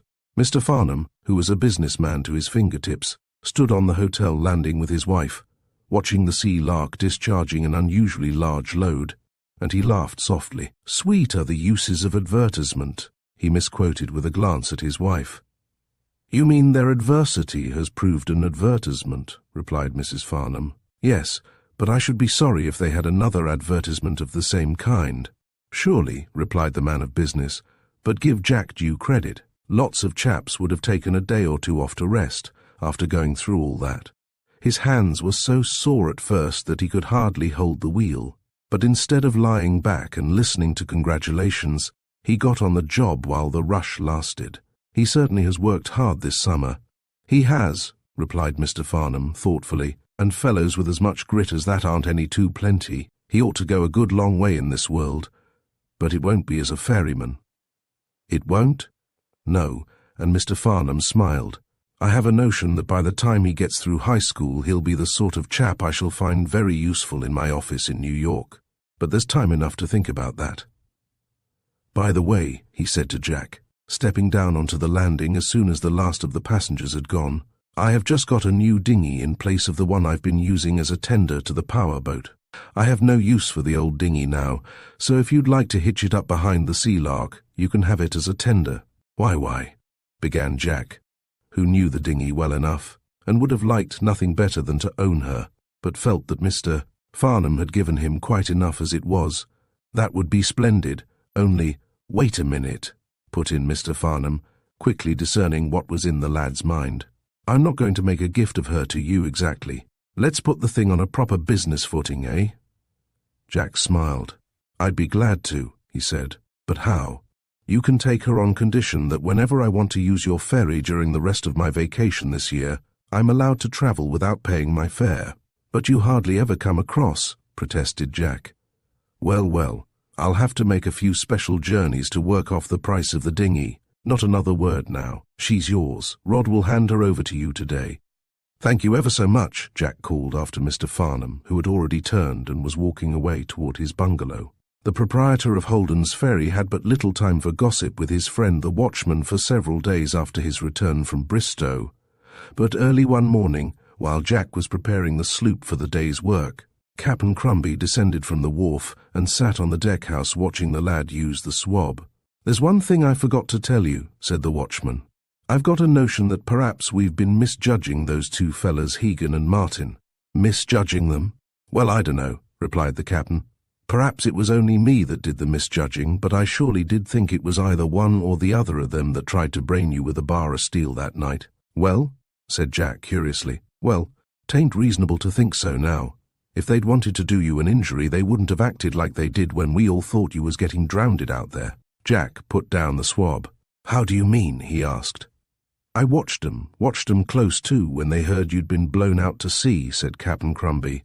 "And if I ever seed a case of genuine sorrow in a fella's face, it was then." "Really?" said Jack, a little puzzled. He still had a painfully vivid memory of having been held down to the floor of the cabin by the throat and almost choked to death. "You can't always go much by looks, though." "It wasn't only their looks," said the captain, shaking his head solemnly. "It was Hegan's idea to start a subscription to pay Barker for the hire of his old tug to go and save you. And Martin offered to chip in too. They meant it all right. In another minute or two, we'd ha' been handing that shark Barker the $30 he asked for before he'd send the tug out. But just then, Tony came along and paid Barker out of his own pocket." "How funny," said Jack, with a perplexed frown. "I'm glad you told me. Next time they come along, I must thank them for it. They were both down on the wharf yesterday, but I was pretty busy and they didn't speak." "It just shows you," observed the watchman, "how you can be mistaken in folks." "Yes," said Jack, a trifle doubtfully. Then, "Hello, here they come," he added. Hegan and Martin strolled to the edge of the wharf and looked down on the deck of the Sea-Lark. "Good morning," said Jack. "Captain Crumby has been telling me about your being kind enough to start a subscription for the tug when we were blown out to sea.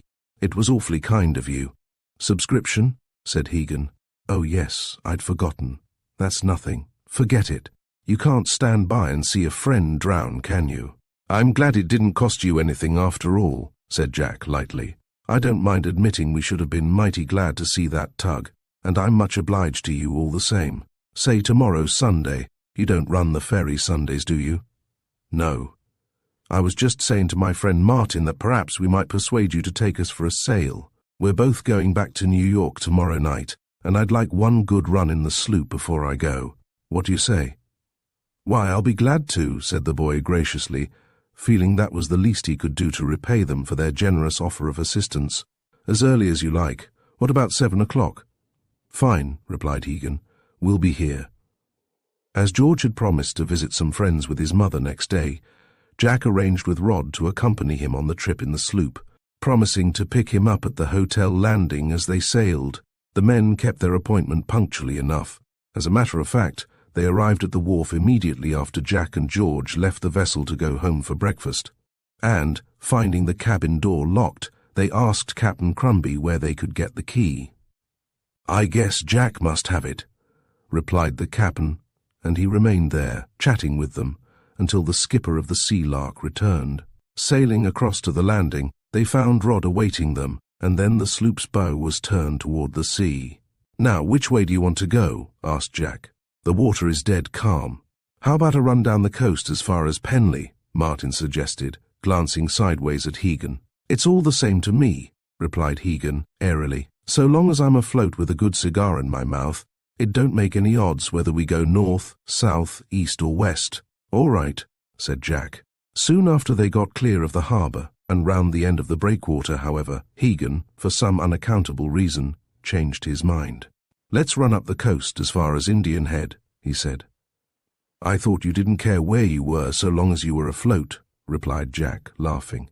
"We mightn't be able to get back if this bit of a breeze dropped because of the tide." "Oh, come on," said Hegan, with rough good humour. "Let's take a chance. I'd like to see the coast around that way, and this wind ain't going to drop." "Well, if you really want to," agreed Jack. "But don't blame me if you miss your train through not getting back on time." "That's all right," said Hegan. "I want to see Indian Head from the ocean. It's years since I was off there. How far is it to Weymouth from the Head?" The question was put with such curious intentness that Jack glanced at the man before replying. "Thinking of swimming it?" he asked. "About a couple of miles as the crab walks." "I thought it was about that," replied Hegan, and then he strolled forward to where Martin was leaning against the mast. The two men talked for some time in low voices, watching the coastline as the sloop slid slowly past, but neither Jack nor Rodney took much notice of them. Presently, however, Hegan turned round and shouted aft to the captain. "Couldn't you keep her a bit farther out?" he asked casually. "We don't want to hug the shore all the way up."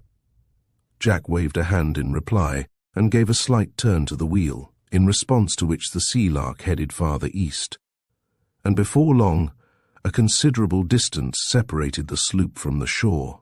"I guess we had better not go much farther," he called out then.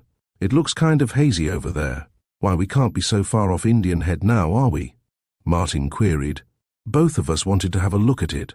"There it is," replied Jack, pointing off on the port bow to a blur on the coast which was rendered vague by the slight haze. "All right. You don't mind going up as far as that, do you?" Jack hesitated a moment. The wind was so light now that it would barely be sufficient to carry them back over the tide, and Greenport Harbour was fully 7 or 8 miles off. "This is no power boat, you know," he said, endeavouring to meet the wishes of the men in good part. "And I don't like that haze either. It wouldn't surprise me a bit if there was a regular fog soon. I think we'll turn back." Hegan walked aft with his companion at his heels. "Nothing doing," he said in a tone which astounded the skipper. "Keep her going just as she is till you get orders from me." "Orders," Jack repeated. "If you talk like that, I'll dump you both out on the nearest beach and leave you to get back as well as you can." "No, you won't," said Hegan with an ugly expression, drawing a small but wicked-looking revolver from his coat pocket and pointing it at Jack. "Put that thing down and stop your nonsense," said Jack, furious at such a liberty being taken. Rodney, taken aback for a moment by the suddenness of the men's change of front, recovered his self-possession and quietly reached down to the mast rail for one of the belaying pins. "Drop that!"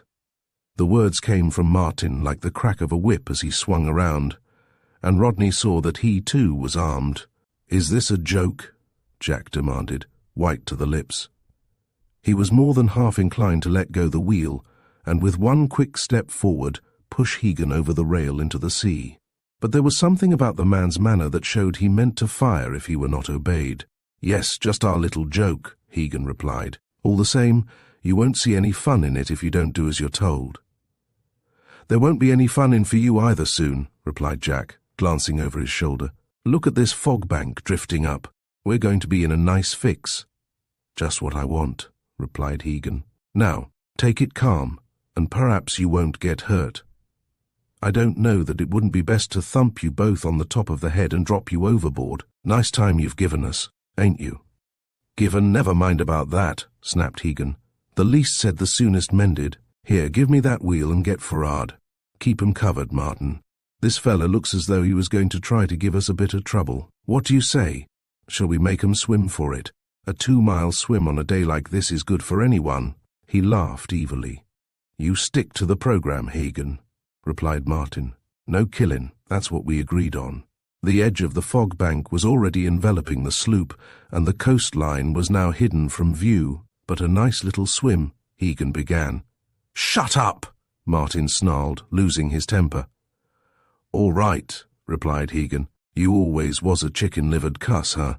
Now, Captain, oblige me and my friend by stepping forward up against your pal, so that if necessary Martin can chip bits off you both with that gun of his." "I won't do anything of the kind," replied Jack pluckily, although he had an uncomfortable feeling that Hagen's revolver was pointed at the pit of his stomach. "Guess you will," said Hagen sneeringly as he stepped back a few feet. "I'm going to count 3.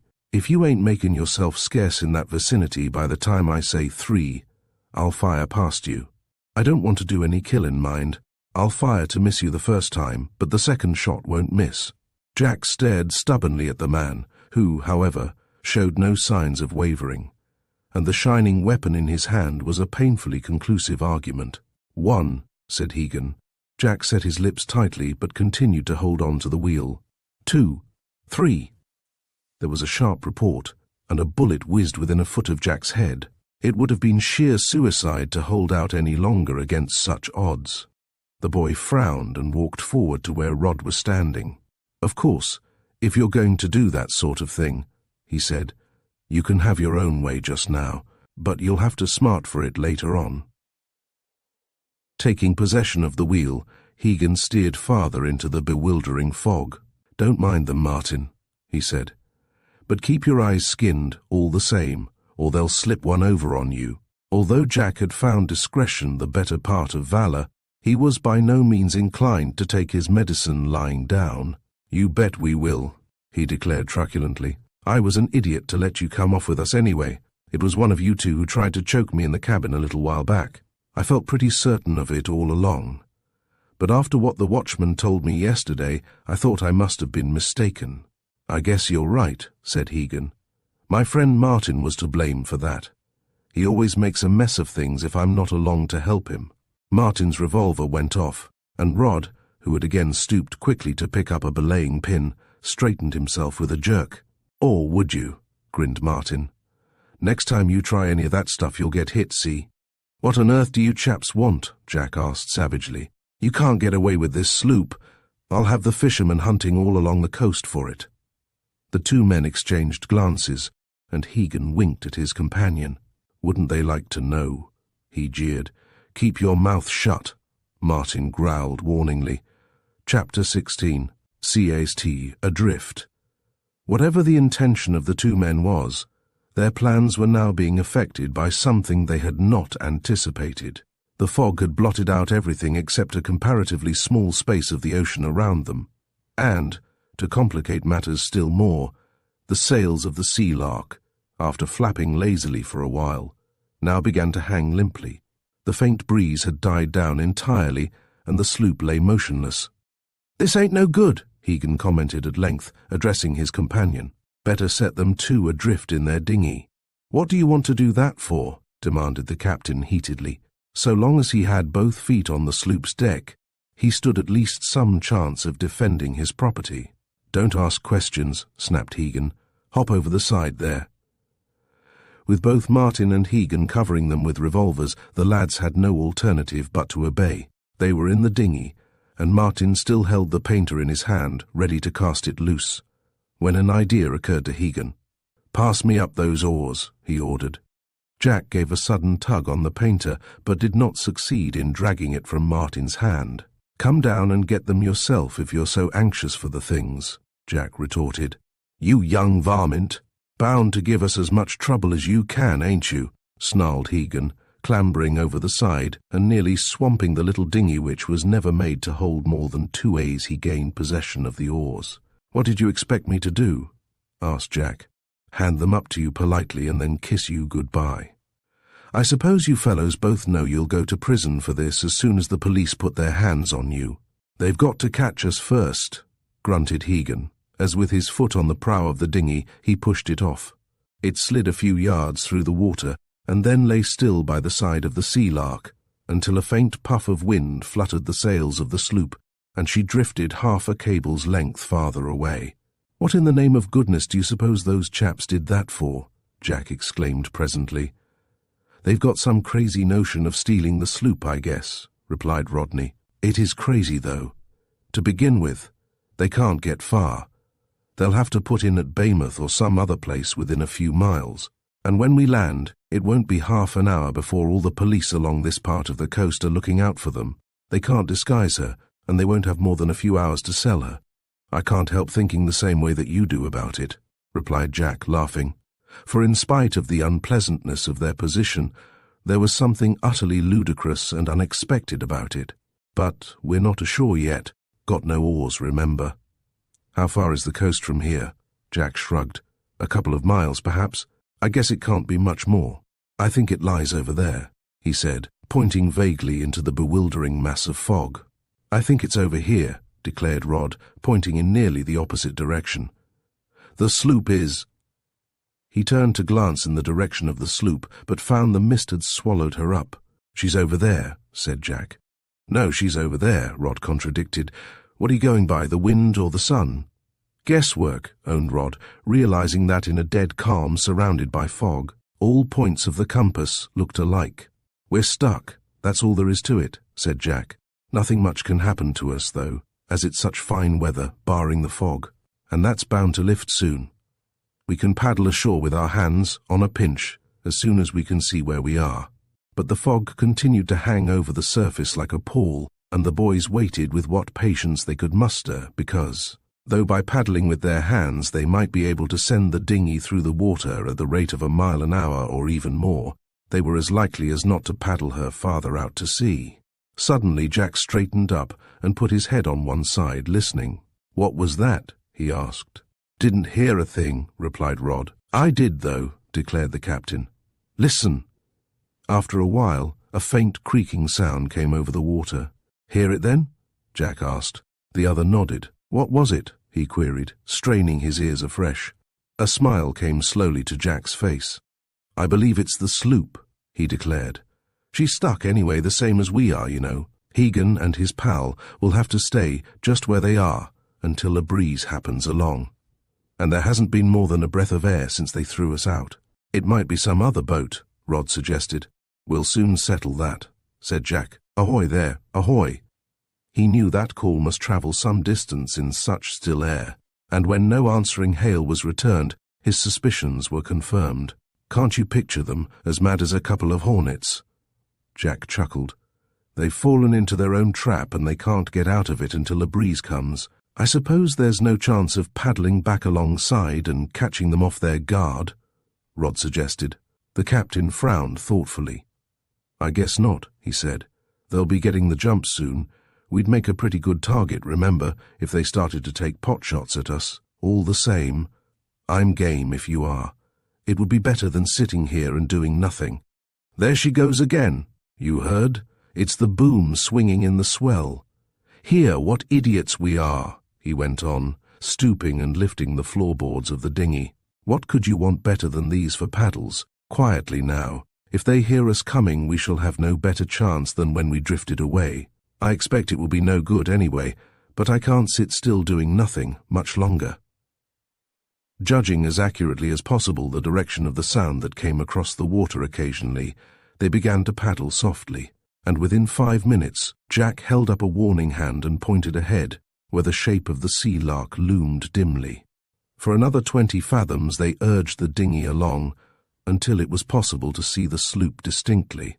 Contrary to Jack's expectation, there was nobody visible on deck. In such a dead calm it would have been useless for Hegan to stand by the wheel, but Jack was puzzled.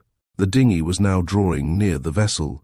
"I wonder if they've—" Rod began in a whisper, whereupon Jack silenced him with an imperative gesture. The sloop looked as though she had been abandoned, but as there was no small boat in which the men could leave her, that was obviously not the explanation. By signs only did Jack now communicate with his friend. Like a wraith, the dinghy slid under the Sea-Lark's bow, Motioning Rod to keep the little craft from bumping against the side of the sloop, Jack placed his hands on the deck and slowly drew himself up until he was aboard the Sea-Lark again, on his hands and knees. Still nobody challenged him. His pulse was beating a shade faster than usual as he crawled cautiously down the little alleyway between the deckhouse and the low rail. For there was no disguising the fact that he was inviting trouble. There were 2 armed men, evidently entirely unscrupulous fellows to contend with. If they suddenly saw him creeping along the deck, it was the most likely thing in the world that one of them would blaze away with his revolver. Jack came near to the porthole let into the side of the deckhouse. By looking through there, he would be able to see the inside of the cabin. But unfortunately, those inside the cabin stood an equally good chance of seeing him, with consequences distinctly unpleasant, if not painful. He could hear them now. They were evidently engaged in some dispute, for Hegan's raucous voice was raised in protest more than once, and he heard Martin say, "Well, hurry up then." There came, also, a peculiar sound as of dull blows and the straining of woodwork. A wild hope had come into Jack's head, but in order to execute the plan which he hastily formed, it became necessary for him to pass before the porthole. Cautiously he leaned forward until his eyes fell on the forms of the men inside. They had their backs turned toward him, and were intent on some work of destruction. In his hand, Hegan held a short bar of steel, just such an implement as Jack had found on the cabin floor after the midnight struggle. With it he was tearing away one of the boards that formed the sheathing of the cabin. Several such boards had already been ripped off and lay in splinters on the floor. "I tell you it's gone," Martin exclaimed in an angry voice. "And if it's gone," retorted Hegan, turning toward his companion, with the bar of steel held menacingly in the air, "there's only one person who could have taken it." "What do you mean?" demanded Martin. "I mean just what I say. If you've double-crossed me, you won't get away with it. You'll have me to reckon with. I know now why you didn't want to come off in the sloop today. I thought at first it was just because you were naturally scared at anything bigger than a chicken. Now I got you." "I tell you, I don't know a thing about it," Martin protested in whining tones. "Maybe it's there, after all. Smash another board off." Hegan returned to his task, and for a few minutes there was no sound beyond the rending of planks from the side of the cabin and the creaking of rusted nails. Suddenly, Hegan gave a cry and put his hand down behind the sheathing. "I see it," he cried exultantly. "Just like we left it, too. Sort of misjudged you, didn't I? Guess you wouldn't have the pluck to double-cross a fella like me, though. Here it is, safe and sound."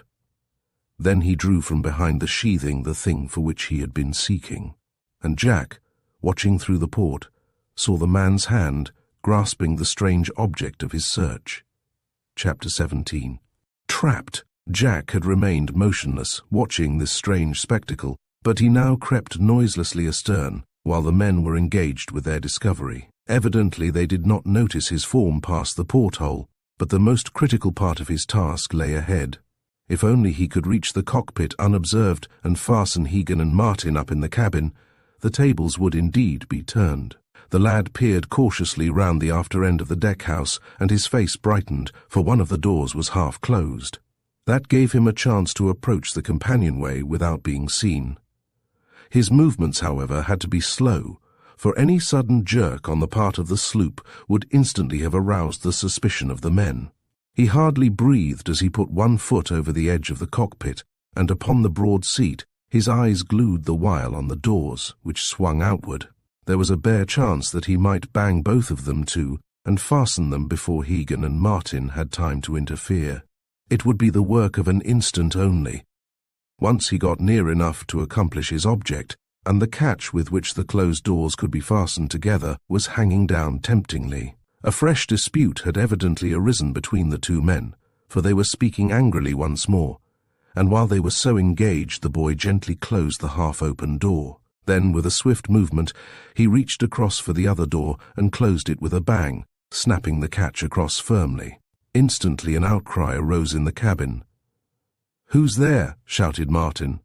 "Open that door!" yelled Hegan. For answer, Jack took a key from his pocket, slipped the padlock through the catch, and locked it.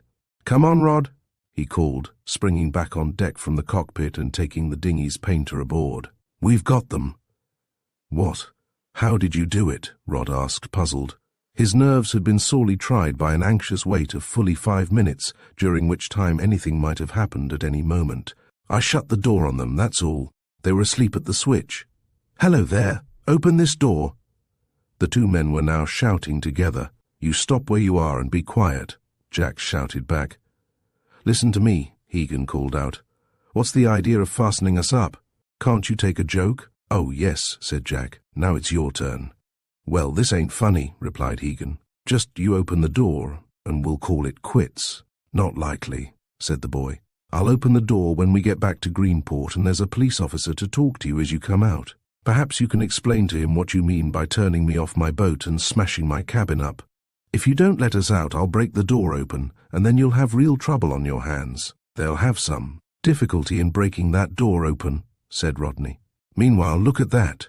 He pointed to the canvas, which was again fluttering. Pretty soon we'll be able to sail back. Not till this fog lifts, replied Jack. I've got a compass, but it's in the locker down there. There she comes, he added as a puff of wind swept over the sea. This'll soon blow the fog away. The men below had been quiet for a few moments, evidently holding a council of war. Jack, Hegan called out at last. What do you want? I want you to open this door and have a talk. You can talk where you are if you want to. I'm listening.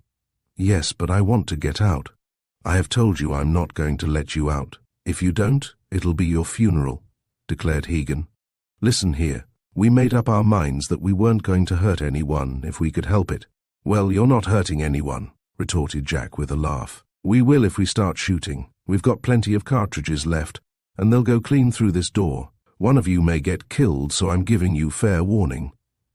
I'm willing to take a chance, replied Jack, moving from the companionway door and seeking safety on deck. You blaze away if it amuses you. Immediately there came a muffled report from the interior of the cabin, and a bullet piercing the woodwork sang its way over the stern of the sloop. Now, will you let us out? Hegan demanded. Yes, very soon, replied Jack. We'll be in Greenport before long. Another shot rang out, and Jack, who had taken hold of the wheel, gave a start as the bullet narrowly missed him. The breeze was freshening rapidly, and already he could dimly make out a portion of the coastline, which gave the captain a general idea in which direction to steer. But to stand there and deliberately present himself as a target for the two ruffians in the cabin had no appeal for him whatever. He slipped behind the wheel and crouched down as low as possible, at the same time motioning Rodney to go forward, out of range. Don't take any chances, Rod, he advised. The Sea-Lark was now leaning over gently before the breeze and beginning to cut along slowly toward the harbour. They couldn't hit a haystack in a passage, shouted Rodney derisively as he skipped into the bow. Immediately a shot came flying through the forward end of the deckhouse, and Rodney ducked behind the mast. Have you two had enough of it yet? Hegan bawled. Keep her going if it amuses you, replied Jack from his vantage ground. The more shots you fire now, the better I like it. All these holes in the side of the cabin will make the evidence against you lots worse. Don't be an idiot, said Hegan. You're only making it worse for yourselves when I get at you. I'm going to shoot the lock off if you don't unfasten it, but I'll keep a shot for you. Jack knew well enough that this would prove no idle threat if the men did succeed in blowing the fastening off the door, and they would be able to do that easily enough if their ammunition held out. Still, it was something to be forewarned. Rod, he called out, beckoning with his finger. Rodney quickly came aft. I want you to take this wheel, Jack said. Keep down as much as you can, and they'll never hit you. What are you going to do? I'm going to get ready with the boat hook in case they manage to break the door open, replied the other grimly, as another shot came through the side of the cabin and buried itself in the woodwork of the cockpit. See, they've started to fire around the lock. It won't hold forever under that sort of treatment. If only we could keep them there another half hour, we should be round the end of the breakwater. But I'm afraid they'll smash their way out before that. You stick to the steering, said Rodney. I'll tackle them with the boat hook. If you don't do as I tell you, said the captain firmly, I'll swing her up into the wind and we'll lose time. Ouch, he added, as another bullet whizzed past. Reluctantly, Rodney obeyed. Jack seized the boat hook and stood on the deck at the edge of the cockpit, ready for the struggle which he now felt was inevitable.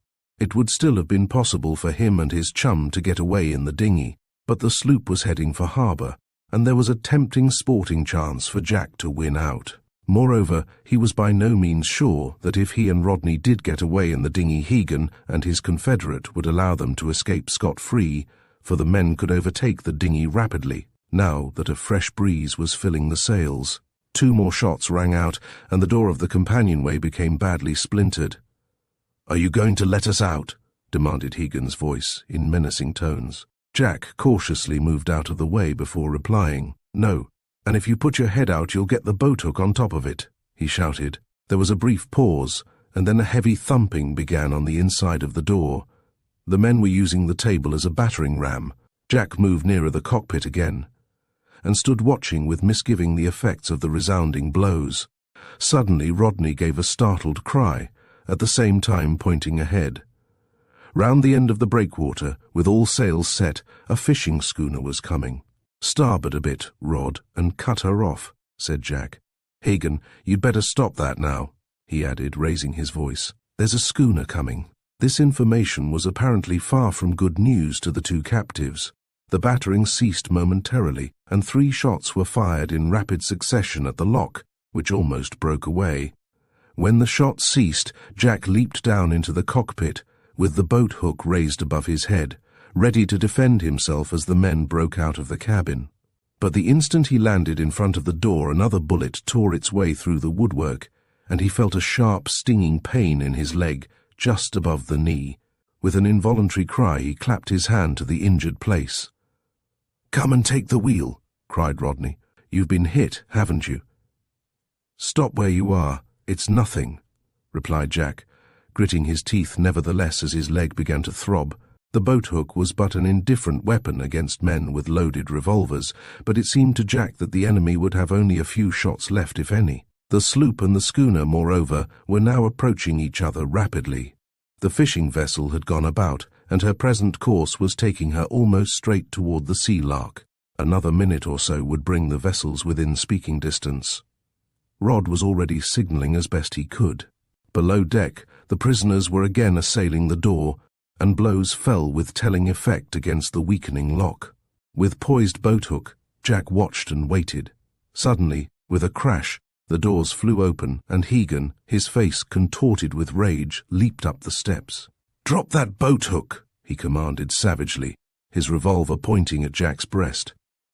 Behind him, Martin peered across his shoulder, his features set in a malicious grin.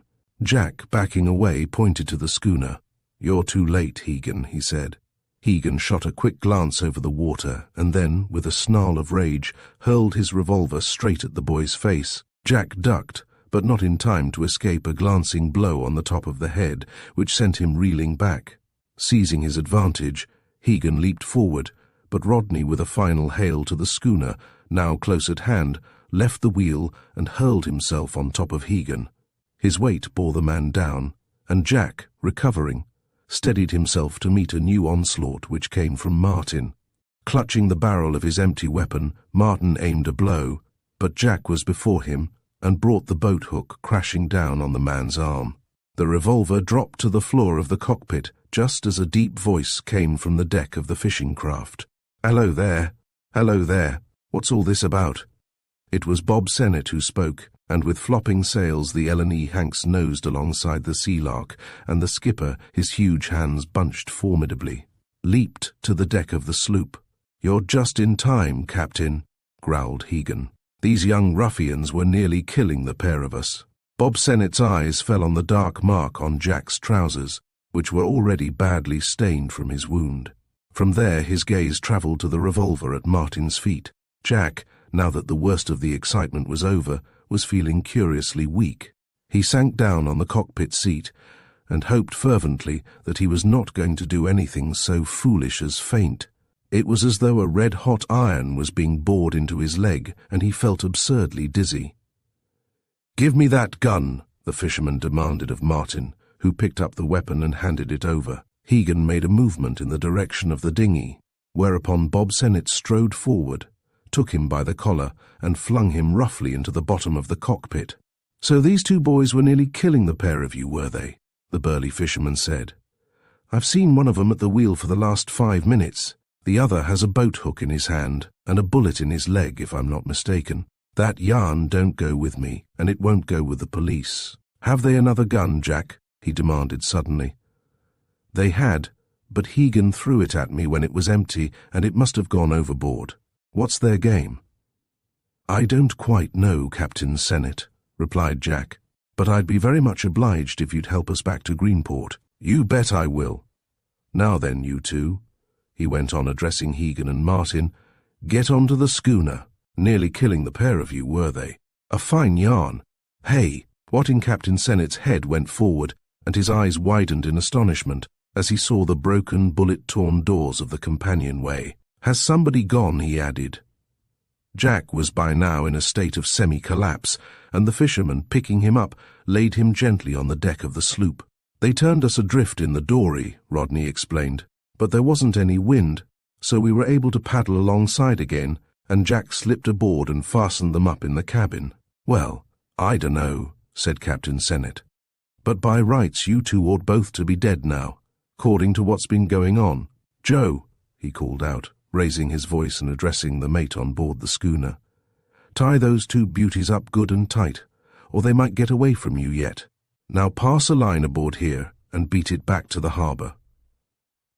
In a few minutes the schooner was heading for Greenport, with the Sea-Lark in tow, and Captain Sennett was standing, amazed, amid the scene of wreckage in this little cabin of the sloop. "Say," he pushed his cap back and rubbed his head perplexedly, addressing Rodney, "for the love of Mike, will you just tell me what them fellas have been up to in here? Half the sheathing is torn down. They must have gone clean crazy." Why, suddenly he stopped and his jaw dropped, as, turning round and glancing onto one of the bunks, he saw something which took away his breath. "What in?" he began, and then, with a broad smile, he leaned over the bunk and fingered his discovery. "Money!" exclaimed Rodney. "Someone must have been robbing a bank," laughed Captain Sennett. "5 20s, ho, ho. I reckon that accounts for some of the milk in this particular coconut. Let's put it in that thing," he went on, picking up a canvas bag and stowing the pile of paper currency and coins into it. "Guess I'll take charge of this till we find whose it is," he added, dropping the bag into his pocket. Back on deck, he gave his attention to Jack. "We'll have you in a doctor's hands soon," he said. "Much pain?" "Not too much," said Jack with a grimace. "My head hurts most. I don't think the bullet wound amounts to much." "Let's have a look at it," said the fisherman, rolling up the boy's trouser leg and displaying a clean wound in the flesh about 4 inches above the knee. The bullet had entered the flesh at the front and passed out again at the back without touching the bone. Rodney produced a handkerchief, and the skipper bathed the injury with seawater. "Never mind if it smarts a bit," he said. "You want it clean anyway. There's no great harm done there, though it's a mystery to me how you both got off as lightly as you did, with all that lead flying around." "Had you got any money hidden in that cabin of yours, Jack?" he asked, after binding up the wound with the handkerchief. "Money?" the lad asked. "There was about 80 cents in my coat pocket. That's all I know of." "I mean a pile of money." "A pile?" asked the captain of the Sea-Lark. "I know there wasn't any other money in the place. I ought to know." "That's just what you didn't know," replied the fisherman. "I think I begin to understand it, though. You've seen that mess those fellas have made of the inside of the cabin." "I saw that through the porthole." Captain Sennett drew the canvas bag from his pocket. "This must have been what they were after," he said. He held it out, and Jack examined it curiously. On its side was printed Barker and Holden. "I don't understand," said the boy, opening the bag and looking in puzzlement at the bills and coin within. "You don't know anything about it, do you, Rod?" "Never saw it before in my life," answered Rodney blankly. "Whose is it?" "I don't know," said Jack. "I don't understand it at all." "No, nor me neither," said the fisherman. "Leastwise, I ain't got the proper hang of it, but I've got a notion just the same." "You say these two men set you adrift in the dinghy?" Jack nodded. "And then as soon as your backs were turned, they started to strip off all the sheathing of the cabin?" "Why, yes, and I saw Hegan put his hand behind one of the boards and lift this bag out." Then, declared Captain Sennett logically, if they went after this, they must have knowed it was there. And if they did, they must have been the ones who put it there. Who else could have knowed where it was, besides them as put it there?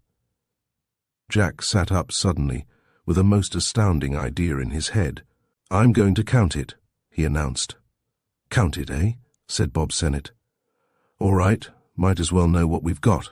Eagerly, Jack emptied the contents of the sack upon the seat, and, with the others watching curiously, counted bills and coins. At last, $1,240, he cried excitedly.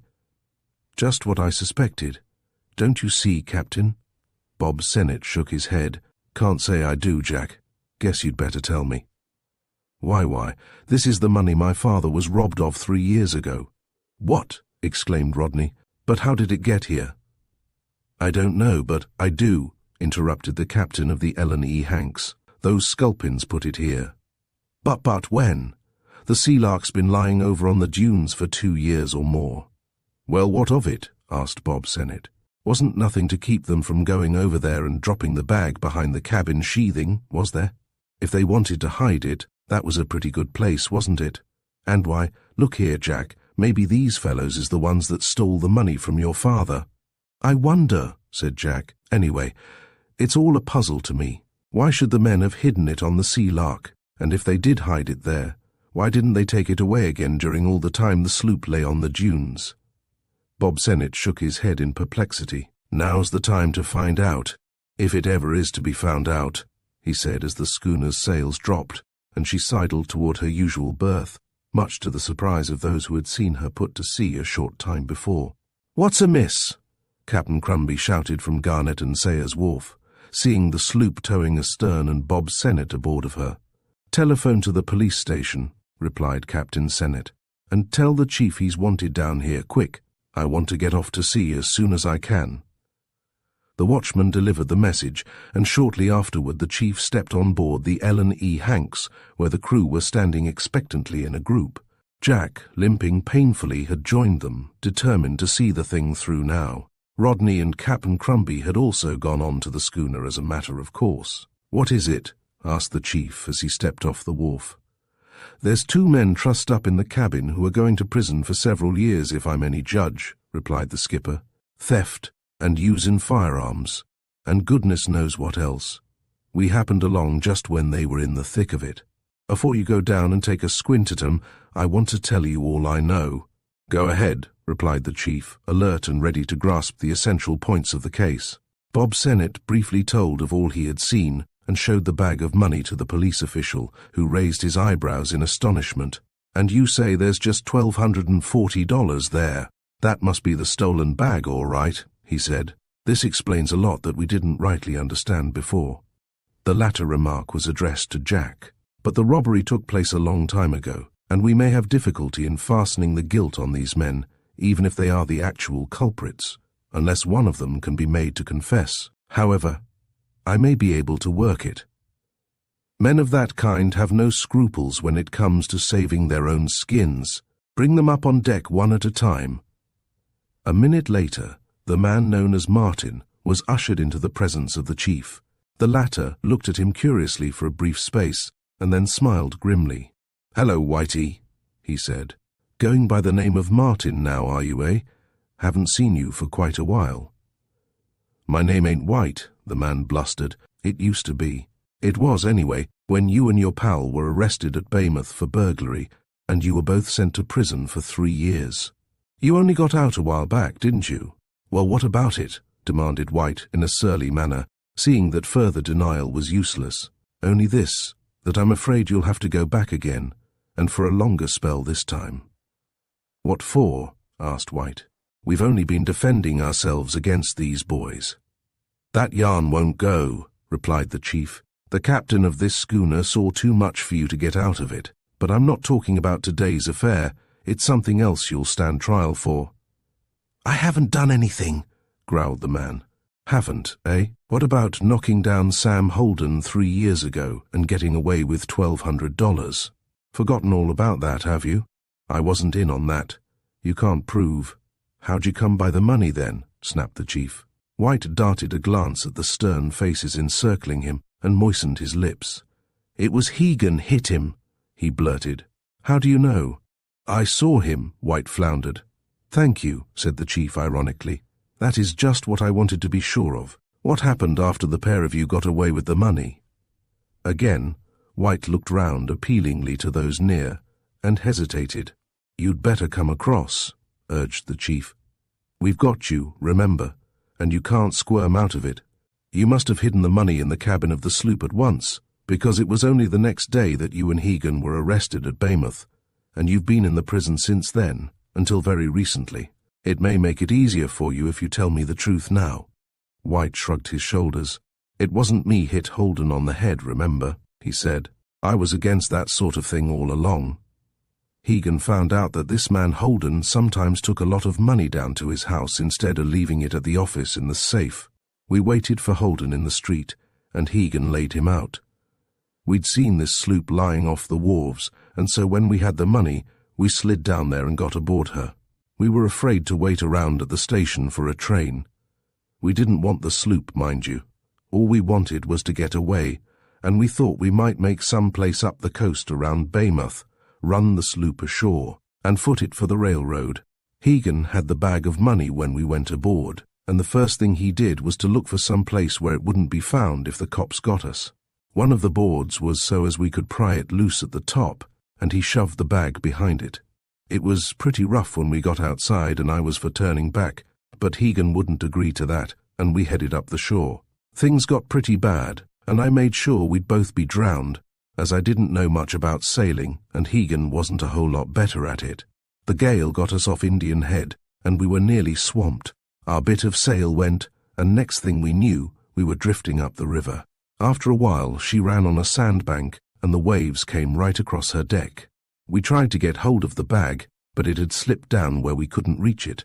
We were fairly scared by that time, and so we left it and swam ashore somehow, meaning to go back next morning. But we didn't, because that same night the cops nabbed us both for the old burglary. I got 3 years, and so did Hegan. Soon as I was out, I beat it back here to get the money, but young Jack Holden was running the sloop, and I couldn't find a chance. Then Hegan showed up and we went after it together. "I see," said the chief. "That accounts for the yarns about folks prowling around on the sloop at night." "I don't know anything about that," declared the prisoner. "Now, White, it's no use your denying it. There wasn't anybody but you and Hegan who had reason to attack those lads in that cabin." White shook his head, however, and would not further commit himself. "When did you get that tear in your trousers?" the chief asked, pointing to a very amateurish patch. "A long time ago," White said. "Mended it yourself, didn't you?" "Guess I did. Why?" "Nothing, only I guess I know why you didn't take it to a tailor. Wanted to keep it quiet, didn't you? A little bit of the cloth was missing, eh?" "I don't know," said White. "But I do. Jack Holden showed it to me. He found it on a nail where you'd left it one night. By itself it wasn't much of a clue, but it fits in nicely now. Here, Wilson," the chief added, turning to a policeman who had accompanied him. "Take this man to the station and lock him up. Now for the other fellow." Hegan was still full of fight when brought on deck, but he quieted down as soon as he saw the game was hopelessly up. "Well, Hagan," the chief began, "you soon got into trouble again after being released, didn't you? White told us all about it. You're both going to be the guests of the government for some little time. There's one thing I want you to tell me, though. Was it you or your pal who used to sneak down onto the sloop nights while she was lying at the wharf?" "If it had been me," replied Hegan scornfully, "you bet we wouldn't have been in this fix now. I'd have got the money and been off. Whitey's afraid of his own shadow." Chapter 18. The Canvas Bag. Half an hour after Hegan had followed his confederate from the schooner to jail, Jack was lying in bed, joking with the doctor who was bandaging his wound, the pain in which was much easier now that it had been properly dressed. "How about the ferry?" the lad asked. "Mayn't I get up tomorrow morning?" "No," replied the man of medicine firmly. "You'll have to stay put for at least a couple of days. Fortunately, it's only a slight wound, but you must give it a chance to heal. You'll be all right in a week anyway. Now promise me you won't try to stand on that game leg till Tuesday morning." "All right, if you insist," replied Jack. "Hello, Dad, is that you?" he added, raising his voice as the street door opened. He had not seen his father since returning from the astonishing trip in the Sea-Lark, for Mr. Holden had gone off on his usual Sunday morning walk. Pantingly, Mr. Holden hurried up the stairs. "What's wrong with you, boy?" he asked as he entered the room.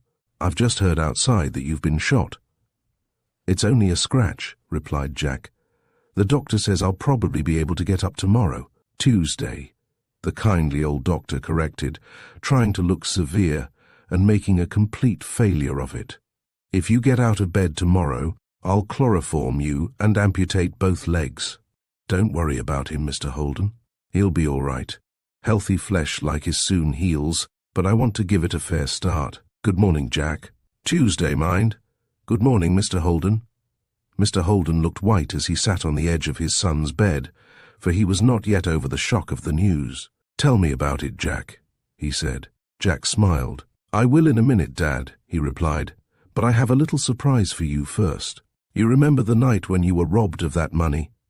Jack thrust his hand beneath his pillow and felt a canvas bag that lay concealed there. "Certainly, Jack," Mr. Holden answered. "Have you ever had any hope of getting it back?" Mr. Holden shook his head slowly. "Not after the first few days," he replied gloomily. "You'd be tickled to death then if it turned up now." "Don't talk foolishly, lad. Such things don't happen." "But if it did, Dad, what would you do?"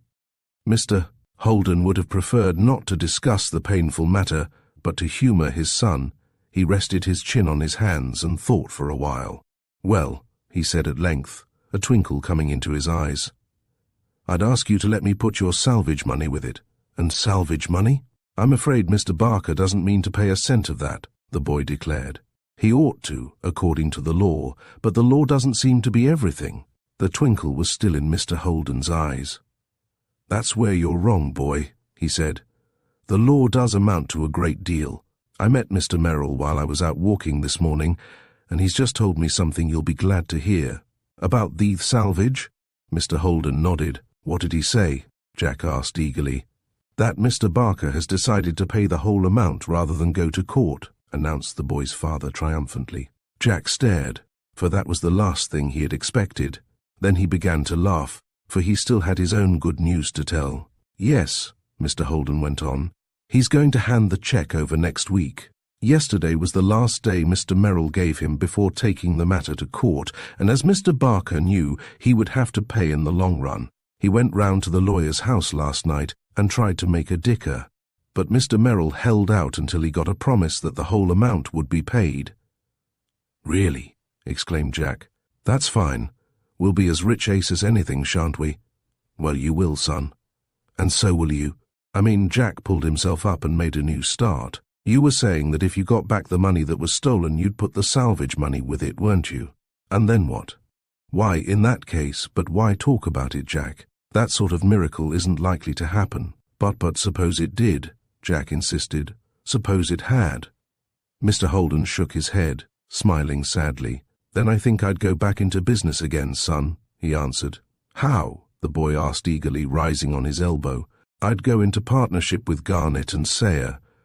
Mr. Garnett told me only a couple of weeks ago that he'd be willing to let me buy a small interest for $1,500. But he might as well have said 15,000. Jack's fingers tightened on the canvas bag underneath the pillow, and he drew it slowly forth. "Have you ever seen this before?" he asked, holding out the long missing article in question. Why, Mr. Holden looked from the bag to his son's merry face. "Where did that come from?" "Open it, Dad." With trembling fingers, Mr. Holden obeyed, and his gaze fell on the contents. "There's none missing," said the boy, unable to keep up the game any longer. "And it was on my sloop all the time." "I don't understand," said Mr. Holden. "Of course you don't," laughed Jack. "It kept us all guessing for a long while." And then he explained everything, while his father, the precious bag of money on his knees, listened. "When those two men go to prison for the theft and they are going," he concluded, "your name will be cleared completely, Dad, won't it?" "Aye," replied Mr. Holden. "Even Barker won't be able to insinuate things then." There came a rap at the street door, and George and Rodney came hurrying up the stairs. "Well, they haven't spoilt your beauty anyway," exclaimed George. "I was afraid you'd got your nose shot off or something. How's your leg?" "Nothing much wrong," replied Jack. "I'll be on board again by Tuesday, but I've got to stop in bed till then." "You'd better let George and me run the ferry for a day or two," said Rodney. "You see if we don't do a roaring business." The story's got all over the place by now, and half the town has been down to look at the bullet holes on the sloop.